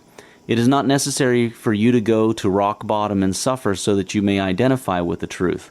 Suffering only comes when people refuse to listen to more subtle signals. These signals can come from within or from sources such as books, other people, TV, movies. The source communicates in infinite ways. It is us who do not pay attention and listen. It is us who choose to ignore what we feel is true. Another reason for suffering is to know what not suffering is and how to get to the not suffering. For example, for you to know what red is, you have to know what red is not. You do not have to know this experientially and personally, but you definitely need to know it. Imagine a robot that has never experienced a state of happiness or sadness. This robot may be very smart, very well programmed in the knowledge of happiness and sadness. The programmer may explain as much as possible what happiness is, but the robot will only ever know conceptually what happiness is. And that is not true knowing, it is emptiness. Only by experiencing happiness yourself can you know happiness, and to do so you need to experience, even if for a short while, the opposite of happiness, which is sadness. There are some things that you need first-hand personal experience in, and there are some things that you only need to know conceptually. Sometimes the ones you need to know firsthand include things you may call suffering, but in essence they are tools to enable you to enjoy their opposites that you seek. Much of your pain is self-chosen. It is the bitter potion by which the physician within you heals your sick self. Therefore trust the physician, and drink his remedy in silence and tranquility, for his hand, though heavy and hard, is guided by the tender hand of the unseen.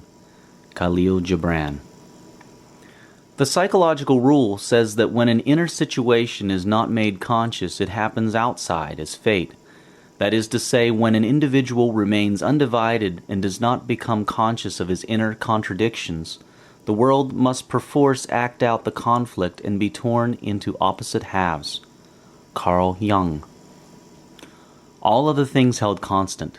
To the extent that an individual or society understands and uses the illusion of conditionality in the right way, so will they have wealth and happiness. It feels refreshing to know that we are not at the mercy of some random circumstances and conditions, to know that we create them and they are beautiful gifts that come to serve our growth. It is liberating. Now we shall look at an aspect of conditionality that has been extremely misrepresented in society. They say that you can either succeed or fail. Here is the beautiful truth and secret. You always succeed. Success. You can never fail. Concerning wealth, no condition has been more misrepresented than success and failure. Many people think you can either succeed or fail. Well, failure is yet another illusion, and success is all that there is. This is such a profound truth that you should make every effort to understand it. All of life is a success, full of successive moments. Failure, when used without fear as a learning process, is what eliminates weakness and builds strength in thought and character. This new strength in thought and character is essential and critical to the future success that you seek. Failure is truly a successive moment, a moment of success in its own right. Through failure, one learns how to succeed and how eventual triumph tastes like. For how would you know how to relish the sweet taste of triumph if you did not know how failure tasted? And how would you know how to arrive at your intended triumph without the tools designed to get there? The most common cause of failure is the lack of clear and focused goals and visualizations. The universe, life, literally lacks something to work with, so it does nothing. Life is images of the mind expressed, and without images there is no expression. Often, in your darkest hour, lies the greatest opportunity to be all that you can be. Your worst moments are often your biggest liberators, your highest teachers. Do not fight and resist them when they come. Instead, look into them for the lesson they hold, the liberation they bring. Suffering is always an indication of an error in thinking. You are not designed to suffer. You were designed to enjoy life. Gain and loss are two sides of the same thing. Through loss, you gain new things. Through loss, you know the sweetness of gain. Without loss, there would be no gain. It is the struggling against loss and the preference of gain over loss that causes suffering and retarded growth. It is the acceptance of loss and gain as both gifts to fuel to your growth that will propel you to greater heights faster. In the end, you will then see that loss was not really loss. At the point when you recognize the gains you got from the loss, you will see that the loss was really a blessing and that loss does not exist. Every loss has a gain, if only you accept and look into it for it and have patience. Loss is usually, number one, a result of an error in your thinking in which you have the opportunity to correct your thoughts and make massive gains, or, number two, not because of your thinking, but a new opportunity selected by your higher self designed to take you higher, a chance to discover a new, higher truth. Use all conditions to enjoy and build yourself. That is what they are there for. Even the negative ones are useful. If, for example, you are faced with a situation in which you are under oppressive people, first make sure you choose to be in a libertarian, self-loving, and loving state, the opposite of oppressive, of being internally. Think, speak, and act liberty, self-love, and love. Show them kindness and forgiveness rather than being oppressive to them when you get a chance. That is how you get out of your negative circumstances. That way, and by visualizing in detail, with belief, the way you wish to create your next world.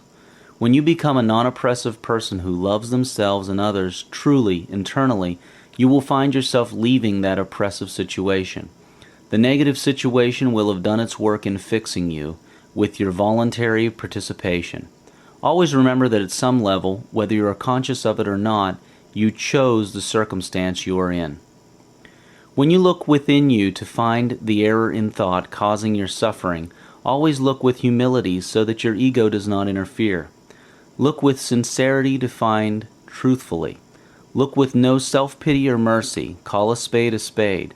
Remember, it is a private exercise. No one else will know and ridicule you, so feel free to be precise and honest with yourself.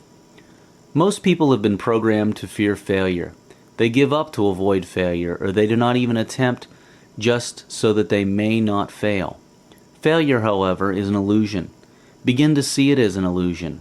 Failure, suffering, is an essential component to success. It is what helps you correct wrong thought if you approach it with an attitude of learning. Through failure, you learn how to succeed. By trying and failing, you refine your thought and point it ever closer to success. But this is so only if you do not give up. Through failure, you get to know success and how to get there. How else would you know what success tastes like if you did not know what it does not taste like? And how would you get there without knowing how to? Think about that. Failure is an integral part of success. Failure is actually a successive moment that leads to ultimate success. Failure is not the opposite of success, a separate entity from success. Failure is success. It is the same thing, but they are on different ends of that spectrum, the spectrum of achievement. It is just like hot and cold are different ends of the spectrum of temperature or a thermometer. Failure and success are both different vibrations of the same thing. Failure is not failure as such. It is only truly failure when you accept it as the end. But if you accept it as a blessed part of the process, a part that helps you succeed further, and know what this further success tastes like, then you can never possibly ever fail, ever. Failure is an illusion. Stop fearing it. Love it for the gifts it brings you. Life is a collection of experiences. The challenges make up part of the experiences. Use the challenges to become better, and enjoy the rewarding and triumphant experience that follows every challenge. Every try is a success that leads to the eventual desired outcome, the big success. View it that way. Your survival is guaranteed. You do not have to qualify for your dignity and life. All other things held constant, to the extent that an individual or society encourages and applauds all moments, events, and attempts, seeing them as successive moments of successes, so will they have wealth and happiness. Now that we have defined success and uncovered the illusion of failure, it is time to look at the object of the quest for success. In other words, what people want. Here is another secret: desire, but never want. Want not. Desire, but never ever want. There's a good reason to watch your words, thought, actions, and states. Every state and thought is acted upon precisely by the universe, by law. Each word carries with it thousands of years of meaning and instructions on how it will be carried out. For example, the word jump invokes specific images in any person's mind, along with the appropriate instructions to execute it. And the universe, which has to assist in that jump, acts accordingly. Laws of physics, spirit, mind, body, coordination, etc. Even as you read this book, the words invoke in you certain things, some of which you can feel right now. Some people by now will excitedly know the words in here will enable them to make big differences in their lives. And that knowing is already starting to make changes unseen. And some people already know this as they read this. In regards to wealth, the most important word to watch out for is want and all its equivalents. Wanting communicates to you and to the universe that you do not have something, first mistake, and that you are in a state of not having it, but wishing you did, second mistake. The problem is compounded by the fact that wanting is a perpetual state. In itself, it has no finality. Think about it. You can never get what you want. Never. It only looks like people get what they want, but they never really do so. What actually happens is that very gradually they shift from the state of wanting to other states, and then they get what they had wanted initially. But as long as they are in a state of wanting, they cannot get that which they want. Here's how the illusion of a person getting what they want works. Remember the last time you wanted to eat and you got what you wanted. You ate something. Okay, you wanted something to eat. This is a wanting state. But watch what happened next. You started to go get something to eat. You actually shifted from wanting to a getting state, which has finality. You then shift to the present tense of having, finally, and you appear to have had what you wanted. See, you never did get what you wanted when you were in a wanting state. You had to shift states. This unconscious shifting from a state of wanting to another state is easily done all the time by people, but only for small things. But what if it was something so big, something you had never done before? Would you still get it if you wanted it? Unlike food, it would be harder for you to unconsciously shift from the wanting state because you have not gone through it before. If you found yourself wanting $20, it would be easy for you to unconsciously shift from the state of wanting to getting because you have done it before over and over again. But what if you wanted $1 million and you have never had more than $20,000 in your life before? Would you be able to shift unconsciously from wanting to getting $1 million? Most likely not. The solution is this: never want. You can never get what you want. Wanting something very bad is worse. In your thoughts, words, states, and feelings, replace want with desire or wish. Unlike wanting, desire does not necessarily have to mean you do not have something. It is a very subtle difference, and some people may say they are the same thing, but there is a world of difference. Some thesauruses may even say want is interchangeable with desire, but that is simply for some linguistic purposes. Remember, your thoughts are carried out with precision and perfection by the universe. It is the way the system is designed. Wanting is carried out with precision, and wanting represents a perpetual state of not having. Desire is not a perpetual state of not having. In fact, it does not necessarily have to mean you do not have what you desire. It is sad and funny to think that billions of people are kept away from what they want by such a simple little difference. It all lies in the precise execution of the universe. Precisely. It is not just the word want that should be avoided. It is the state. It helps nothing to avoid the word want, but to be in a state of want. That is useless. Language is the symbol used to represent things such as state. The word want is a symbol that represents the state of wanting. It is therefore the state that you should avoid first. The symbol, the word itself, is also to be avoided so as to not invoke the state. Please, desire, but never want. Here are a few dictionary definitions of the word want. To be without, lack, to be destitute or needy, a defect of character, a fault, to be absent, to be deficient or lacking, to fail, not to be sufficient, to fall or come short, to lack. This is what you communicate to the universe to bring to you when you want something. The universe brings you just that, absence and deficiency. None of these negative definitions is included for the word desire. Now here are some dictionary definitions of the word desire. To express a wish for, request, the natural longing that is excited by the enjoyment or the thought of any good, and impels to action or effort its continuance or possession, an eager wish to obtain or enjoy. Not needing a particular result in the moment of now frees the subconscious mind from all thoughts about why you cannot have a particular result. This in turn opens the path to the particular result that was consciously intended. This is one of the benefits of intending with detachment. You intend a future outcome, you are certain of it, but you are detached as to what is happening in the present moment. For example, assume that you intend to be a millionaire. But in the present moment, events are moving in a way that suggests you're not going towards your goal. You will make the best progress if you are detached from the present moment, meaning you accept it as it is instead of fighting it and getting frustrated by it and losing hope. But regardless of your detachment, keep your certainty about your outcome in the future, about becoming a millionaire. Learn to enable the coexistence of intention, certainty, and detachment in your life, and life will quickly become happy and wealthy for you.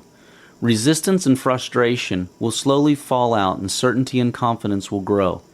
You see, you cannot fail to get wealthy if your goals are clear and focused, and you are certain, faithful, you believe. It is impossible to fail. Failure would mean breaking the unbreakable laws of the universe. So certainty enables you to relax, knowing wealth is on the way, regardless of whatever the present moment may look like. Lack of detachment equates to resistance, and what you resist persists. Eliminate all forms of wanting. These include regrets about the past, wishing things are or were different, looking forward to, wishing, wanting, worrying, and throwing your awareness and consciousness out into the future or past. In other words, do not hold on to the past moment. Do not wish you were in the next moment to come, but instead take in the moment of now in its fullness for all the gifts it brings to you. The faster way to create a great future is to simply intend, release, and get back to enjoying here now. Wanting tells the universe to create conditions that keep you in wanting, making it impossible to have what you want unless you get out of the state of wanting and into another state. It is a very subtle but important way of seeing life. Never want anything. Wanting makes the universe give you the conditions that create a perpetual state of wanting. Have passion, have desire, have intentions, but want not. Eliminate the word want in your language and the state of wanting in your thinking and being. Replace it with desire and desiring, like and liking. Wanting creates conditions of perpetual wanting. You never get what you want. If you ever find yourself thinking you do not have something, or you are not something, then you are wanting. Wanting is a state of being that professes not having, lacking. It is not just a word in the spoken language.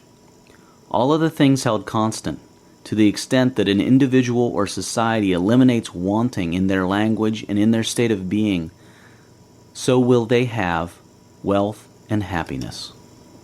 If you find yourself fighting against want, reread the chapters on quantum physics, abundance, one, and self, and understand truly how, as it has been taught by teachers for thousands of years, you have it all.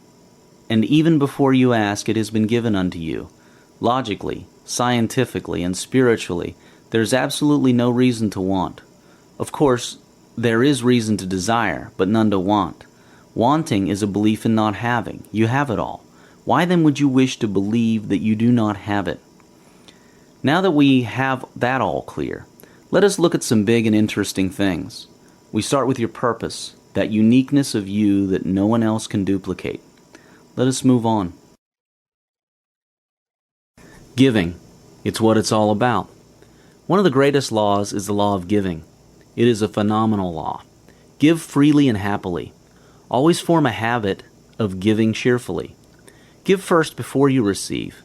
Whatever energy you give will come back to you in amazing ways. You may give away your time, for example, and it comes back to you much later from an unexpected source in an unexpected form in a way that benefits you greatly. You cannot insist on a particular way and time it will come back to you, but you can be assured it will come back in the best way for you. Give, give, give, and do so cheerfully and freely. It is the energy behind the giving that matters, so do not give grudgingly. The law of cause and effect guarantees that you shall receive plenty for what you give. Life is for giving. Give what you have on you. Time, money, smiles, love, compliments, anything. And you will get back what you do not have on you. Give graciously and receive gratefully. Grace and gratitude are the energizing factors of giving and receiving.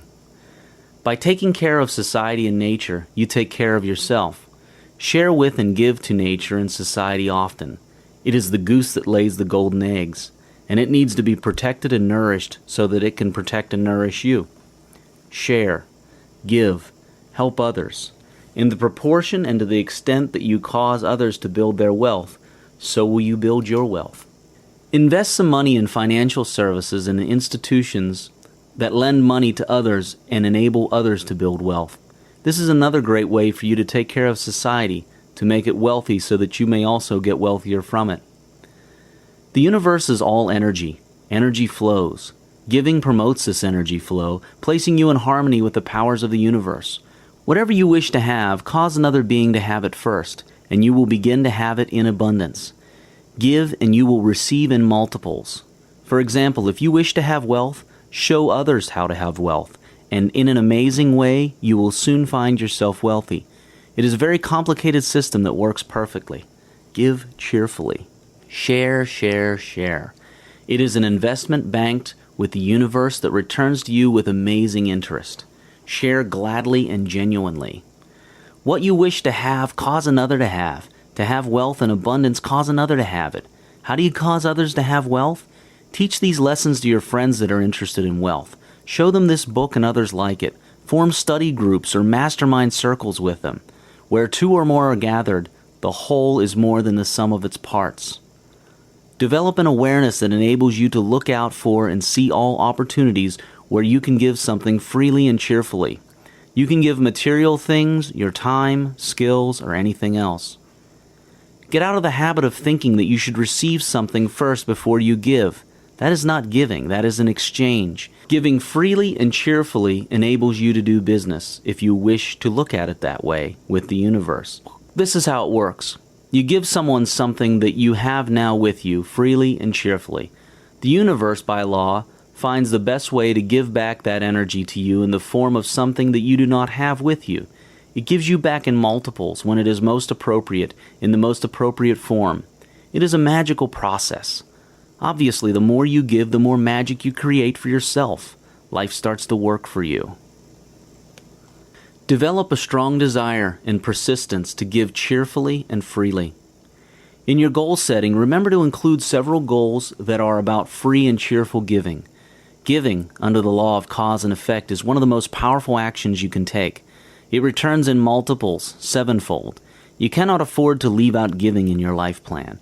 You cannot afford to leave it to chance occurrence. Develop giving into a habit, something you do naturally without having to think of it. This makes you into a consistent and persistent giver, and the universe will work for you. Give spontaneously. Work on the habit of giving until you get to a point where you enjoy giving. Enjoy it thoroughly. It is okay to think and know that when you give, you will get back something from the universe. You do not have to pretend you are not interested in receiving a reward for giving. Expecting a reward is good. In fact, expecting a reward is empowering a reward to come to you.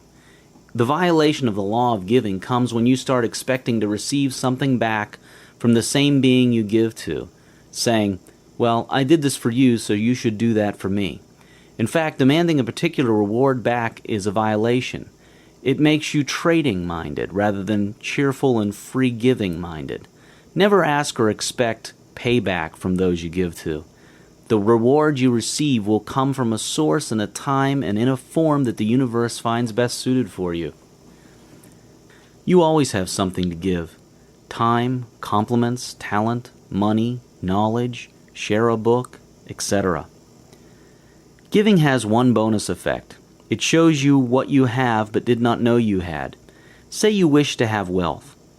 You then decide to give wealth first by helping others learn how to have wealth. You read books such as these, help where you can with such knowledge, share these kind of books, and so on. In that process, magically, you end up realizing you had a whole lot of wealth and wealth capabilities that you previously thought you lacked. You are surrounded with abundant opportunities to give, but you only see them when you decide to start seeing them. Learn also to receive graciously and happily. Do not feel uncomfortable receiving. You deserve it, and by receiving, you are in harmony with the law of giving and receiving. The trick to giving is to not force it upon those you give to. Offer your gift freely and cheerfully. Show your hand. Do not shove. Show. If the receiver does not wish to take your gift, respect that cheerfully. Do not get offended if your gift is not accepted. Allow the other person their full nature of freedom and choice. And do not make a person dependent on you. When a person becomes dependent on your gifts unnecessarily, you have not done them any good because you have reduced their belief and ability in themselves. Here is a likely scenario. Imagine a person who does not have much in material possessions to give and share with others. But this person is very charming and kind. The person gives 1,000 compliments to people he or she comes across without even getting one compliment back. This person uplifts their mood and confidence by finding ways to encourage and compliment them. But this person never gets a compliment back from anybody. Well, not to worry. The universe keeps its accounts perfectly. This person's giving builds credit in the universal system. One day, by the law of cause and effect, of giving and receiving, this person somehow gets the bicycle he or she has always wanted, just when the person needed it, in a way that looks like a miracle.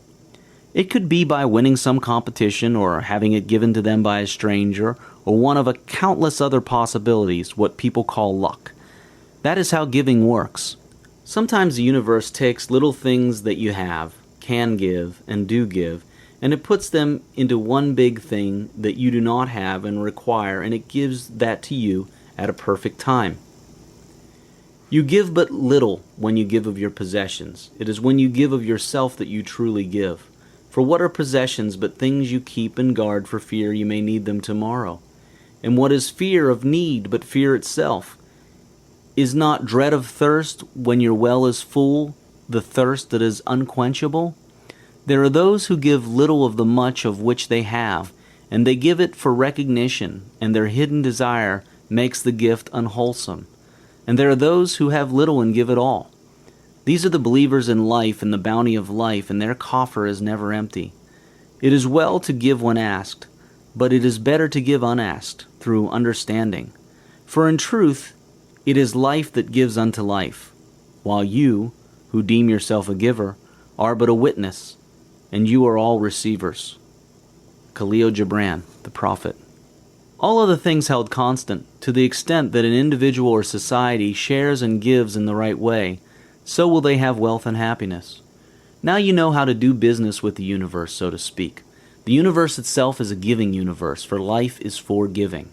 You give and you receive sevenfold. You actually are rewarded for your kindness. The source, life, is all about giving, and the intelligence that runs the universe honors your giving always, always. Give cheerfully. Everything in life is a gift, especially with regard to wealth and happiness. Never cease to cause others to have wealth and happiness, and you will have wealth and happiness in multiples. But what goes with giving? Receiving. And what goes with that? Gratitude. Thank you. Let's have a look at that. Purpose. Why are you here? What is your purpose? Your purpose is separate from your goals. What is your purpose? Why are you here? Only by knowing and declaring your purpose and holding it high every day can you move forward fast in the right direction for you and have a great time doing so. The right question is, why did you choose to come here on earth? Where did you get your purpose? Consider this suggestion. You have free will. When did this free will start? Some people think it starts after you are born. They believe that they did not have a choice whether or not to be born, but once they are here, they have free will to make choices in their lives. Others believe that your free will is eternal, and it starts even before you are born. That is not such a strange idea. Your soul is eternal. Your eyes tell you that life starts when one is born, but something deeper tells you that this may not be the real beginning. Purpose or destiny is what you, yourself or soul, chose to come to do here on earth, a choice based on its set of attributes and wishes. And the circumstances and location you were born in are perfect for you to collect the necessary tools to fulfill your chosen purpose were you to go through life with such an awareness. That is why your unique purpose feels so good once you find it. That is why it gives you so much joy doing it. That is because you chose it a long time ago. It is what you came here to do. Unfortunately, so many people do not fulfill their purpose, largely because of the way our society and education is structured. Yet you can easily fulfill yours if you choose to. You first find your purpose by spending some quiet time thinking what makes you feel so good, what you have so much passion for. Do not think of job descriptions or careers. Drop all those labels society has taught you to believe in. They are the number one reason why people do not find their purpose. Just ask yourself, what makes me happy? It could be spending time with butterflies, or flying around the world making deals, or cooking, or speaking to people, or anything else. Once you do that, envision it, intend, and make goals toward moving to a point where you'll be working as a career in your discovered purpose. For example, let us imagine that your purpose is studying butterflies and you are now working unhappily in a non-butterfly related job. Do not despair. Start getting books and finding people in the butterfly field. Find out all that you can. Then start making goals and choices that will eventually take you out into a position that is butterfly related. Do not worry about money and all the other little worries you may start having.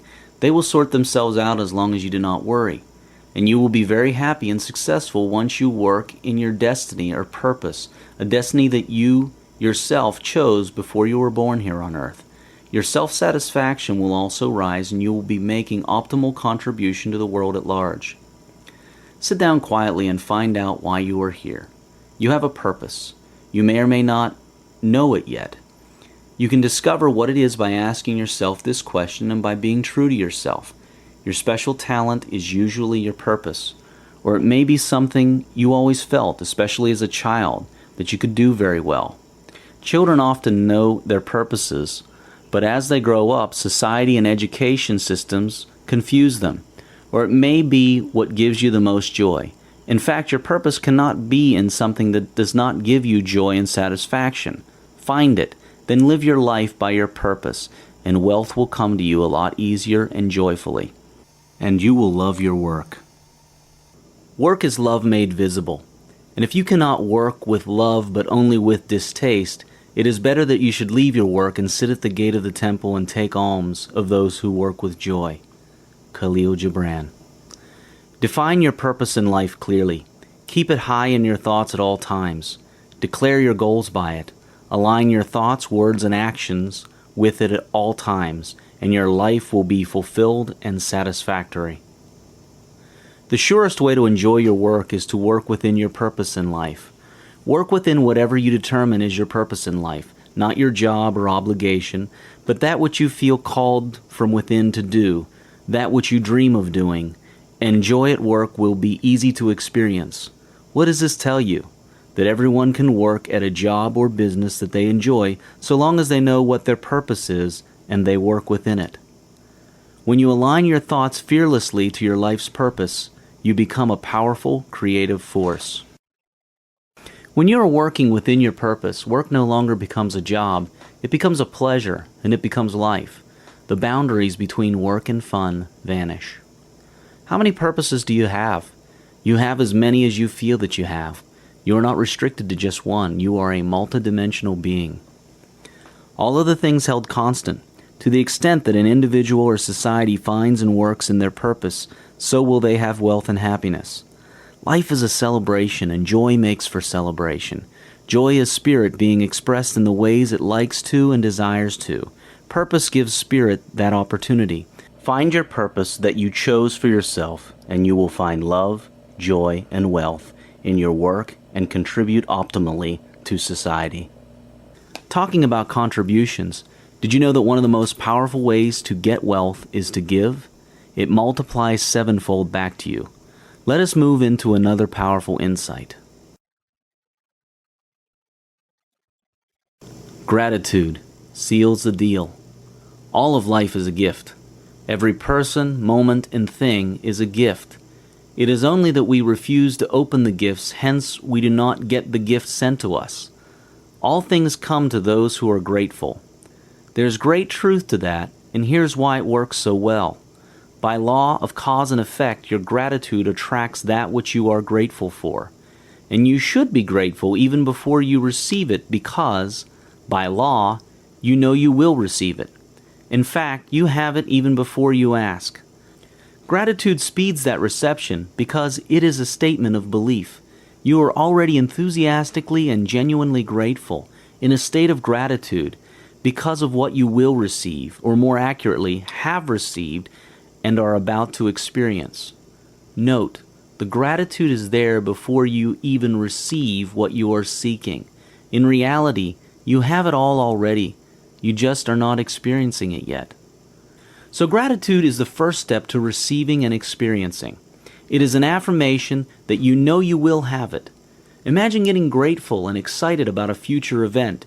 Do you have any idea how much faith that portrays and how much that takes you to your goals at rapid speed? It is magical.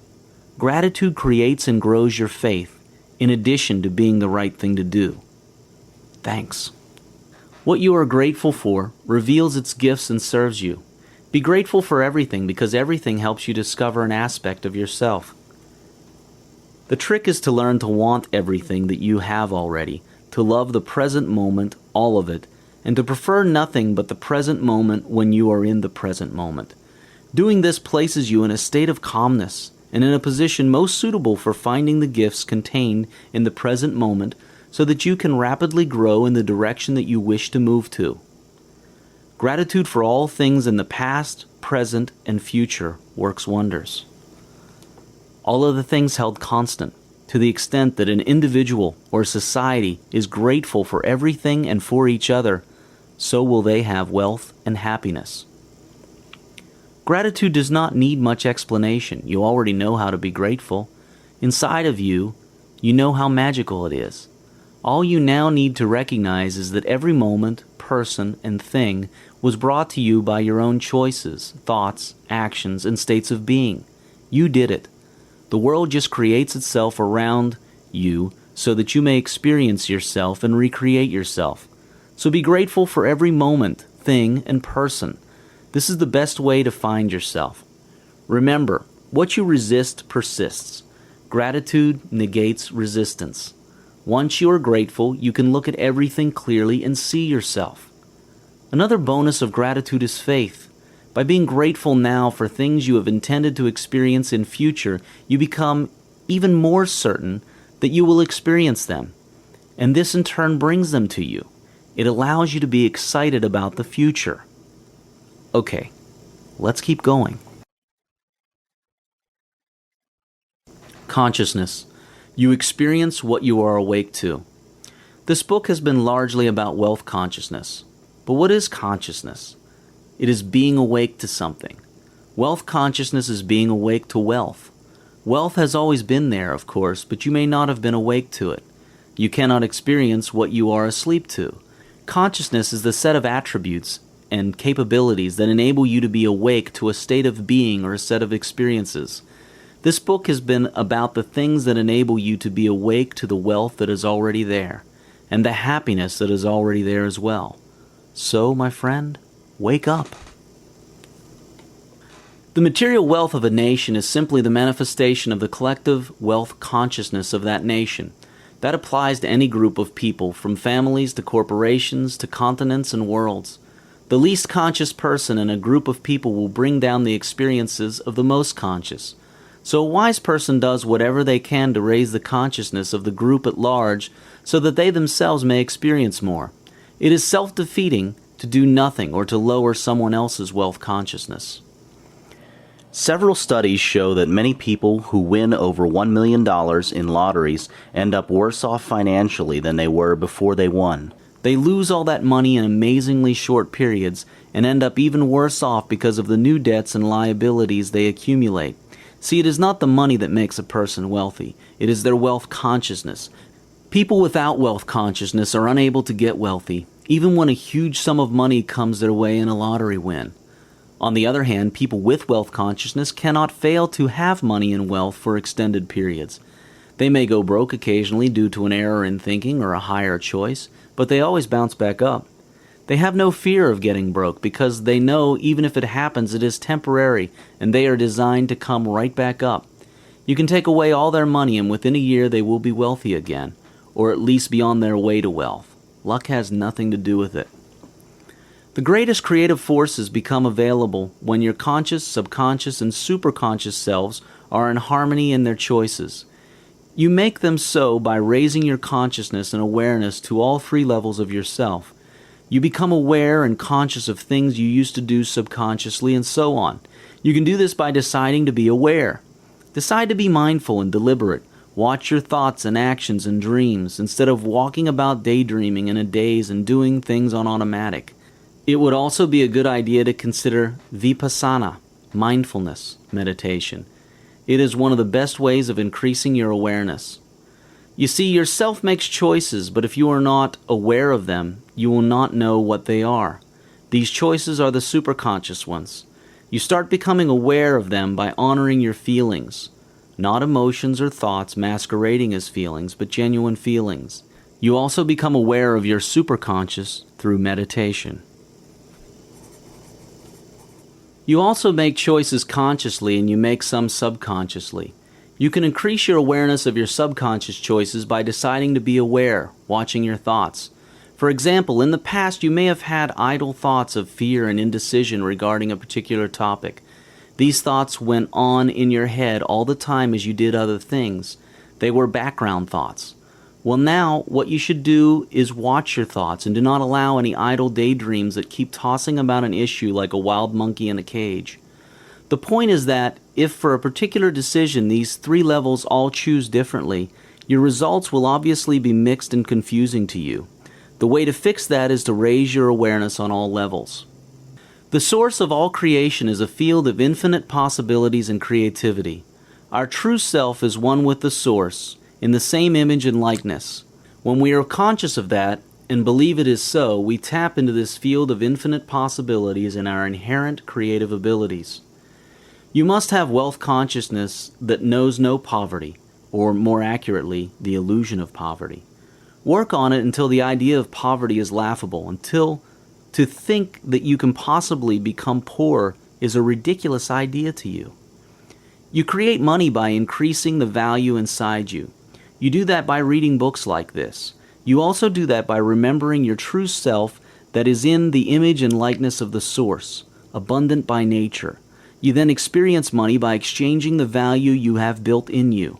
Exchange it with others by providing services, goods, and money to others in exchange for their services, goods, and money. Remember that people have unique purpose or ability within them. They fulfill part or all of this ability or purpose. They create something out of and by it by using their internal value. Their creations are therefore unique, and the exchange of these unique creations is what brings about the paper or cash money. Paper or cash money is just a medium of exchange for our uniquely developed internal value. Build wealth by building your inner value. Experience wealth by carrying out your purpose and ability using that built-up inner value. It all lies inside you. To build external wealth, build internal value, then exercise it. It is that simple. The biggest components of internal value are instantly available to all. These are faith or certainty, imagination, inquiry, and focus. Activity, taking action, translates inner value into outer value, material wealth. Wealth follows those with wealth consciousness. It is not the other way around. Wealth consciousness comes from states and thoughts of prosperity and wealth full of confidence. It does not allow any moment at all to think poverty thoughts of limitations, doubt, and scarcity, nor to have states of fear and disbelief. The earning of money has nothing to do with the direct manipulation of the papers you now call money. It has all to do with wealth consciousness. Wealth is a predictable result. The causes of wealth are predictable and accessible to all without exception. To the extent that you have wealth consciousness inside of you, outside things will enable you to experience wealth or hinder you from experiencing wealth. This is the same for happiness. To the extent that you have happiness inside of you, outside things will enable you to experience happiness or hinder you from experiencing happiness. And it is the same for everything else. Peace, love, non-judgment, non-condemnation, non-segregation, and so on. The collective consciousness is very influential on your own wealth and happiness. You can create many of the events in your life, but some events, especially the large events, happen because of the thoughts and consciousness of people around you in your society and world. You have heard this before in many forms, where two or more are gathered. You are not alone. You are not separate from everyone else. You as an individual matter a lot to the whole and vice versa. Your extent of wealth and happiness is co-determined by yourself and everyone else. Please understand this carefully. No one can stop you from being happy and wealthy. That is because only you alone choose to experience everything as good or bad, all on your own, and no one can possibly take away that internal choice from you. And only you can choose to have wealth or happiness, and no one can take that from you except yourself. But that said, you are more likely to meet good and happy opportunities and events if the people around you are of a suitable consciousness. Think of your mind as an extension of your spirit, your body as an extension of your mind, your immediate environment and other people as an extension of your body, the world as an extension of your environment, and thus the whole world as your own larger extended body. And the same goes for everyone. Thus, whatever good or bad that is in your extended body affects you to the degree that it is away from you. So it is very much in your interest to spread wealth and happiness consciousness around the world. That spreading of wealth consciousness improves the larger extended body as a whole, for what happens to one part of the body affects the whole. The advancement of just one individual in society causes a series of advancements of varying degrees for all others in society. So to raise yourself, raise others, and you will automatically rise as well. Even telling a few people is enough, but telling as many as you can tell shall shift this universe dramatically. This book is a start. Share it. Use the internet, email, and SMS text messaging on your mobile phone. We've invented these affordable communication networks around the world as a testimony of our increasing realization that we are one, and as a tool to keep growing in that realization. So use these networks. Remember them. One of the best ways to become wealthy and happy is by practicing meditation every day. Meditation puts you in touch with your higher self, and the teachings in this book become you experientially in every cell of your body. They no longer are theoretical constructs, for they become you. You no longer have to struggle to practice and remember them, for they are you. Start meditating, and one day soon you will have this happen to you.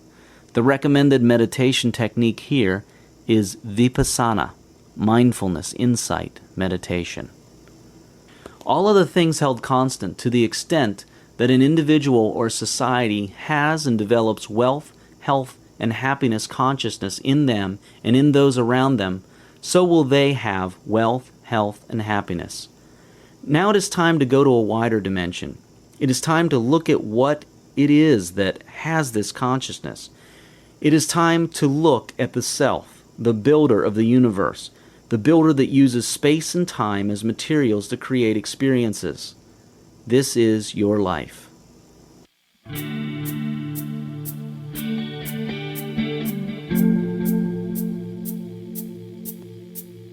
End of Disc 4.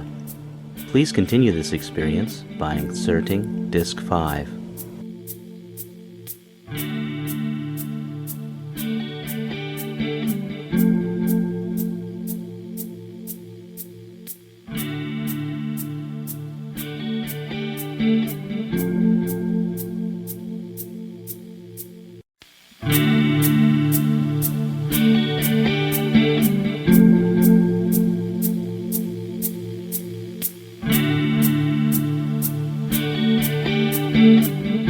A Happy Pocket Full of Money by David Cameron Gikandi.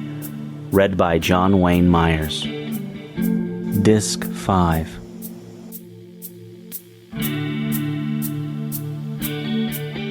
The self, the architect of the universe. It is now time to look at first cause, that from which everything arises. Know thyself. So has it been said throughout the ages. Yourself, your spirit, or your soul, whatever you are used to referring to it as, is the real you. The rest are just your tools. Your personality and body and ego are just temporary tools of yourself, that which will always remain even after you drop everything else. Yourself is first cause of your entire world. Any state you find yourself in must be caused by self. Your thoughts come from yourself. Your desires come from yourself. Can you think of anything in the world that does not arise from the spirit? Nothing can exist outside of spirit. Nothing can exist outside of life. Even wealth has first cause. Now you see why it is crucial to know what spirit is, so that you may know how to be more in touch and aware of first cause in your life, so that you may create the experience of wealth and happiness in your life. We have already touched on spirit many times before in this book, especially when we were referring to states of being. Now we shall look at two aspects of self. One is the actual spirit side of you and about life. We shall go into that very briefly. The other is a general overview of things you do here as a personality that are healthy for you and yourself and are helpful to the having of wealth and happiness. You are first cause. People attract what they are, not what they want. They attract what they love and what they fear. They sustain what they judge and condemn. What they resist persists. What they accept and examine mindfully releases them. What they truly believe is what becomes real in their lives. See good in everything. Look at the light and you will never see the dark. Change is the only constant in the universe. Everything changes at every moment. Life is all about change, and with change comes growth. You will one day leave even your own body. You can never truly own anything here on earth. Thinking that you own something results in that thing owning you. The thought of ownership causes resistance to change, resistance to the workings of the mighty universe in its infinitely intelligent fashion. The minute you start thinking you own something, it owns you. For you to enjoy and use prosperity and wealth wisely and fruitfully, you should replace the idea of ownership with one of temporary custodianship of something, or having the use of something, of keeping something, of taking care of something. This is what puts you ready to go with the flow without loss and suffering when the time comes for change to work its inevitable ways. So much suffering is caused by resistance to change. Resistance to change shows that a person believes that it is possible to not have a thing, to lose something. Yet on a higher level, on the level of spirit, you have it all at all times. What are you holding yourself back for? You have it all. You can experience any part of yourself that you choose, so long as you choose to and choose believingly. With faith, everything is possible. It is all yours anyway. What are you waiting for? Calmness is the fruit of wisdom acquired over time. Calmness affords true control and precision of thought. Celebrate life. Fear of the unknown is paralyzing, yet totally unnecessary. Only in the unknown can you find growth, freshness, and creation. The known, the past, is already experienced. It is gone. A past moment is a moment gone, lingering only in our memories. Sometimes we keep recreating the past over and over again, sustaining it out of fear of losing it. But new growth, new creation lies only in the unknown. Learn to love and cherish the gift and power of the unknown. Choose this, and you will find yourself traveling on a wonderful journey of exploration and growth. Remember always that yourself knows everything. Nothing is unknown to it. It is only your ego, with its limited vision of space-time, which knows only fractions of the all. Trust your spirit. Yourself can never harm you. You are yourself, not your body and ego. All suffering is caused by fear and by believing strongly in the illusions of this world. Let go. The unknown carries tremendous opportunities, knowledge, potential, and rewards. Step into it often. Consistency of purpose, curiosity, confidence, courage, cheer, certainty of intention. This is all good stuff. What are you holding back for? Let go. At every moment and situation, with every thought and action, ask yourself two things. Number one, is this the greatest version of the grandest vision I have ever had of myself? And number two, what would love do? Then adjust your thoughts and actions based on the answers to these two questions. This is a very fast way to growth in all areas of your life. Question everything and rule out nothing. Be willing to suspend everything you know. You cannot discover new things until you stop telling those new things what you think they should be. Let them tell you what they really are. Exercise your body daily. Your body is an energy system and an extension of your mind. Exercising opens up the energy channels in your mind and body. Remember, thought is energy, and your mind is all over your body, in every cell of your body, not just in your brain. Exercising your body every day makes your mind and thoughts a great deal better. Change is the only constant. Love it. Embrace it.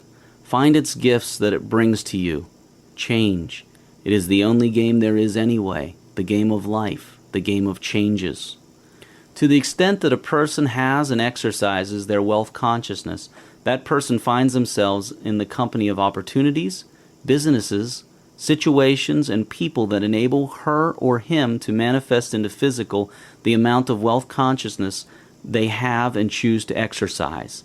Luck and coincidences have nothing to do with it. What some people call luck and coincidence is the precise execution of an infinitely intelligent universe that works in amazing ways to fulfill exactly what we imagine ourselves to be, believingly. You are your own luck. What is can? What is should? What is the line between can and cannot, should and should not?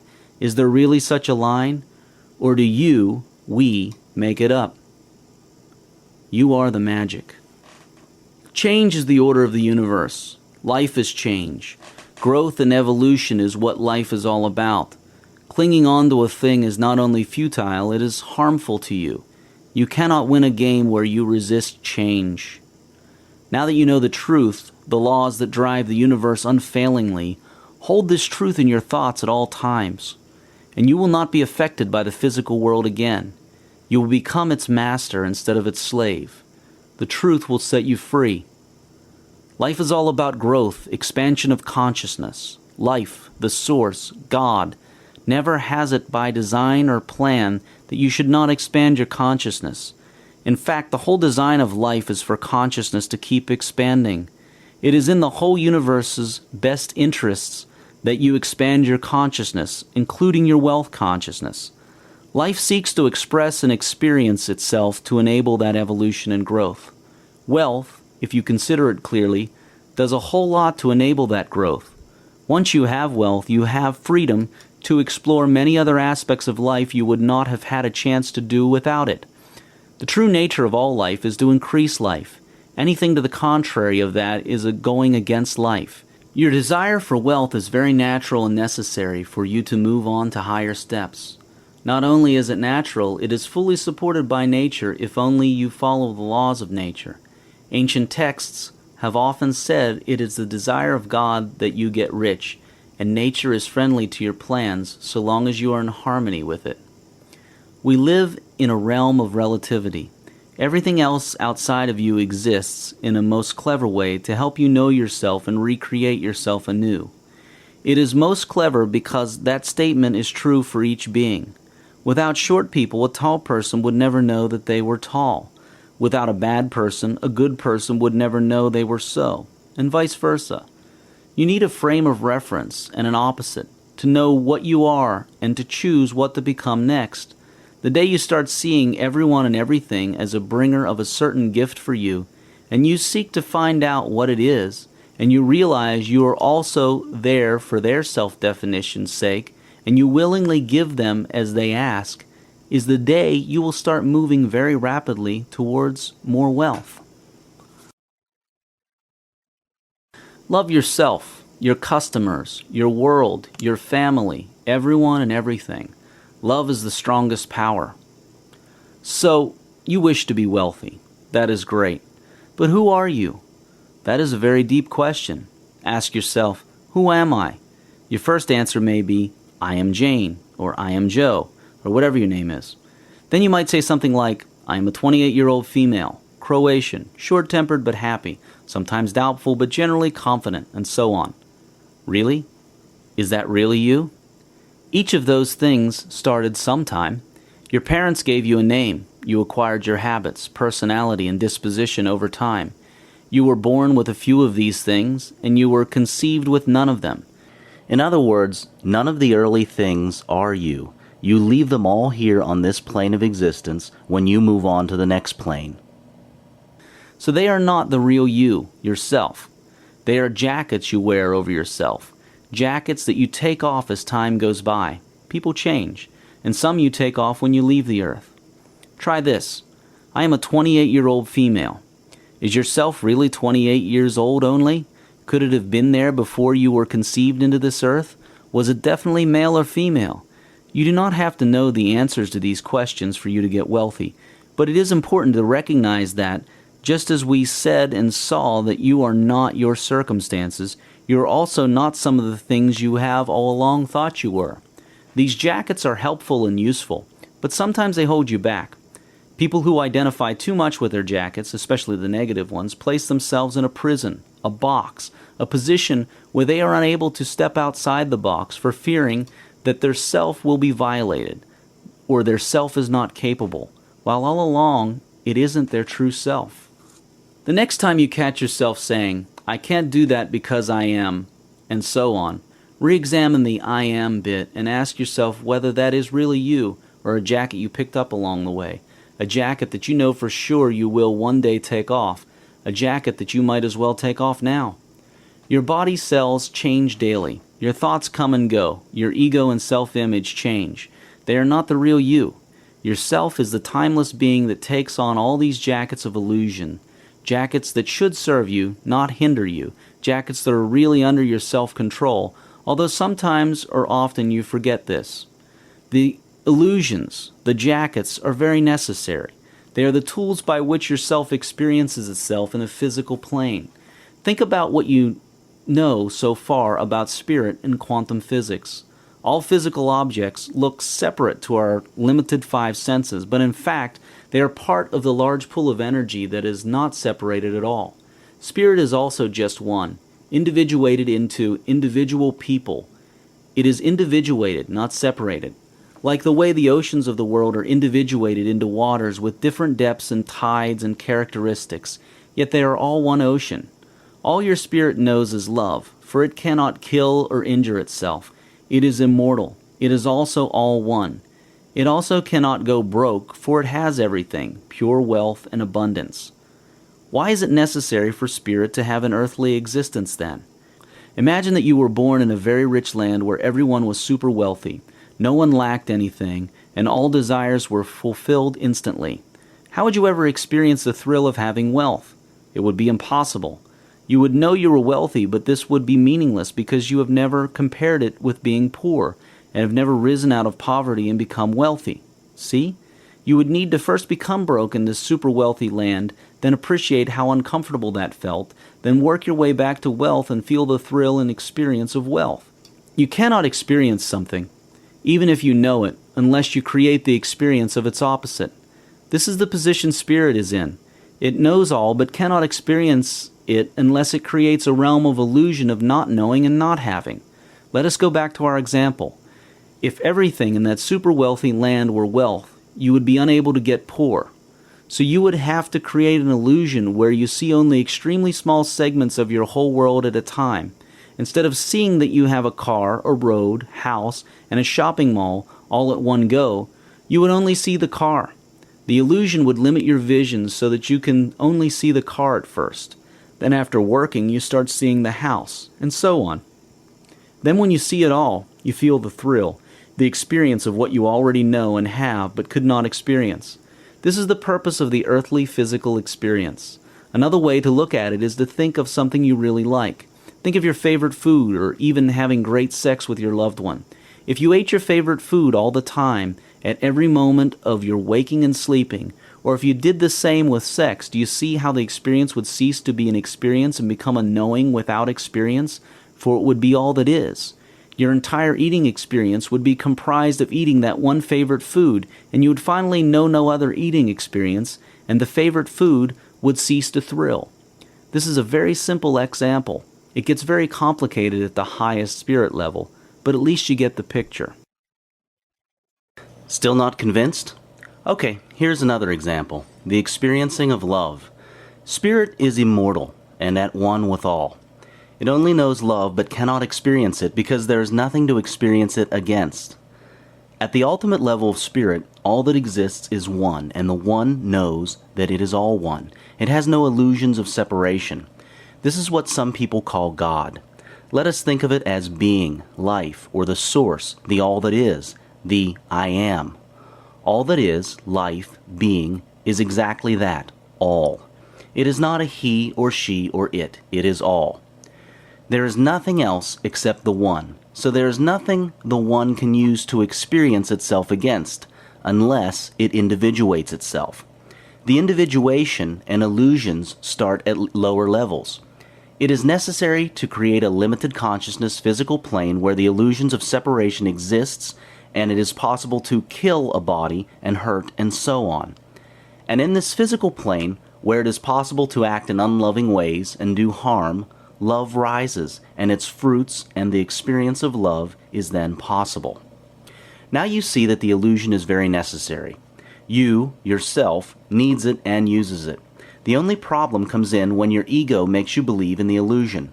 The ego was designed to create the illusion of separation. It is necessary. But when the illusion is taken as the reality, it no longer becomes a tool with which you can experience the greatness of your spirit and all that it has. It instead becomes a painful trap. You stop pretending that you do not have wealth and then experience the thrill of having wealth, and instead start believing that you really do not have wealth. You stop pretending that you are separate and at risk and start believing that you are. This is the cause of much suffering. Learn to use the illusion instead of believing in it. This is what Jesus meant when he said, "Be of this world, but not of it."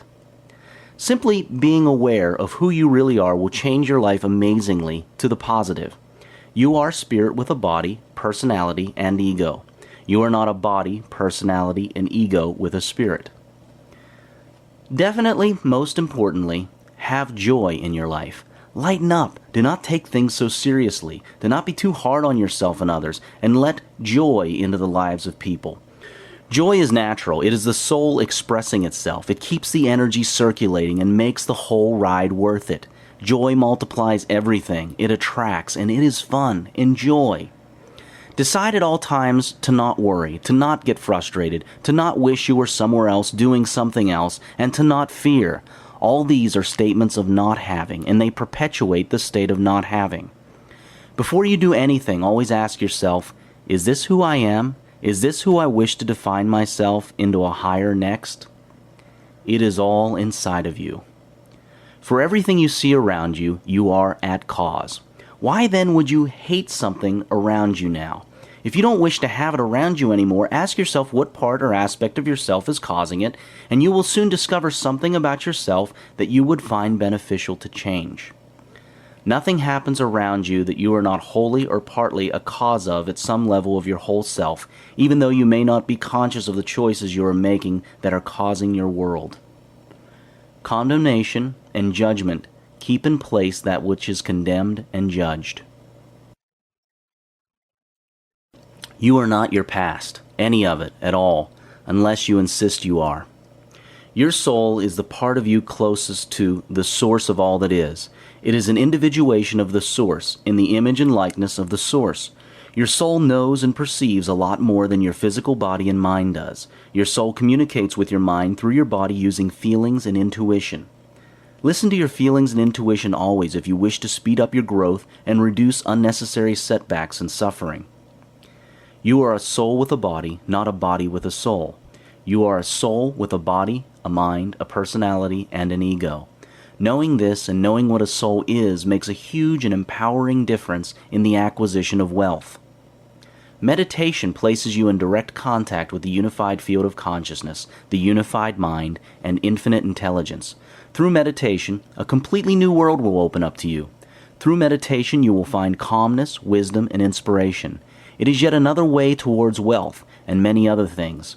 It is the home of infinite wealth consciousness, and you are welcome to it any time. Inspiration and desire come from the soul, seeking expression and manifestation into the physical world.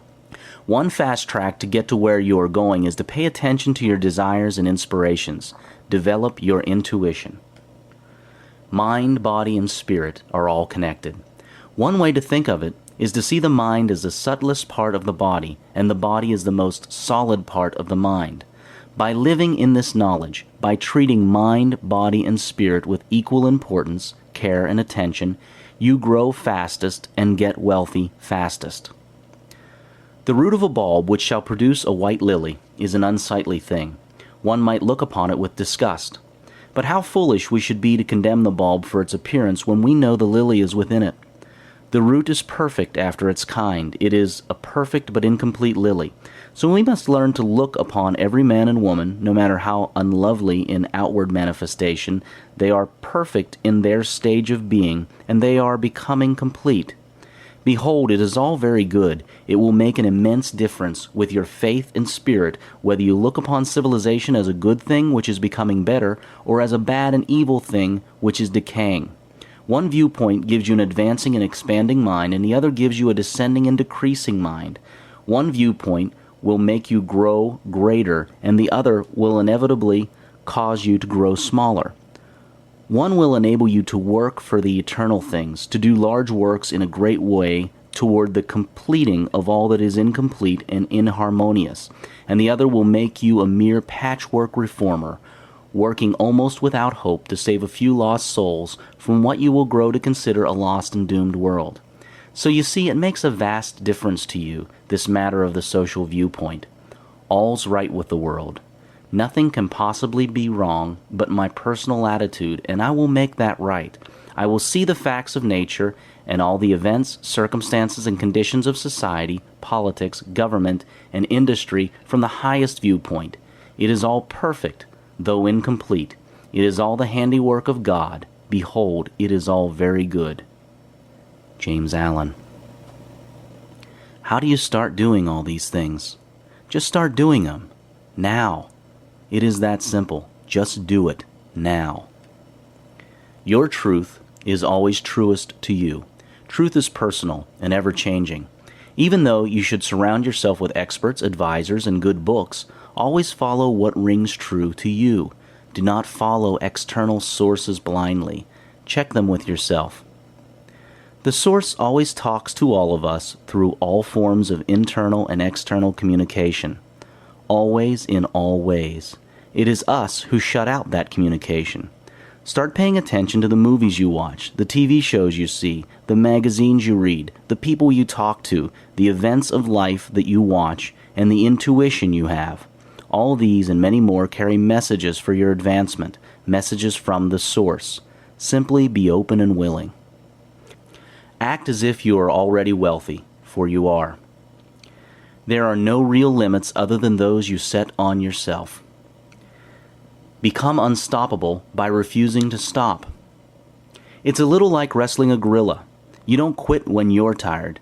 You quit when the gorilla is tired. Robert Strauss. You have more potential in you than you can possibly use up in an entire lifetime or even in several lifetimes. Stop making up excuses and believing in limits. By our inherent nature, we have limitless potential and abilities. I can't does not exist. It is an illusion. Nothing outside of yourself can hold you back. What is holding you back then? Your soul is that part of you that is closest to God, the source. Your soul speaks to your mind through feelings and intuition. Listen to your feelings and intuition. Honor them over any conflicting thoughts and emotions. Be careful, though, because some thought and emotions camouflage themselves as feelings. But be still, and you can distinguish between them. The desires that you suppress become depressions, and that leads to even worse. It can sometimes lead to unhealthy ways to fulfill those suppressed desires. Express your desires, and you create life and joy. Persist in following your feelings and intuition. They are your closest communications with the source. You are a soul with a body, not a body with a soul. See this clearly and live your life at all times with this in mind, and your power increases. I am. This is your new way of making statements. I am. The universe absolutely listens to whatever you place after the phrase I am. You need nothing outside of yourself to be wealthy. Freedom. It is your nature. Keep it and express it. Allow others to keep and express their freedom. Stop choosing what has been chosen for you by others and start choosing your own. Meditate every day, even for just 15 minutes twice a day. This connects you with the source, lets you know your true nature, brings inspiration, and shows you the ultimate reality. You are who you say you are. Experiences are within you, not outside. For example, two people can take the same roller coaster ride in an amusement park. One walks out of that ride very happy and thrilled, and the effects of that over a lifetime are positive, for everything is a cause of something else. The other person may walk out of that same ride full of fear and shock, and the effects of that over a lifetime are negative. See, the same ride was experienced in two very different ways by two people. No experience exists outside of the person experiencing. Even what you would consider a terrible event is joyous to someone somewhere. The point is, choose to experience things positively, and your life will be positive. The meaning of everything is the meaning you give it, and your experiences are what you say they are. The next time a situation comes up, see it as the illusion it is. Decide the experience that you will have of it, then recreate yourself anew so that the illusion changes to your liking. This is so for financial situations and all other situations in life. A healthy person is usually in a better position to create wealth. Health is an indication of agreement between your body, mind, and spirit. Lack of health is caused by a disagreement between these three. For example, a mind with negative thoughts and anger causes an unhealthy body. A body that is not rested, nourished, exercised, and kept free of toxins kills the mind. Listen to, notice, and honor what signs your body, mind, and spirit give you. A daily combination of exercise and meditation raises your energy levels and positive emotions, leaving you in an extremely powerful position to create wealth and growth. Remember, I am. The universe, the source, manifests to perfection all your I am statements and states of being made with certainty. The only time there is in the universe is now, the present time. I am works and is in agreement with the ever-present time of now by being in present tense. I will be barely makes it. Freedom. Maintain yours and allow others theirs. Do not take life too seriously. Enjoy it. Play with it like a child. Laugh at every corner. Joy is your true nature, and aligning with your true nature boosts your acquisition of wealth. Rest and eat properly. Recharge your mind and body's energy system. You become more conscious of your unconscious aspects by raising your awareness. You do this by deciding to be aware of all your thoughts and actions, watchful and guiding of them. You enhance this greatly by meditation, a good one being the Vipassana, insight, mindfulness meditation technique. Here is an amazing truth.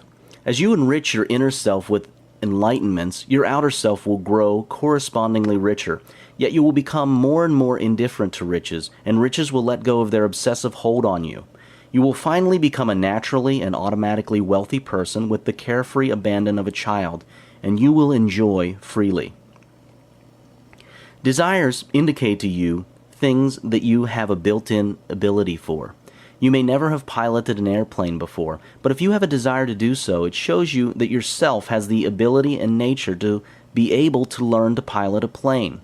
In truth, yourself knows all there is to know, but a desire shows you that you, at the higher level of your soul, are fully supporting that desire to pilot planes, and the whole universe will be there to assist in it manifesting. It is advisable for a person to follow their desires in business as well. This way, you will have proof that you will be able to do what you desire, and you will enjoy it. Desires also indicate to you which parts of yourself that are calling out for attention and evolution, growth, or working out to perfection. Desires are signals from the self. Let us revisit time. You know what time is. It is an illusion created by the way your consciousness sees small portions of the whole space-time continuum at a go. Remember the example of the football field in the chapter on time. You saw that an object on the field sees events taking time as it moves across the field from one event to the other, but the field itself sees all events as being on it simultaneously. For the field, there is no time, only an ever-present moment of now whereby all events, all objects on the field, are taking place at the same time. In that example, Your consciousness is the object on the field. So, what is the field? It is your spirit or soul. You may have imagined that your spirit is the same size as your consciousness, but in fact, it is much larger than that.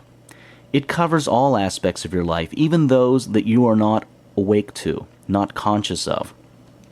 It is right now in your past and future, but you are only awake to the part of it in your present. Your spirit is eternal, and its presence is timeless, but your consciousness is not. It is multidimensional, while your consciousness is usually four-dimensional.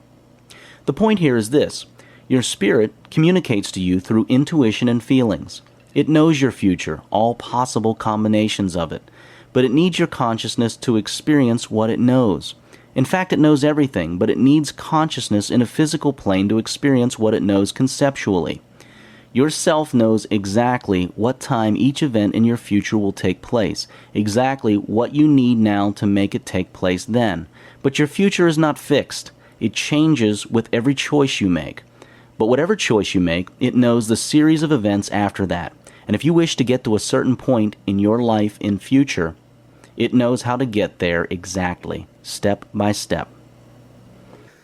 There is an old saying that says, "When spirit commands, the universe obeys." To spirit, everything is instant, for it is all over the field at the same time. A big reason that you experience non-instantaneous gratification of your wishes is because you may not be listening to spirit. The main reason that things seem to take time to become from when you wish them to be to when you experience them is that you may not be listening to spirit. If you were aware of what spirit is choosing at every stage, and you know this through intuition and feelings, you would choose the same, and as soon as you choose, you would find that what you chose has popped up right in your face, ready to be experienced. Try to see this. Your spirit has everything instantaneously. There are no delays between choice and having, but your consciousness usually experiences a delay. That delay is caused by differences in choice between what your ego, your personality here on earth, chooses and what your self chooses. Remember, you are yourself, but you also have an ego and personality and mind.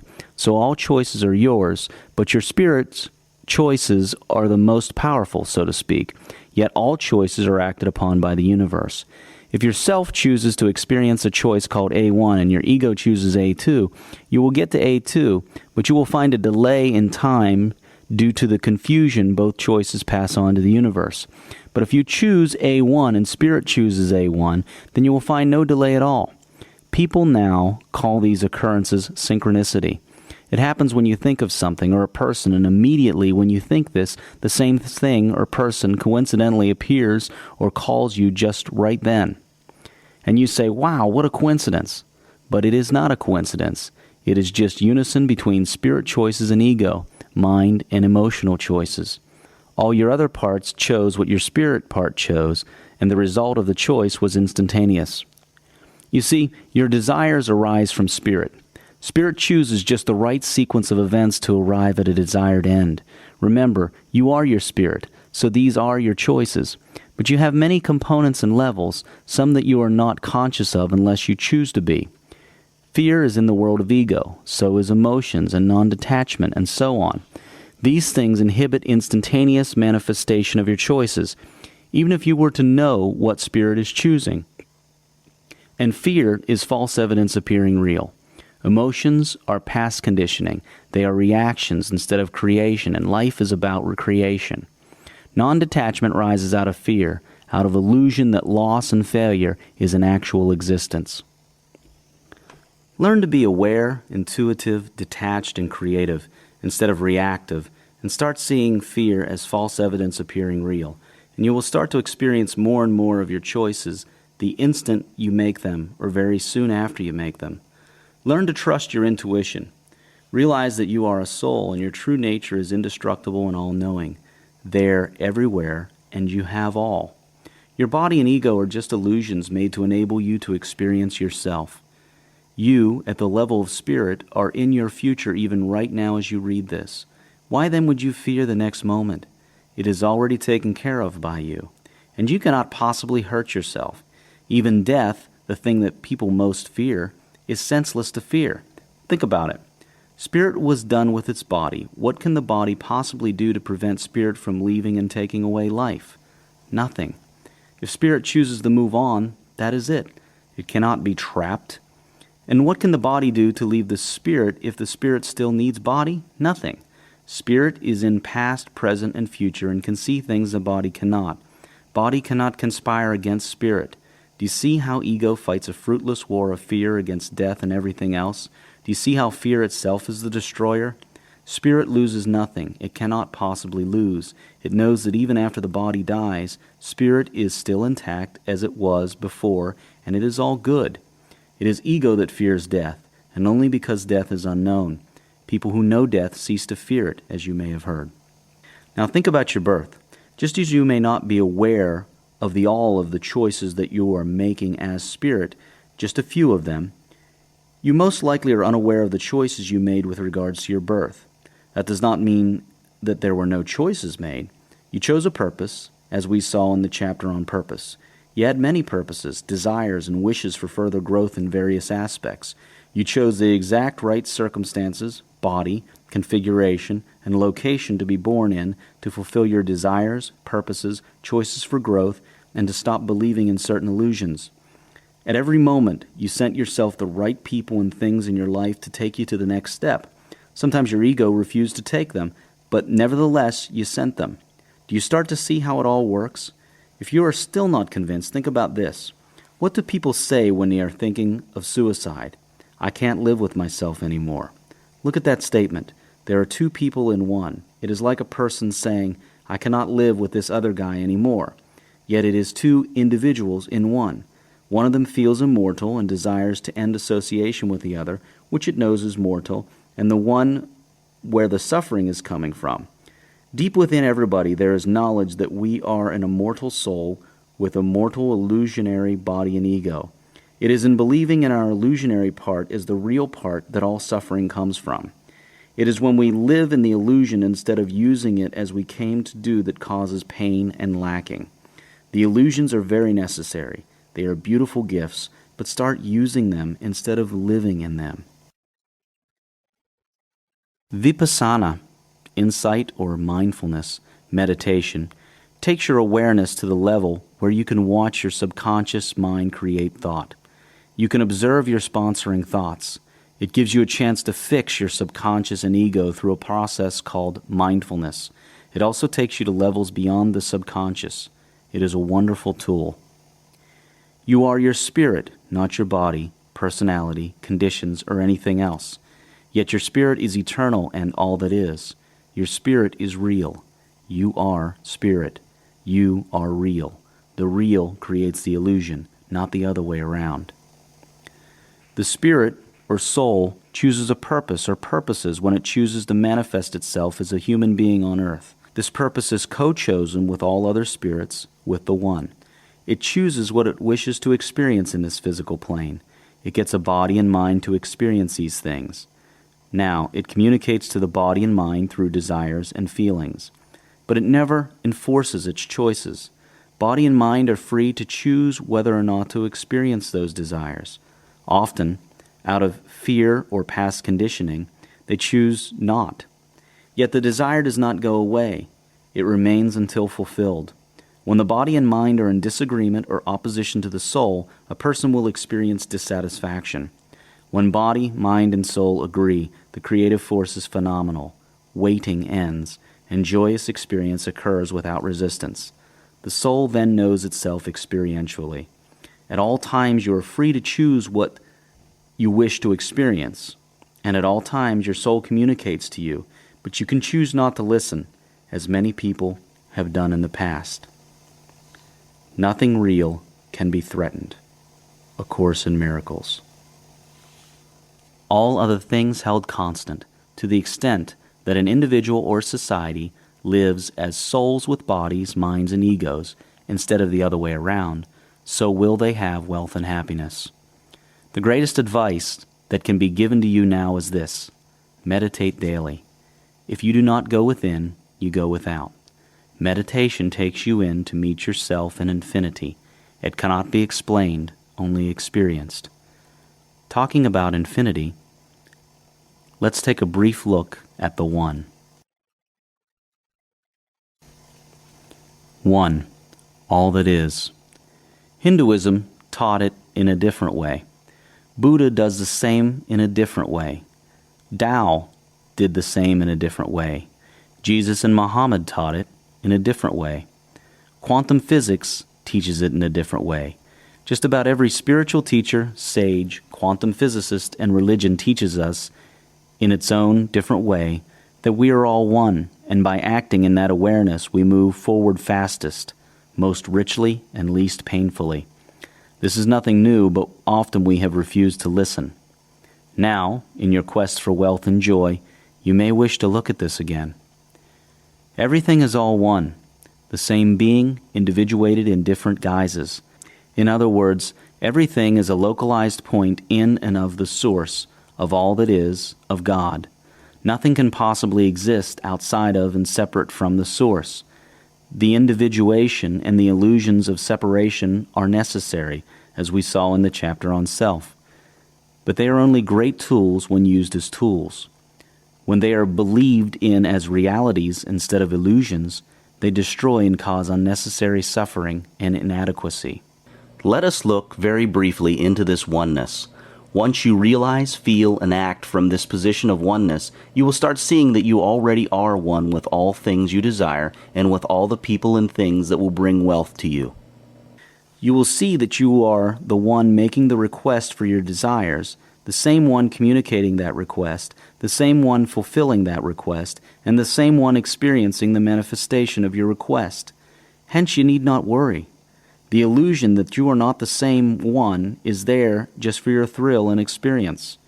This chapter will only take a brief look at this oneness, merely to give you evidence and to start you thinking about it. It will merely start you on a journey that only you can take, for it cannot be said, only experienced. We are all one. You are one with the Source, and nothing is difficult or denied from, by, and to the Source. The universe is friendly to your desires. Nothing is impossible, if only you will believe. You can never permanently own anything on earth. Life is change, and one is all there is. Ownership is a detrimental state of mind that allows what you think you own to own you. Again, here on earth, what you think you own ends up owning you, possessing you, taking away a part of your freedom. Think about that for a moment. Everything is one. How then can you own a part of the one?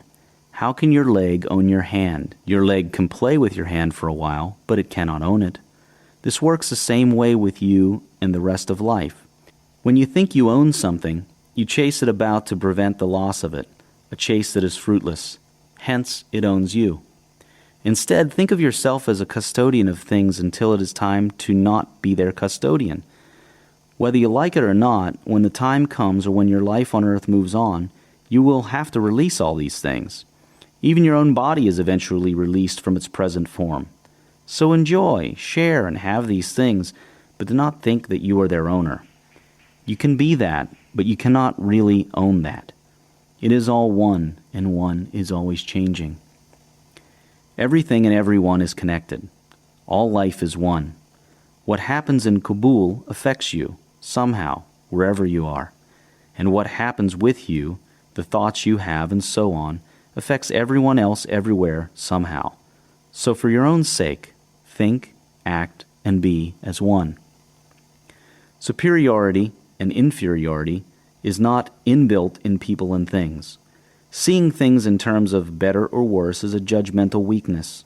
This is especially a weakness of nations, whereby one government will consider itself superior to another, especially economically and systematically. It is also a weakness of social classes. An extremely high amount of wars, corporate collapses, and societal divide have been caused by the idea that my way is better than your way. Disharmony is costly and never profitable on the long term for anybody. Harmony is extremely profitable. You can avoid disharmony by looking at everyone around you not as better or worse compared to you or anything else, but as different. In other words, one entity's way is not a better or worse way. It is just a different way. This is a much more peaceful and profitable approach to everyone and everything else. Being special is not the same as being better. An entity can be special, but that does not make it better. If you wish to always be in harmony with the incredibly powerful laws of the universe, simply act as if the whole universe is one unit with no separation between its seemingly separated components.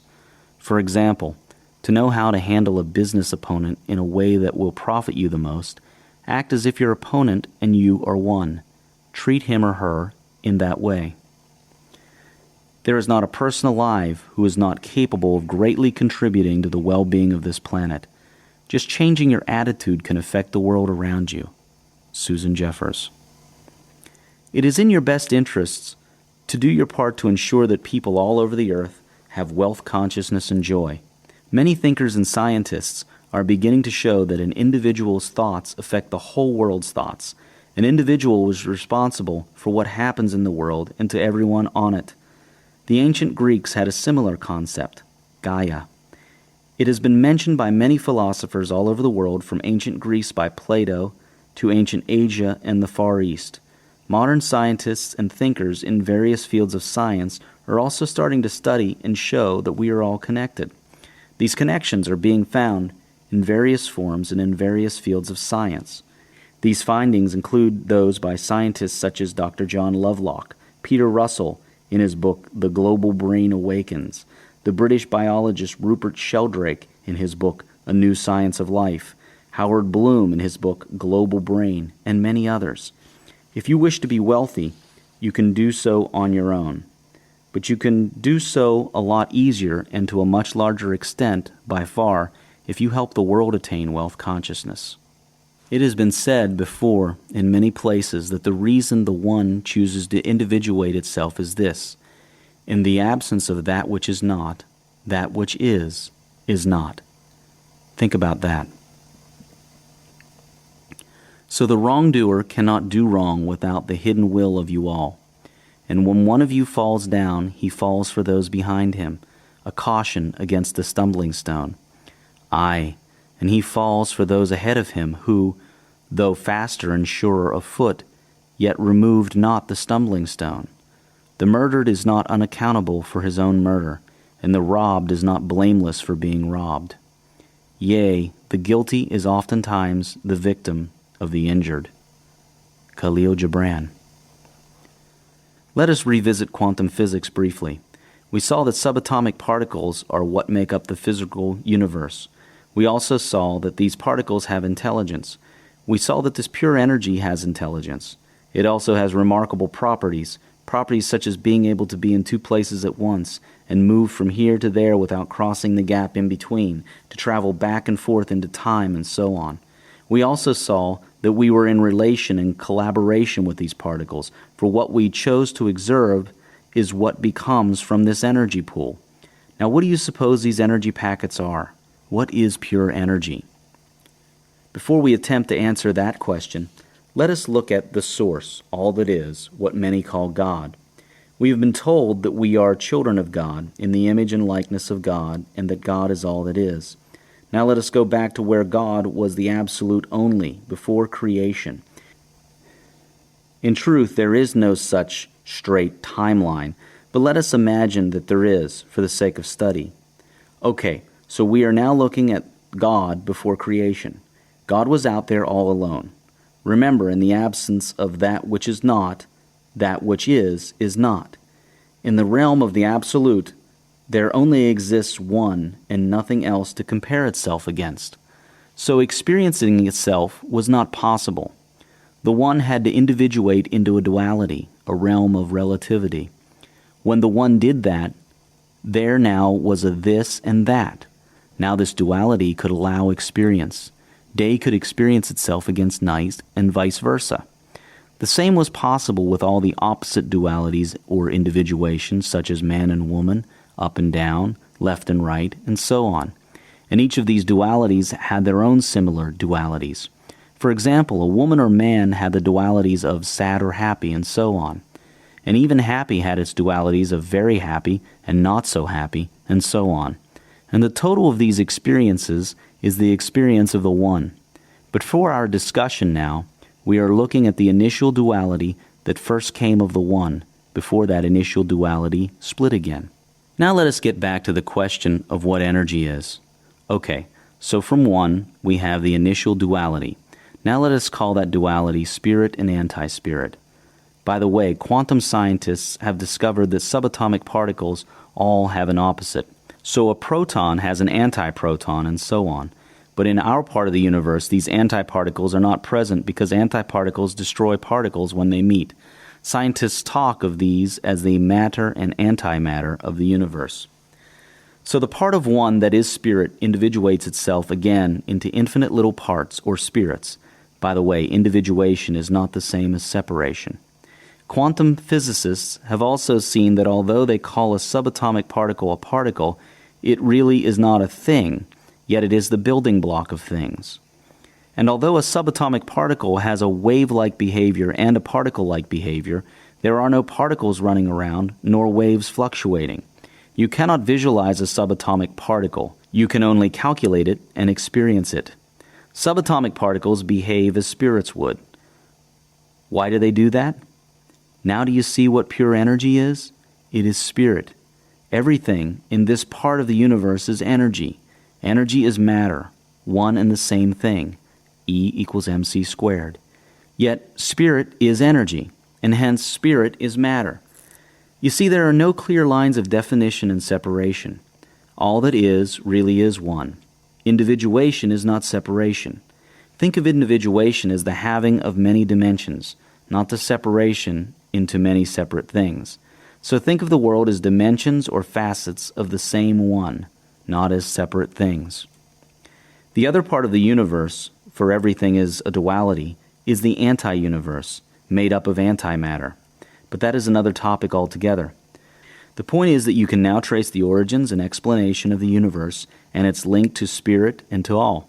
You now remember who you really are, who we really are, and why we did all this. You now also know that what the source is, you are. It is a very complex topic, and you do not need to understand it fully. Just knowing the truth is enough, and you do not need to explain it in detail. All other things held constant, to the extent that an individual or society is one, so will they have wealth and happiness. Again, the greatest advice that can be given to you now is this: meditate daily.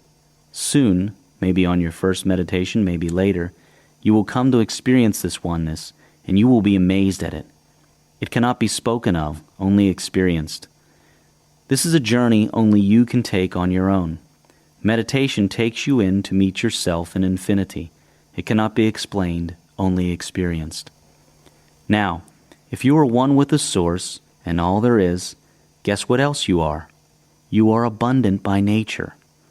Let us have a look at your abundance. Abundance. You have it all. You have seen that you are one with the Source, one with all that is. This makes you abundant. You have also seen how you created reality out of the quantum field simply by using your thoughts, states of being, words, and actions. You have also seen how anything is possible when you believe and choose consistently with clarity. All this makes you abundant. At your highest level, you are naturally, ever-presently abundant. There is nothing you have to do, and you cannot be anything other than abundant. Let us look at aspects of this abundance and how to make it materialize in your life. You are one with all that is. Spend your money gladly, cheerfully, and with excitement. Whether you are buying items or paying bills, be glad that you are doing it. Money runs away from those who feel it is in shortage, those who have negativity towards its use. Nature is capable of giving you all your desires without losing anything itself. Scarcity is not real. It only appears when we choose to see it. The source of all that is can never run out of creative power and ability. 1,000,000 times of what has been created can be created again. The supply is unlimited. Thoughts of scarcity take away abundance from your life. They manifest scarcity into the physical. To avoid scarcity, eliminate all thoughts of competition and instead choose creation. Competition is a statement to the universe that you believe your survival is at risk and there is not enough. So are thoughts of cheating, squeezing, manipulating, and taking advantage of people, paying unfairly, coveting other people's property, envy, and the like. These thoughts only create non-wealth consciousness and cause scarcity. You can get temporarily rich this way, but you cannot rise to your full potential this way, and indeed, you may even fall. Never look at the visible supply.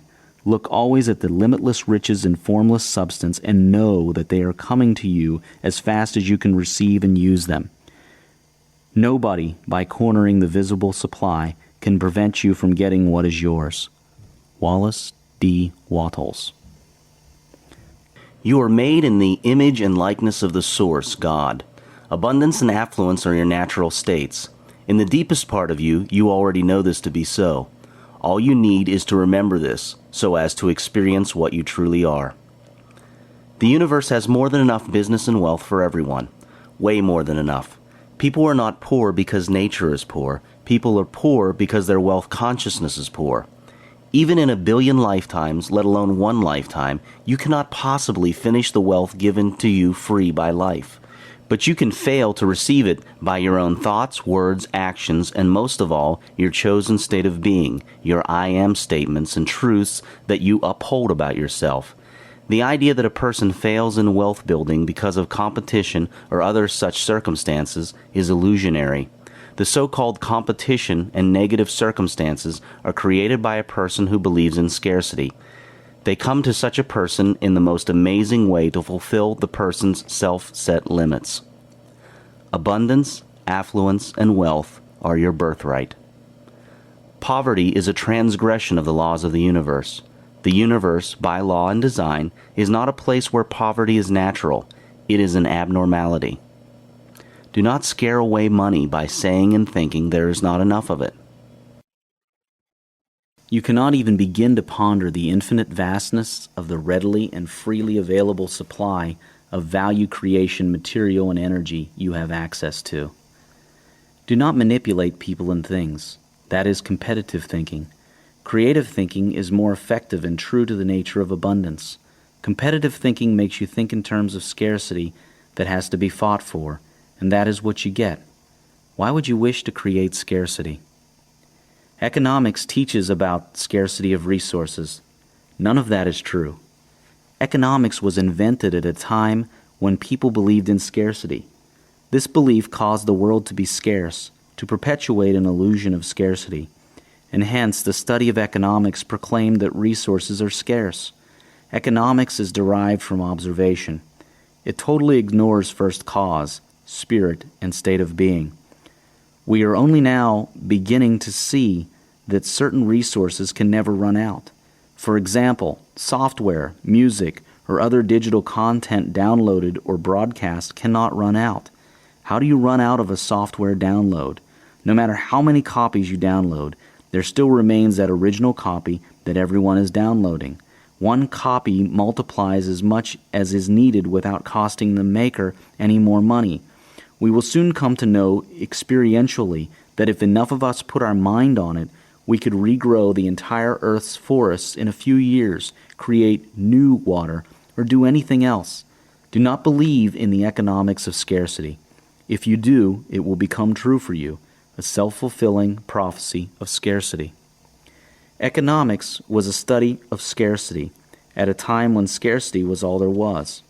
That is why it is failing to apply to new economy, businesses, and calculations today. If you do not believe this, have a look at history. At one time, people were sure the earth was flat, and all their evidence at the time told them this was true. Then they believed the sun rotated around the earth, and all their evidence at that time told them this was true. Yet we now know that the earth is the one rotating around the sun. Or do we? In other words, whatever we hold as true is what becomes true, even though it may not be the ultimate truth. When we start questioning, we uncover a more correct truth that is closer to ultimate truth. There is always room for more revelation. You cannot say that your current answer is the ultimate truth. Our finite minds are incapable of taking in the totality of ultimate truth, which is infinite. We can only take small segments of it at a time. Never stop learning. Always be humble with what you know now, and you will know more. Scientists are only now discovering that this universe is not a four-dimensional one, but a multidimensional one, like a hologram. It is our senses that are four-dimensional: length, width, height, and time. A person's self is multidimensional, but their senses on their physical plane are, for the most people, four-dimensional in their capabilities. The universe itself is multidimensional, whereby all possibilities exist altogether. Think about that carefully. Scarcity is not a reality. It is a perception of an aspect of that holographic universe. You can always choose which aspect you wish to perceive and experience by choosing what you wish to truly believe and hold as unquestionably true. There is an infinite source of supply. When you are not having what you would like, know that your thoughts are at fault, not the universe. Accept full responsibility honestly and make amendments. But never talk or think of lack or shortages, for in that thought is the cause of lack and shortages. Broke is temporary, but poor is a mental condition, a disease of the mind, and it is more lasting. Yet all can be overcome. How much is enough? Considering the fact that supply is infinite, then enough is probably the amount that allows you to live as you would wish to live, whether you are working or not. You then choose when to play and when to work as you feel like, not because you need money. Hence, conditionality and need move away from you and let you explore other aspects of life other than money. Abundance is all there is, and sharing, not owning, is the way to receive this abundance. Competition is unnecessary. It is a statement of scarcity, a fallacy. Competition in a business is a statement of scarcity and a bringer of scarcity. Creativity is a statement of abundance, the natural state. Shift from competitive to creative thought and see how that works for you. This is a universe of abundance. No one is going to take your share or beat you to it. There is more than enough for everyone. The only time there is not enough, the only time when you are beaten to it, is when you think and act competitively instead of thinking and acting creatively and trusting the abundant nature of the source. Thinking and acting competitively makes it harder for you to correctly follow the laws of the universe, especially the laws of cause and effect, the process of life expressing images of the mind, and of the power of certainty and faith. Thinking creatively and non-competitively helps you be in agreement with these universal laws and processes. To you the earth yields her fruit, and you shall not want if you but know how to fill your hands. It is in exchanging these gifts of the earth that you shall find abundance and be satisfied. Yet unless the exchange be in love and kindly justice, it will lead some to greed and others to hunger. Khalil Gibran. Out of abundance he took abundance, and still abundance remains. Upanishads. All other things held constant, to the extent that an individual or society sees, believes in, and acts in abundance, so will they have wealth and happiness. Again, meditate. It is the fastest way for you to know experientially how abundant you are. These higher concepts cannot be explained and fully understood intellectually. They can only be experienced. They can be talked about using symbols such as words, but the full appreciation and knowing can only come from experience, and all you need to do is go within, meditate, and all the experience you need will be right there. One day, maybe on your first meditation, maybe later, it will definitely happen. This is what the Buddha called enlightenment, the realization of the One. Talking about happiness, what is it and how does it become you? There is no point to life if you have no joy, for life is joy, and joy is life. Let's get happy. Happiness. Life is joy, and joy is life. The essential nature of life is joy. Joy is what life is made up of, and vice versa. It is the natural state of all beings. Anything with life, and everything has life, has joy as its natural state. It is how we are born as children, with a natural ability to live life with carefree abandon and joy. You can recapture that nature and extend it. The same laws of the universe that apply to wealth also apply to happiness. You've already seen many of these laws in previous chapters. Apply them to happiness just as you applied them to wealth. This is especially so with the law of cause and effect. If you wish to be happy, cause another to be happy. Conditionality is also an illusion when it comes to happiness. You are not happy because of certain conditions, but certain conditions come into being because you are happy. Happy thoughts and images also result in happy external events and conditions. Remember, too, to act as if you are happy and be grateful for all, even before you experience it. And remember to practice detachment. Perhaps the most important thing to remember is that the external world fashions itself to your internal world. If you are not happy with the external world, seek what it is internally that you are not happy with, then choose to be happy about it. Love yourself and the world will love you. Be happy with yourself and the world will be happy about and with you. How do you do these things? You just do them. Now.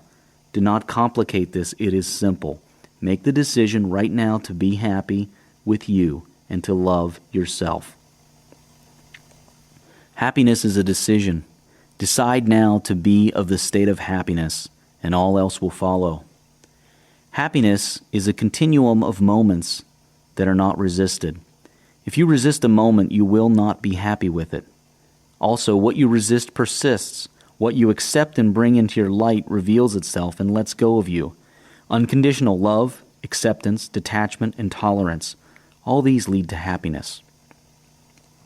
Sadness and joy are different grades of the same thing. They just appear to be different things.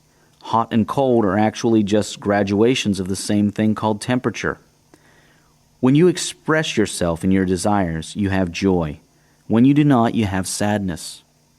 Follow your desires. It has been said that happiness comes from you making things happen for you instead of you waiting for things to happen to and for you. Balance your body, mind, and soul. Without a balance, you may become unhappy. Spend time doing things related to all these three aspects of you. For your body, take care of it. Have fun with it. Enjoy it. Use it. Exercise it. Feed it well. Rest it, and so on. For your mind, continuously feed it with new knowledge. Exercise it. Think properly and deliberately. Rest it, and so on. For your spirit, learn about it. Exercise it. Meditate and get in contact with it, and so on. And for all three, listen to them and honor what they tell you and love them. Joy is your true nature. Another word for your soul is joy. Soul equals joy equals freedom equals soul. The lack of joy is the lack of expression of the soul. Protect and nurture the environment, nature. Whether it is in your immediate surroundings or around the world, do your part and do more. The health of your environment influences the health of yourself, which influences the joy of yourself. The beauty and comfort of your environment also influences your joy. The joy and harmony in all things that make up your environment influences your joy and harmony. It is all connected. Love, laughter, sharing, enthusiasm, optimism, and lightheartedness. These things make a person happy. Choose to be these things and you will be happy. Just make the choice to be these things from now on. Find the humor in everything. Everything has humor in it, even the most serious things. Try it. At first it may be hard to find humor, but soon it will become second nature after you get used to it, and it will liberate you. Happiness is not found in a circumstance or event. Each event is just that, an event. You choose to experience an event as a happy one or an unhappy one. When faced with an event, choose the response that will bring happiness. Happiness comes from creating instead of reacting. Happiness comes from truthful observation of what is within you and outside of you. It comes from being truthful to yourself and everything else outside of you. The truth literally sets you free. Choose to be happy. You are not your circumstances. That is a powerful illusion. Your circumstances are you. That is a truth. Try to understand this. When you change you, you change your circumstances. Choose to like yourself, to love yourself. Scream aloud several times, "I love myself," and do it convincingly. Just make the choice now. Do not complicate it. It is a simple choice. What if there is something about yourself that you do not like? Start liking it, and then change it. See, what you resist will never let go of you. If a person told you not to think of the color red, you will find yourself thinking of the color red. Whatever it is that you do not like about yourself, stop resisting it. Instead, accept it. Bring it into your light, love it, and look at it calmly with detachment. Smile with it and befriend it. It will then reveal its secrets to you and let go of you. But you must continuously choose to like yourself fully at all times. This means that you start thinking about the thoughts you have about yourself. Whenever you get a thought about yourself that is negative, end it instantly and go positive. Be deliberate in thought. You become what you think about most often. If you think unloving thoughts about yourself, you become an unloved person. Both you and other people will be unable to love you. It is very simple. Choose well, for it is all within your power to the extent that you choose clearly, consistently, and believingly. If you consistently think you are ugly, unwanted, unable to do this or that, it will be so. The universe will conspire to make the powerful thoughts that you have of yourself to become true. The conditions to make them true will arise. Change your mind and change your world. Choose well. Live now, here. Like Harry Potter was advised by his headmaster, Albus Dumbledore, in the Harry Potter and the Philosopher's Stone movie, it is not due to dwell on dreams and forget to live. Harry Potter found a magic mirror that showed, according to Dumbledore, the deepest and most desperate desires of our hearts, but not knowledge or truth. Dumbledore then cautioned Harry Potter against its use, for although it may have felt very comfortable for Harry to spend all day dreaming of his desires, doing so was not living. Living is what allows life to express itself, and with expression comes joy. It is okay to dream, but live life now, here, because the only place you can live life is now, here. Dumbledore then explained to Harry Potter that the happiest person was the one who looked into the magic mirror and saw only him or herself exactly as they were now, here. Think about that. There is an old saying that says, "When you laugh, the world laughs with you, but when you cry alone." Stop crying and start laughing. Keep it simple. Have enthusiasm. Live with passion. How? Choose to do so. Just do it. Change your mind. Start seeing how good things really are, and you will have joy. Look at the light, and you will never see the darkness. Change your mind. Change what you think you see. You can be looking at the same thing and see a happy picture instead of an unhappy one. See the good in everything. See the magic. That is what happy people do. Joy is what happens to us when we allow ourselves to recognize how good things really are. Marianne Williamson. Cultivate your relationships with people. Happy people, statistically and quite obviously, have healthy and happy relationships with friends and family. Love is a powerful force. Be friendly and of unconditional love, and you will make friends and have many fantastic relationships. That said, you must always remember that you need nothing outside of yourself to be happy. Do not become a person that relies on others to be happy. That is an addiction and a falsehood, not to mention an unfair pressure placed on others that will only lead to eventual unhappiness. Love yourself, and recognize that your love for others must be unconditional and free. Then be friendly, and keep your freedom of choice. Any relationship where you lose your freedom of choice is an unhealthy one that leads to unhappiness. Stable, fair, free, and loving relationships on all levels lead to happiness. Think about this. You do not owe anybody anything at all, ever, for any reason. Everything you do for others is a gift to them, and vice versa. Once you understand this statement deeply, you understand unconditional love, one that requires nothing in particular from others, and one that is not pressured to give anything in particular to others. And all that exists are gifts given and accepted cheerfully and naturally. From love comes joy. What is love? Love is not a bond, it is a freedom, a liberator, not a binder. It is a free expressor, not a limiter. In the presence of true love, things flourish as they are, perfect. Fill each other's cup, but drink not from one cup. Khalil Gibran. Do not spend any time at all thinking about how unhappy you are or how this, that, or the other makes you unhappy.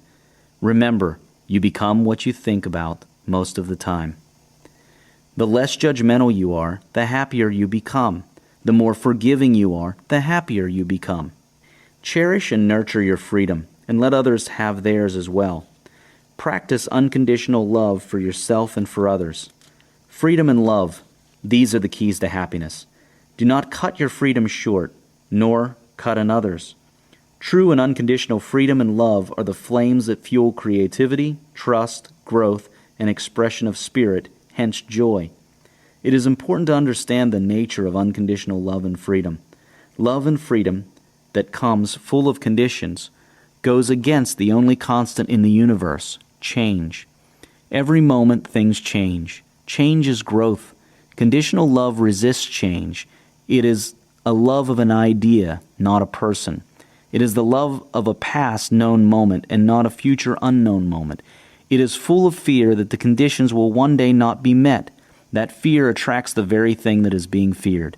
This is evident all around our world today.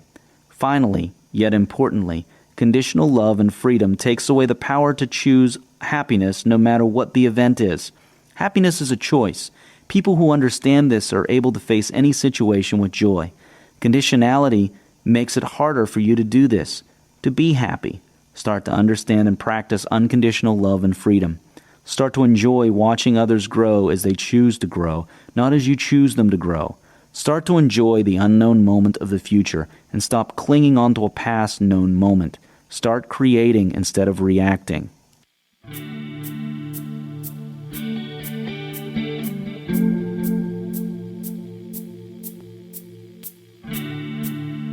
End of Disc 5. Please continue this experience by inserting Disc 6.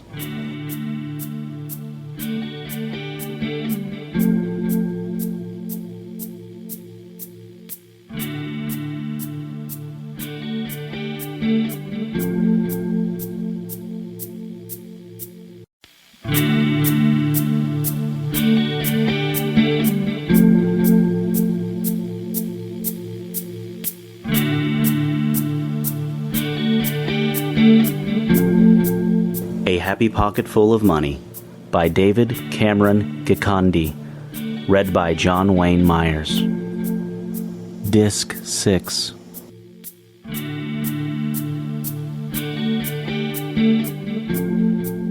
It is not how much you do, but how much love you put into the doing and sharing with others that is important.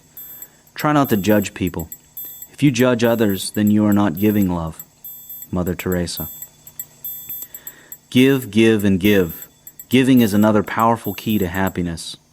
Give unconditionally whatever a person needs in the moment. The point is to do something, however small, and show you care through your actions by giving your time. Mother Teresa. You give but little when you give of your possessions. It is when you give of yourself that you truly give. Khalil Gibran. One of the best ways to become wealthy and happy is by practicing meditation every day. Meditation puts you in touch with your higher self, and the teachings in this book become you, experientially, in every cell of your body. They no longer are theoretical constructs, for they become you. You no longer have to struggle to practice and remember them, for they are you. Start meditating, and one day soon you will have this happen to you. The recommended meditation technique here is Vipassana, mindfulness, insight, meditation. Spread your joy. Make others happy. It will come back to you sevenfold. Whatever it is that you wish others to recognize and see in you, recognize and see it in them. Compliment others every day. Find something to compliment. Do it genuinely. Consider this. In ultimate reality, there are no rights or wrongs, no shoulds or should nots.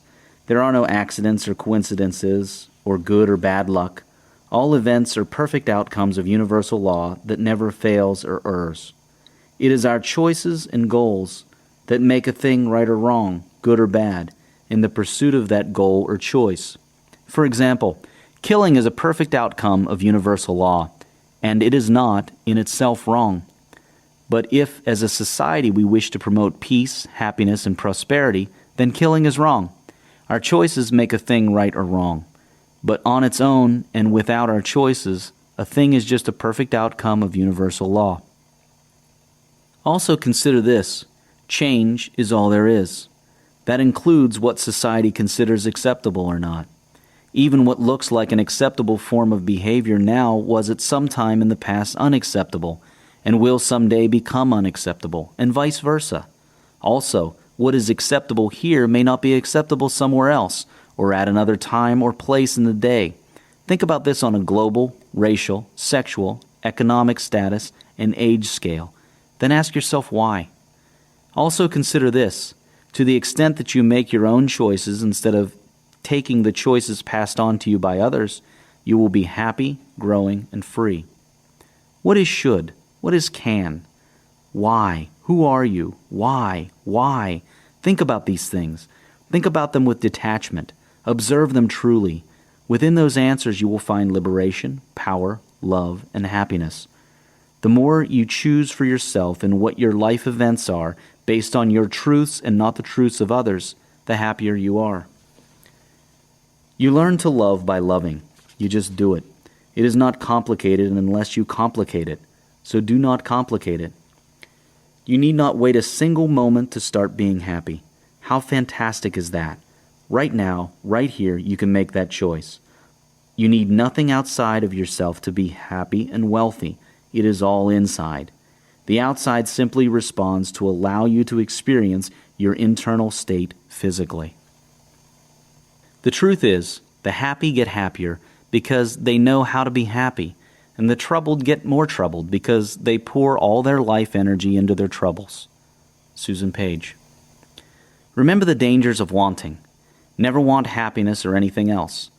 A state of want is a perpetual state of never having and a declaration of not having. Instead of wanting, desire and intend with detachment.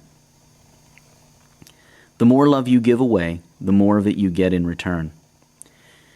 Your joy is your sorrow unmasked.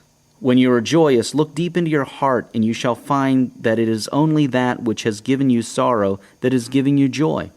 When you are sorrowful, look again in your heart, and you shall see that in truth you are weeping for that which has been your delight.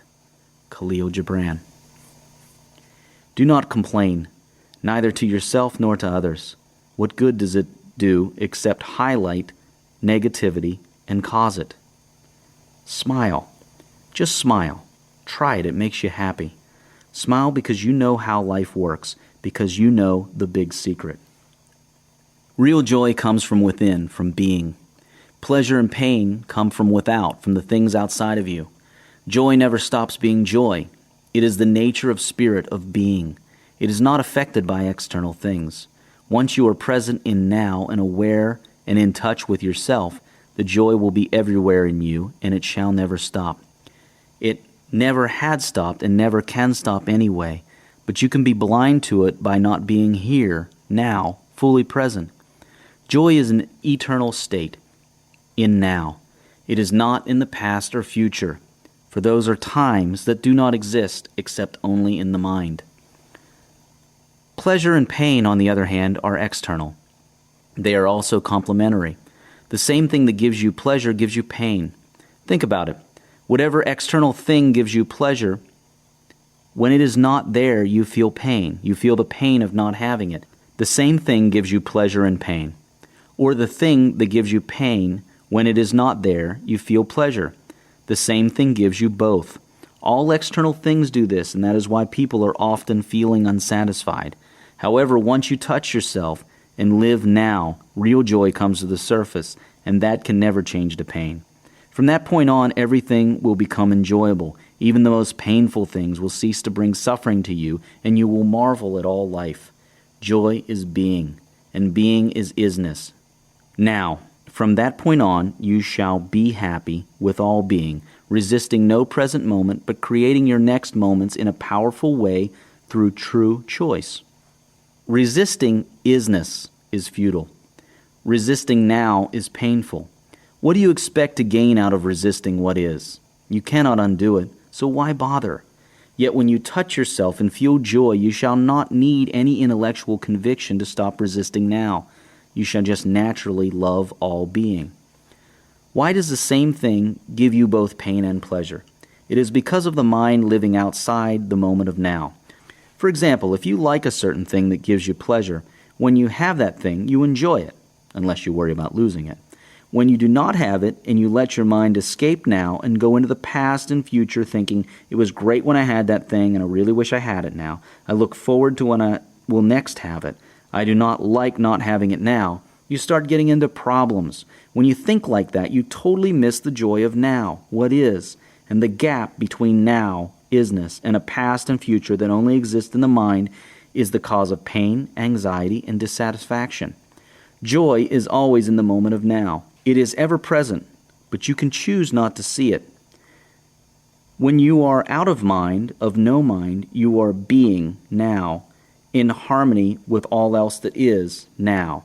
In that state, you are in the best position to enjoy now and also create the next now in the most powerful way, free of worry, anxiety, and negativity. The mind is a tool, and you should activate it to create an intention of the next now. This very quick and detached thinking should not take any more than a few seconds every now and then. If you use your mind to constantly ramble on inside your head thinking about the past and future, all you do is live in the past, worry about the future, and lose now and joy. And anyway, that is no good formula for creating a future. All problems exist only in the mind. They cannot exist in now. In now, you always pass. You cannot fail now. Not 2 seconds from now or 5 hours from now, but right now.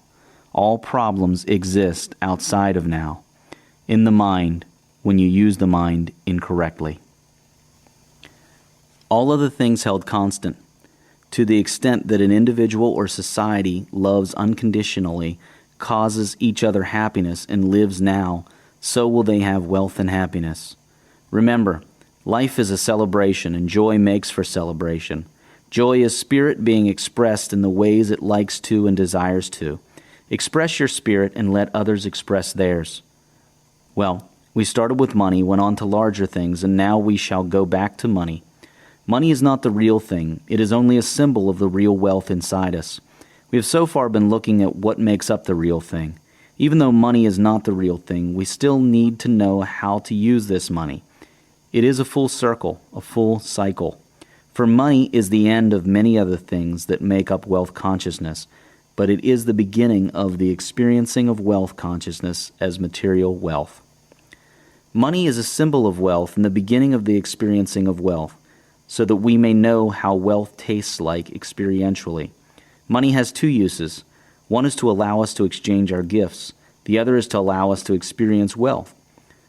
Through this experience, we are able to increase our wealth consciousness and love it even more. Wealth consciousness begets wealth and money, which begets wealth consciousness, and the cycle goes on. It is a full circle, a full cycle. So, we go back to money. Money. How to use the symbol. This is worth repeating, for repetition causes internalization. Money is not the real thing. It is only a symbol of the real wealth inside us. We have so far been looking at what makes up the real thing.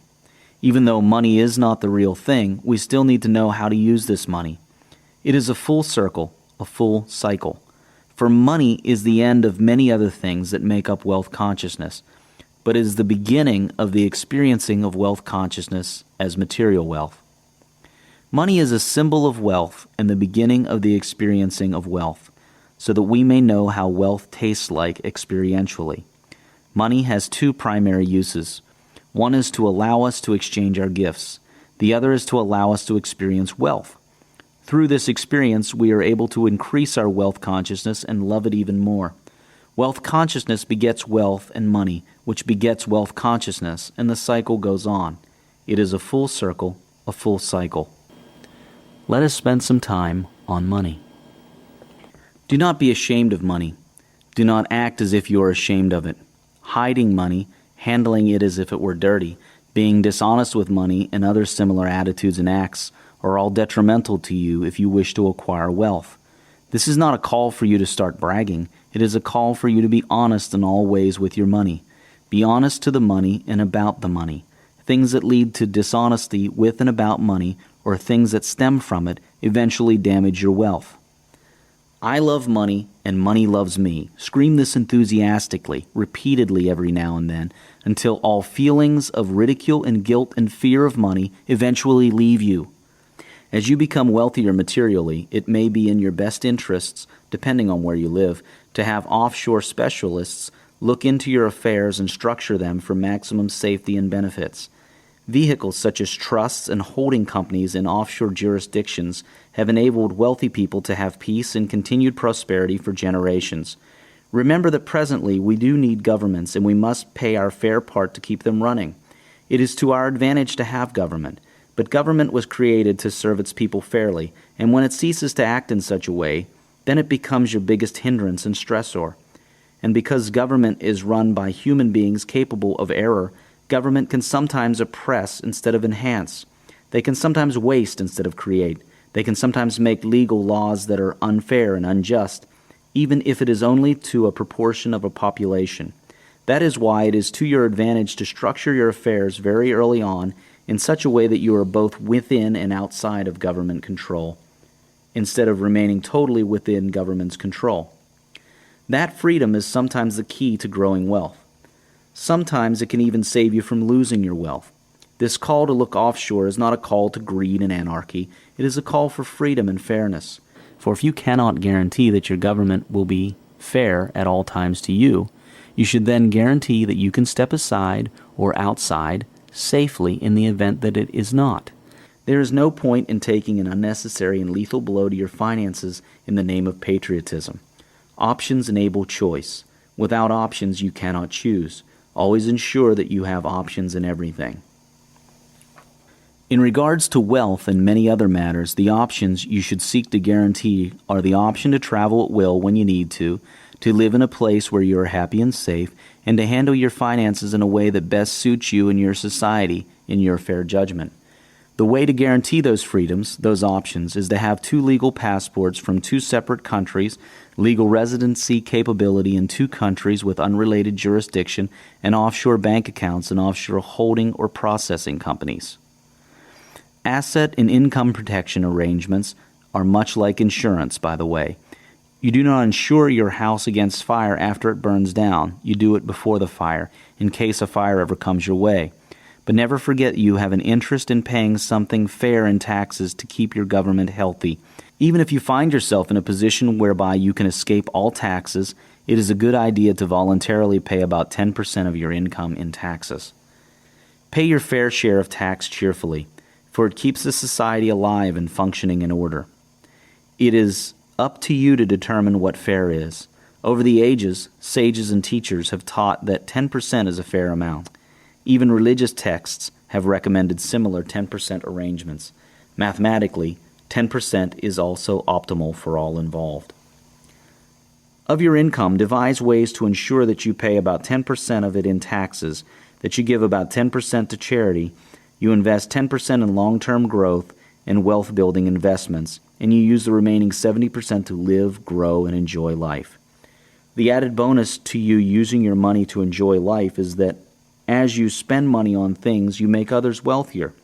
As you get immensely richer, you may live on a lower percentage of your income, then give and invest more. These ratios were designed over the ages to give you and your world the best growth and wealth possibilities for all. Keep accurate personal and business accounts. Know what happens to your money and where it goes and comes from. Knowing is the first step to mastery of anything, and not knowing where your money goes is crippling. If your cash out exceeds your cash in, your upkeep, staying alive, will be your downfall. You cannot plan and analyze what you do not know. Be careful, however, about managing your finances. This is not a call to stringent cent counting and misery. Do not let your keeping of accurate financial records turn you into a miser, a person who believes that money is in short supply. Keeping accounts is just that, keeping accounts. Surround yourself with very wise advisors, associates, and employees. The wise person keeps wiser counsel. Have wise counsel in all fields. business, accounting, tax, law, trusts, investments, etc. Pay them well, pay them on performance, and give them bonuses when they deserve it. Remember, wealth usually flows to those with right knowledge, but the person who gets that wealth does not necessarily have to be the possessor of the knowledge. The wealthy person is often the one who brings together teams of knowledgeable people, even though he or she may not possess the knowledge personally. Learn to multiply your efforts. One of the best ways to do that is to delegate massively. Delegate almost everything. Every person has certain unique capabilities, but they also share many other things with everybody else. For example, Einstein's special gift was in physics. That is where he varied most with the rest of us. But on all other things, that variance was very low. He walked, wrote, saw, cleaned the house, and did other chores just a little better or a little worse than we all do. Now, if in a day Einstein insisted on doing absolutely everything in his business, from thinking about physics to drawing charts that anyone else could have drawn, to sweeping his floor, and all that, he would have ended up with far less time to spend on his unique talents and therefore have realized less from them. A person's unique talents are what make the person and the world wealthy. Wealthy people usually look at themselves honestly and see what it is that they enjoy and what it is that they are a whole lot better at than most other people. This is an honest look. What they are best at may be strategy, marketing, innovation, horticulture, flying, driving, or anything else. They may also be good at a whole lot of other things, maybe even slightly better than most people, but that is beside the point. The point is what it is that they are fabulous at, not just good at, but fabulous. That is the question. The only other question is, what is it that they really enjoy and cannot stop doing? They do not say, I can clean the floor better than my cleaner, for even if it is true, it is self-defeating. All that matters is what they are better at, by far, than anyone else, and what they enjoy. Then they do only that thing, and they delegate everything else. They do not worry that people will not do the rest as good as they would have. Imagine if Bill Gates tried to do everything at Microsoft. What good would that do him or the rest of us? A person such as Bill Gates is focused on what he or she does best and what he or she enjoys best.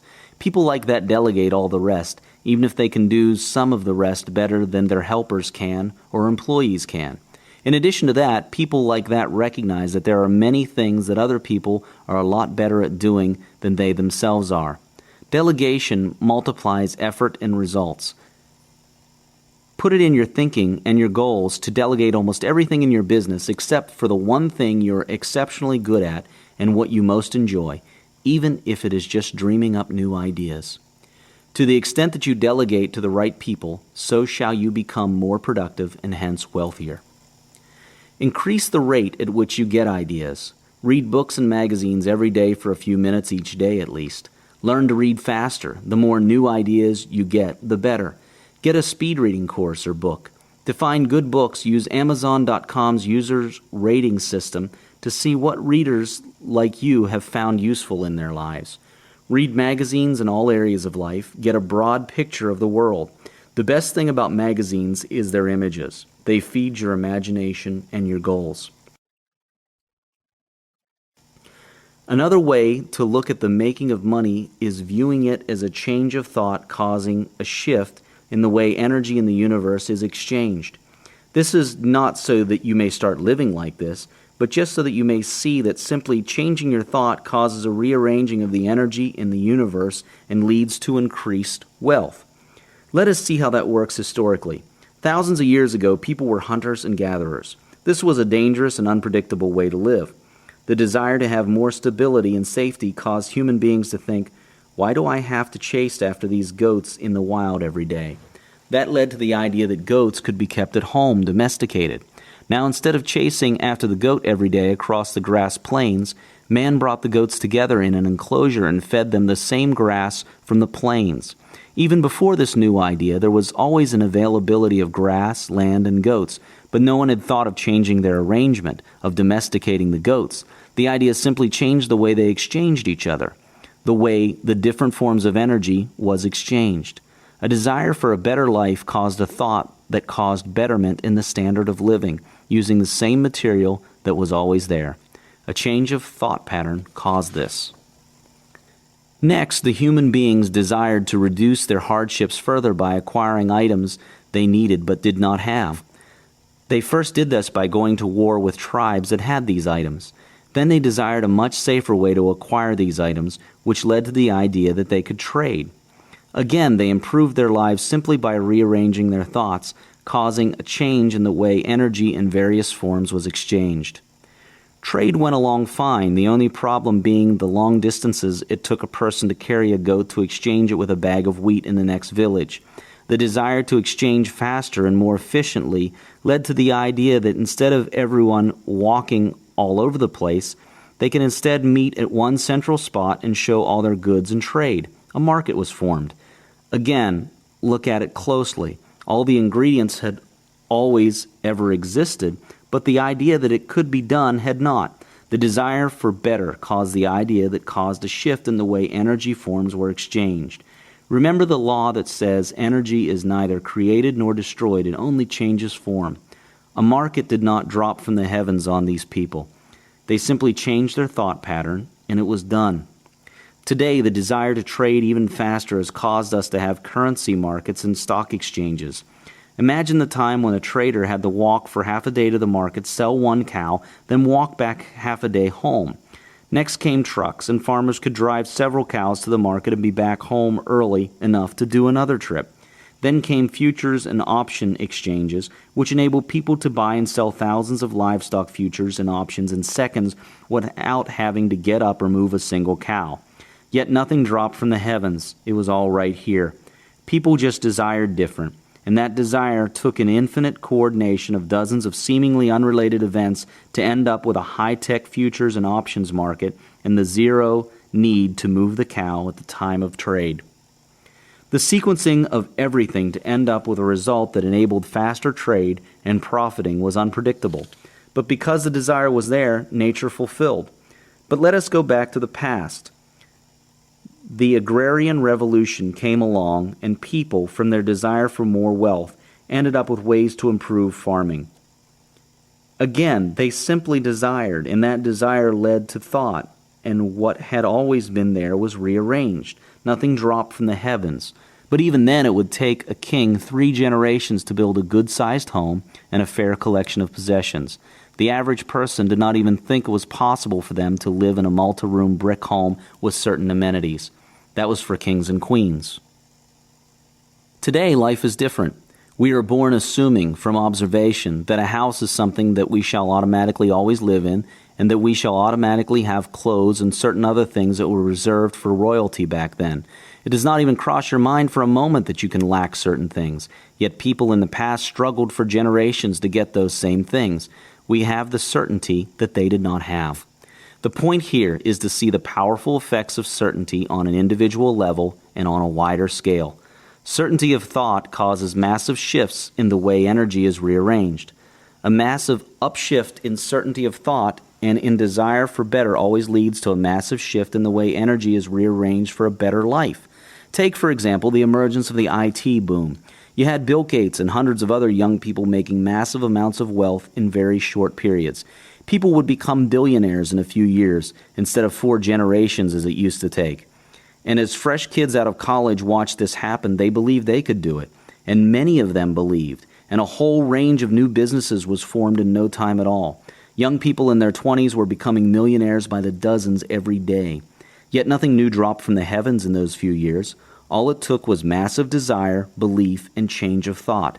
Then the energy that was always there in various forms was rearranged into a whole bunch of new forms that led to wealth.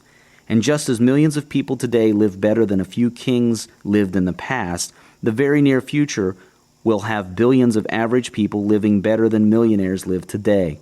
And nothing new will be dropped from the heavens. We will simply desire better, have certainty on a higher level because we are now beginning to understand how it all works, and we will change our thoughts in the right way, and it will just happen in unpredictable and powerful ways. All that needs to exist is right here, and we have it all. The energy packets that make up everything around us, including our bodies, have an unlimited capability to take unlimited and unimaginable forms as long as the desire is there. They have their own intelligence, and they obey our desires with skill that we cannot imagine. If you analyze any substance at all, from light to thought to metal to flesh, it is all made up of energy packets that collect into atoms, cells, and so on. But the amazing thing about these energy packets is that, unlike the forms that they build up, they are not confined in time and space. In other words, they can move from point A to B without crossing the space in between, and they are not confined within the object that they make up. In other words, the energy packets making up your finger right now are not the same ones that will make it up in a few seconds. They can flash up in your finger and then flash up in another person's belly a moment later, or in your light bulb in the house. You do not have your own bunch of energy packets, so to speak. In fact, they're not really particles in the sense that you think of particles. You are forever sharing these packets with everyone and everything else at all times, and they can travel forwards and backwards in time. This is what we and all matter are all made up of. Energy packets flashing in specific patterns to form the appearance of shapes. The information that dictates these specific patterns is partially made up of our thoughts and partially the thoughts of the rest of the universe. That is why medicine is now discovering that our thoughts are very much linked to our state of health. And science is discovering that nothing being observed can be observed independently of the observer, because the observer's expectations and thoughts influence the object under observation. Money is absolutely linked to our thoughts, desires, and certainty, and history and science can prove that to you now. It is in your best interest to improve your own wealth consciousness and that of the world. Your becoming wealthy makes the world wealthy, and the world becoming wealthy makes you wealthy with a whole lot less effort. Look at history to prove this. A major key to building wealth is in making your money work for you, instead of you working for your money. If you work for 5 days in a week and spend all your income without investing any of it, you will have forever lost those 5 days of work. Forever. Wealthy people take a portion of the income from each day and put it into investments that grow on their own, automatically, and without any further work over a long-term period. That way, a portion of each day that you work for money ends up working back for you for many years to come. That is a major key to wealth, getting a percentage of your income every day to work back for you without your intervention. You do this by taking at least 10% of your daily income before taxes and bills and putting that into long-term investment for a minimum of about 3 years. Good investments include stocks, mutual funds, certain types of bank accounts that have high and above inflation interest rates, real estate investment vehicles, bonds, royalty-producing assets, self-maintaining businesses, and so on. These investments do not require you to work for your money. You simply invest, walk away, and your money grows all on its own. Even $1 can turn into $1 million in a certain amount of years at a certain compound interest rate. $1, just $1, can grow into $1 million all on its own without your intervention. You would be pleasantly surprised to know that a single dollar placed into an investment that grows at 20% a year will become $1 million in 75 years. That is just $1. All you would need to do is leave it alone, go away, go to sleep for 75 years, just leave it alone. When you return, it will be $1 million without any effort from you, other than you're placing that single dollar in at the beginning. Now, if instead you put in $1 every single day into the same 20% a year growth investment, you would end up with $1 million in 32 years instead of 75. In fact, $1 a day would become $1 billion in 66 years. A higher interest rate would dramatically shorten that time. This shows that you can never have too little to start with. Whatever your income today, force yourself into the habit of investing 10% of your income before you pay bills or taxes or anything else. Pay yourself first. It is your money and your life. And it gets even better. The 1990s was an era where stocks rose phenomenally. In the 1990s decade, over 200 stocks rose by 1,000%, some by up to 20,000%. Many fell again in 2001, but on the long term, all good companies always rebound to even higher heights. People in the 90s invested various amounts and found themselves wealthier for that. Some invested just $50 a week, and if that was their 10%, that was good enough. It grew. Others invested more. $10,000 invested just once at the beginning of the 90s in certain stocks turned out to be valued at around $5 million by the end of the 90s. Others turned a few million dollars into well over $1 billion in the same period. All this wealth growth happened without any extra effort except putting money away into the investment. These people were not doing anything secret. They were investing in publicly available investments. They were investing in well-selected shares in the stock market, and anyone can do this. You can do it as well starting now. Just remember, choose your investments well, invest consistently, and put 10% aside from every single paycheck or income. Consistency is the key. Compound interest will always work for you without asking anything from you. Your only part is to be consistent, to choose good investments, and to stay put on the long term.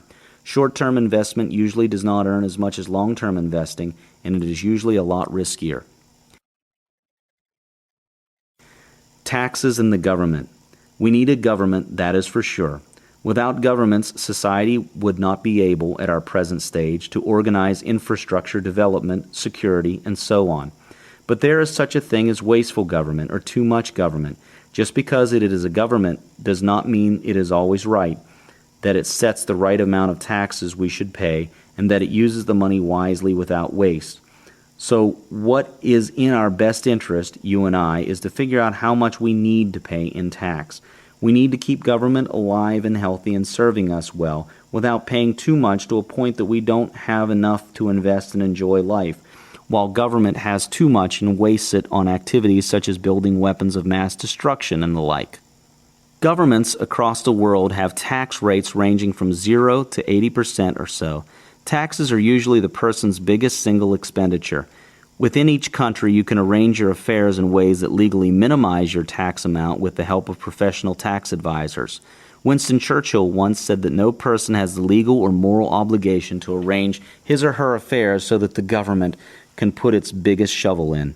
I personally believe that the magic formula is 10, 10, 10, 70. That is 10% of your incomes in taxes, 10% in charity, 10% in long-term investments, and 70% for your enjoyment and spending. For that is what life is all about, enjoying your life, not struggling with it. Spending any less than 10% on government would kill it, and more than that gives it too much money, and it is because of this excess that we have, for example, too many deadly nuclear weapons that never really helped us. Military expenditure is the biggest total government expenditure worldwide. Yet military expenditure does not circulate in the economy or benefit us as much as other expenditure. A nuclear missile built and never fired is dead money. It just stays in a silo waiting to be fired. Yet the day it is fired, it causes even more destruction. Weapons just put us in a state of fear either way you look at it. The way to prevent war is not to build weapons, but to eliminate borders, division, and economic differences. The U.S. would have been far weaker and less stable today if it did not unite its states a couple of 100 years ago. Before becoming a federation of states, the U.S. had civil wars and travel and commerce barriers within itself. So that is 10% of your money going to government as taxes. After that, do not forget to spend at least another 10% on charity, doing things to uplift your society and hence yourself. And invest at least 10% in good long-term investments. Then enjoy and spend the rest. Be cheerful in your spending. Your spending causes the increased income of others and drives the economy. Imagine what would happen if everyone stopped spending. The more we spend, the more energy is exchanged, and the more we all get wealthy. At first, this new 10, 10, 10, 70 arrangement may be a little difficult for some people to execute because they are spending all or almost all their money at the moment and have not arranged their affairs for optimal taxation. But within a short time, it is easy to change habits to fit into this new format. Knowing the real difference between an asset and a liability is another key to wealth. An asset is anything that creates net wealth or income for you. An asset is anything that puts more money into your pocket than it took out from it. A liability is something that does not do that. A liability is anything that takes money away from your pocket without putting back into your pocket more than it took. By that definition, some of the items that people consider as assets are really liabilities. Homes on mortgage are liabilities. They are the bank's asset. Cars are liabilities. They take more from you in cash than they give back. Wealthy people obviously have more assets than liabilities. That is just obvious. Can you imagine being wealthy when your true liabilities are more than your true assets? The assets grow the wealth for wealthy people. Analyze your life and reclassify everything in it as an asset or liability as we have defined them.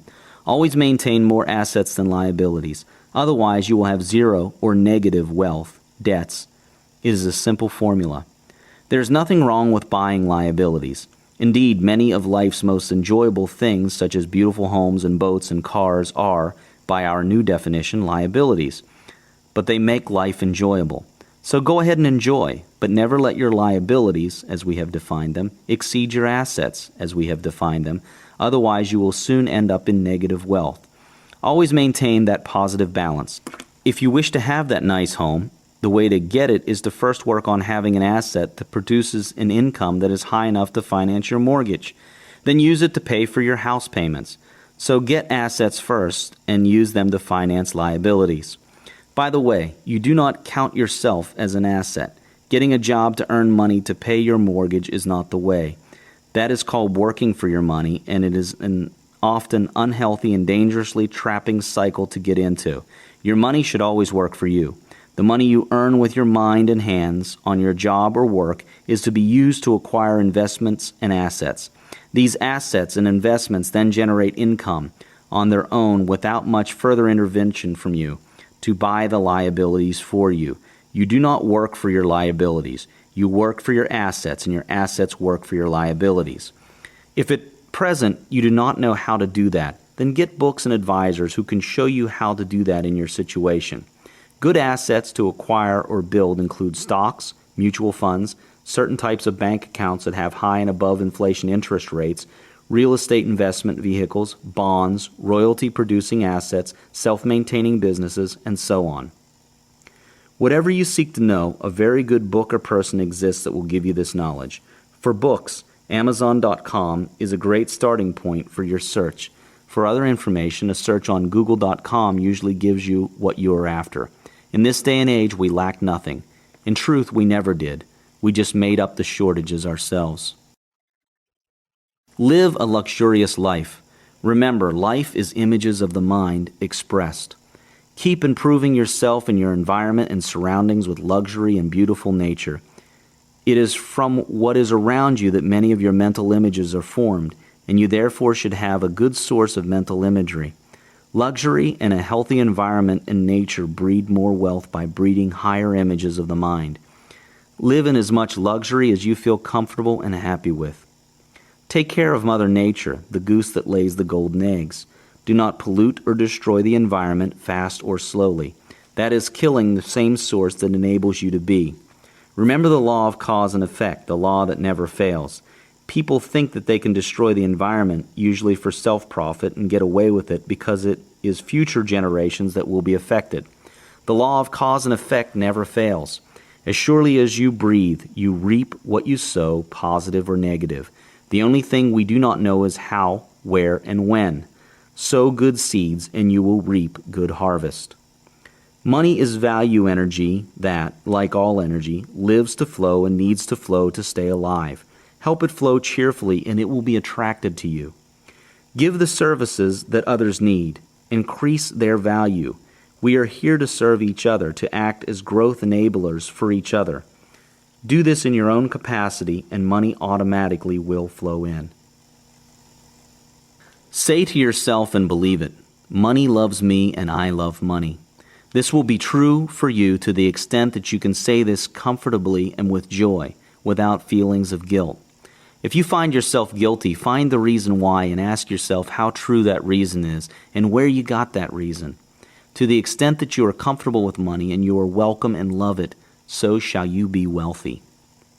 Money is an energy that allows freedom and loves freedom. It goes where there is freedom and where it is given freedom. Misers and stingy people, although they try the hardest to keep money, make it hardest for them to acquire and keep money. Enjoy money. Don't chase and serve money. Don't be enslaved by it or seek to hoard it in a trap. Instead, be with it and have a free and relaxed relationship with it. Appreciate and love it, and enjoy its function and attributes, which are the enabling of freedom and the flow of value. Money, value, is energy, and like energies attract while unlike energies repel. So have the energy attributes and vibration of money in you, and you will attract it. Do this by being happy, free, giving, and abundance-minded. Money enjoys and loves being in the presence of wealth consciousness. It loves the company of people who love and enjoy money. And like all of life, it multiplies and flourishes in the presence of the conditions that it loves. Treat money as a live personality. Treat it as you would a good friend. The more you give value by selling valuable goods and services, by showing others how to obtain value and wealth, by buying other people's products and services, and by sharing, the more the money comes back to you through the law of cause and effect. Dedicate a few minutes a day, every day, to the study of life, wealth, and your profession. If one person can accomplish $1 million worth of business in a given time, 3 people working together in harmony can accomplish much more than $3 million. When in harmony, the whole is greater than the sum of its parts. Involve like-minded people in your business to multiply your efforts and income. Be comfortable with money. Feel free around it. Talk about it. Treat it and love it as you would a close friend. In that attitude, you will attract it. If you fear it or refuse to love it, you repel it. Some people have a problem with loving money. The problem is that they do not love it. To attract money, you need to love money. To attract anything, loving it is the fastest way to do it. It is also true that you attract what you fear. But when you fear money, you do not attract money. You attract whatever it is that you fear about money. Some people say that loving money is wrong. They often say that the love of money is the root of all evil. Analyze that statement. The love of money in itself is not evil. It can just be the root to evil. Money itself is also not evil, but it can cause coveting, greed, and subsequently crime. Loving money is perfectly healthy as long as you do not develop that into greed and crime. In fact, loving anything, not just money, when taken in the wrong way, can be the root to crime. People have killed over the love of their romantic partners, property, and religion. Yet there is nothing evil about loving partners, property, or your faith. It is never love that is wrong, nor the item being loved. It is only when that love is expressed in an unhealthy manner that its effects can be considered wrong. So feel free to love money. Genuinely love it. But watch yourself and do not let that love turn into greed and covetousness. But love it. Money moves to those who love it most. Money is a lovely thing. It is a statement of abundance, not scarcity. Abundance is the natural state of the source. It frees people to pay attention to other things in their life. Life is fantastic, so full of so much that we have not yet explored. Money frees you to explore avenues of life that you previously did not have a chance to explore. Money also gives people the ability to express their love, to give, to create, to share, to uplift others. Love money and it will love you. A very important and fundamental key to wealth is multiple sources of income. Build multiple sources of income for your life. There are numerous good books on this. Multiple sources of income are your key to financial freedom. They are a manifestation of your dynamic, free, and multidimensional nature. More accurately, make sure that each income stream is a business, not a job. A job is something that requires you to be there for it so that it can make money for you. A business is something that, once set up, does not need you to be there to keep going or growing. A job needs you, a business does not. That is the difference. Some businesses are actually jobs. You may own a business that is a job for you.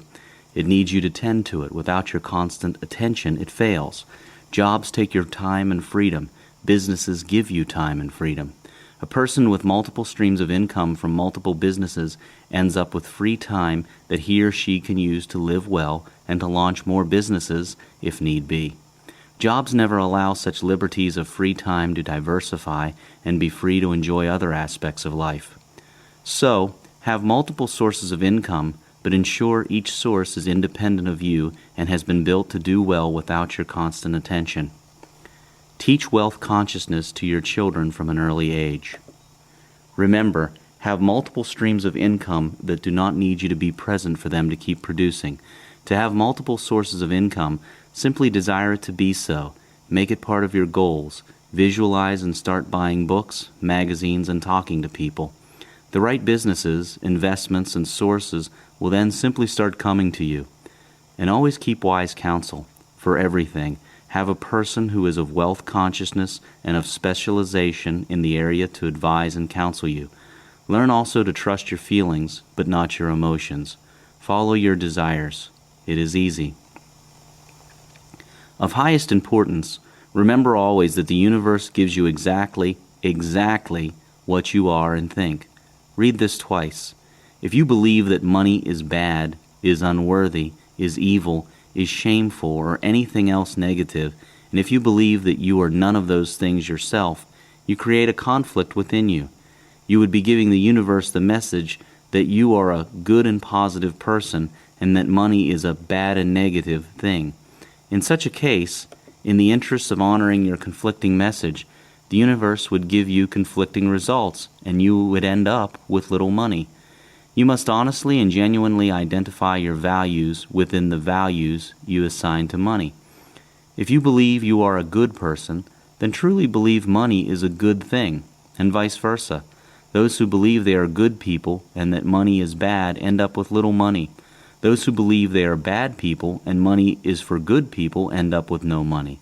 Those who feel they love money and money loves them, that it is all good or bad just as they are, as one, are the ones that end up with it. The other thing to always remember, still on the same exactness topic, is that if you believe in abundance, you shall have it, and if you do not, you shall not have it. You must seek to understand intricately the abundance of the universe. See it, feel it, understand it, be it. You get exactly what you think and are. To the extent that you think of and believe in shortages, you shall have them. To the extent that you think of and believe in abundance, you shall have it. All of the things held constant. To the extent that an individual or a society understands and uses money in the right, productive, and multiplicative way, so will they have wealth and happiness. That was a brief overview on how to handle the physical aspects of wealth consciousness. There is a lot more to know on specific aspects of money and business depending on what your business interests are. As a start, visit www.imagesofone.com and see the special reports and booklets section and the links and free resources as well. Many books have also been written worldwide on almost every current business topic, so you will never lack the information you need when it comes to the handling of the physical aspects of wealth. The book you're reading now was primarily to take you on a quantum leap into the source of wealth, the non-physical aspects of wealth consciousness that so many others often ignore or are unaware of. Combine this wealth consciousness knowledge you now have with the appropriate books and information you can get your hands on regarding your chosen purpose and ventures, and you cannot possibly fail to be wealthy. It is impossible to fail. Well, we have come full circle and we are near the end of this journey into wealth consciousness. But this is not the end. Life is eternal and infinite.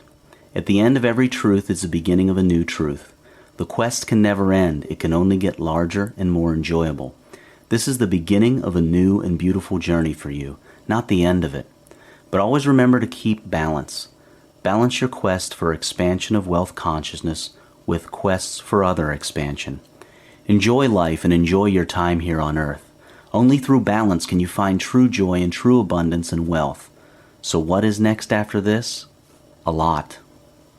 There are many more pages of expanded information in the PDF file and printed versions of A Happy Pocket Full of Money, including chapters on the inner workings and deepest secrets of our civilization's money systems, as well as the inner workings of the energy systems within our own physical bodies. There is also plenty of additional information, downloads, and books on wealth consciousness, as well as additional titles by the author. What are you waiting for? What's holding you back? You can be the greatest vision you have ever had of yourself. Yes, the very greatest. No matter how ridiculously great it may seem now, it is all within your easy reach.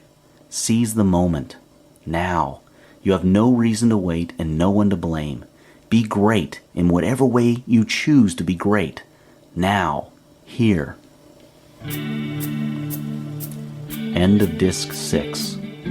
This is the end of the program. Please insert Disc 1 to begin the journey again.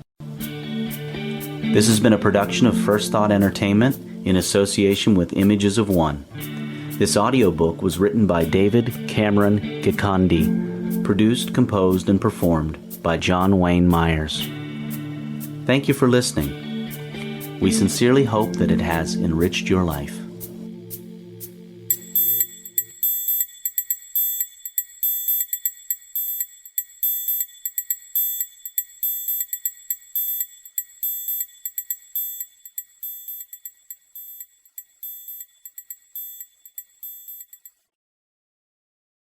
Audible hopes you have enjoyed this program.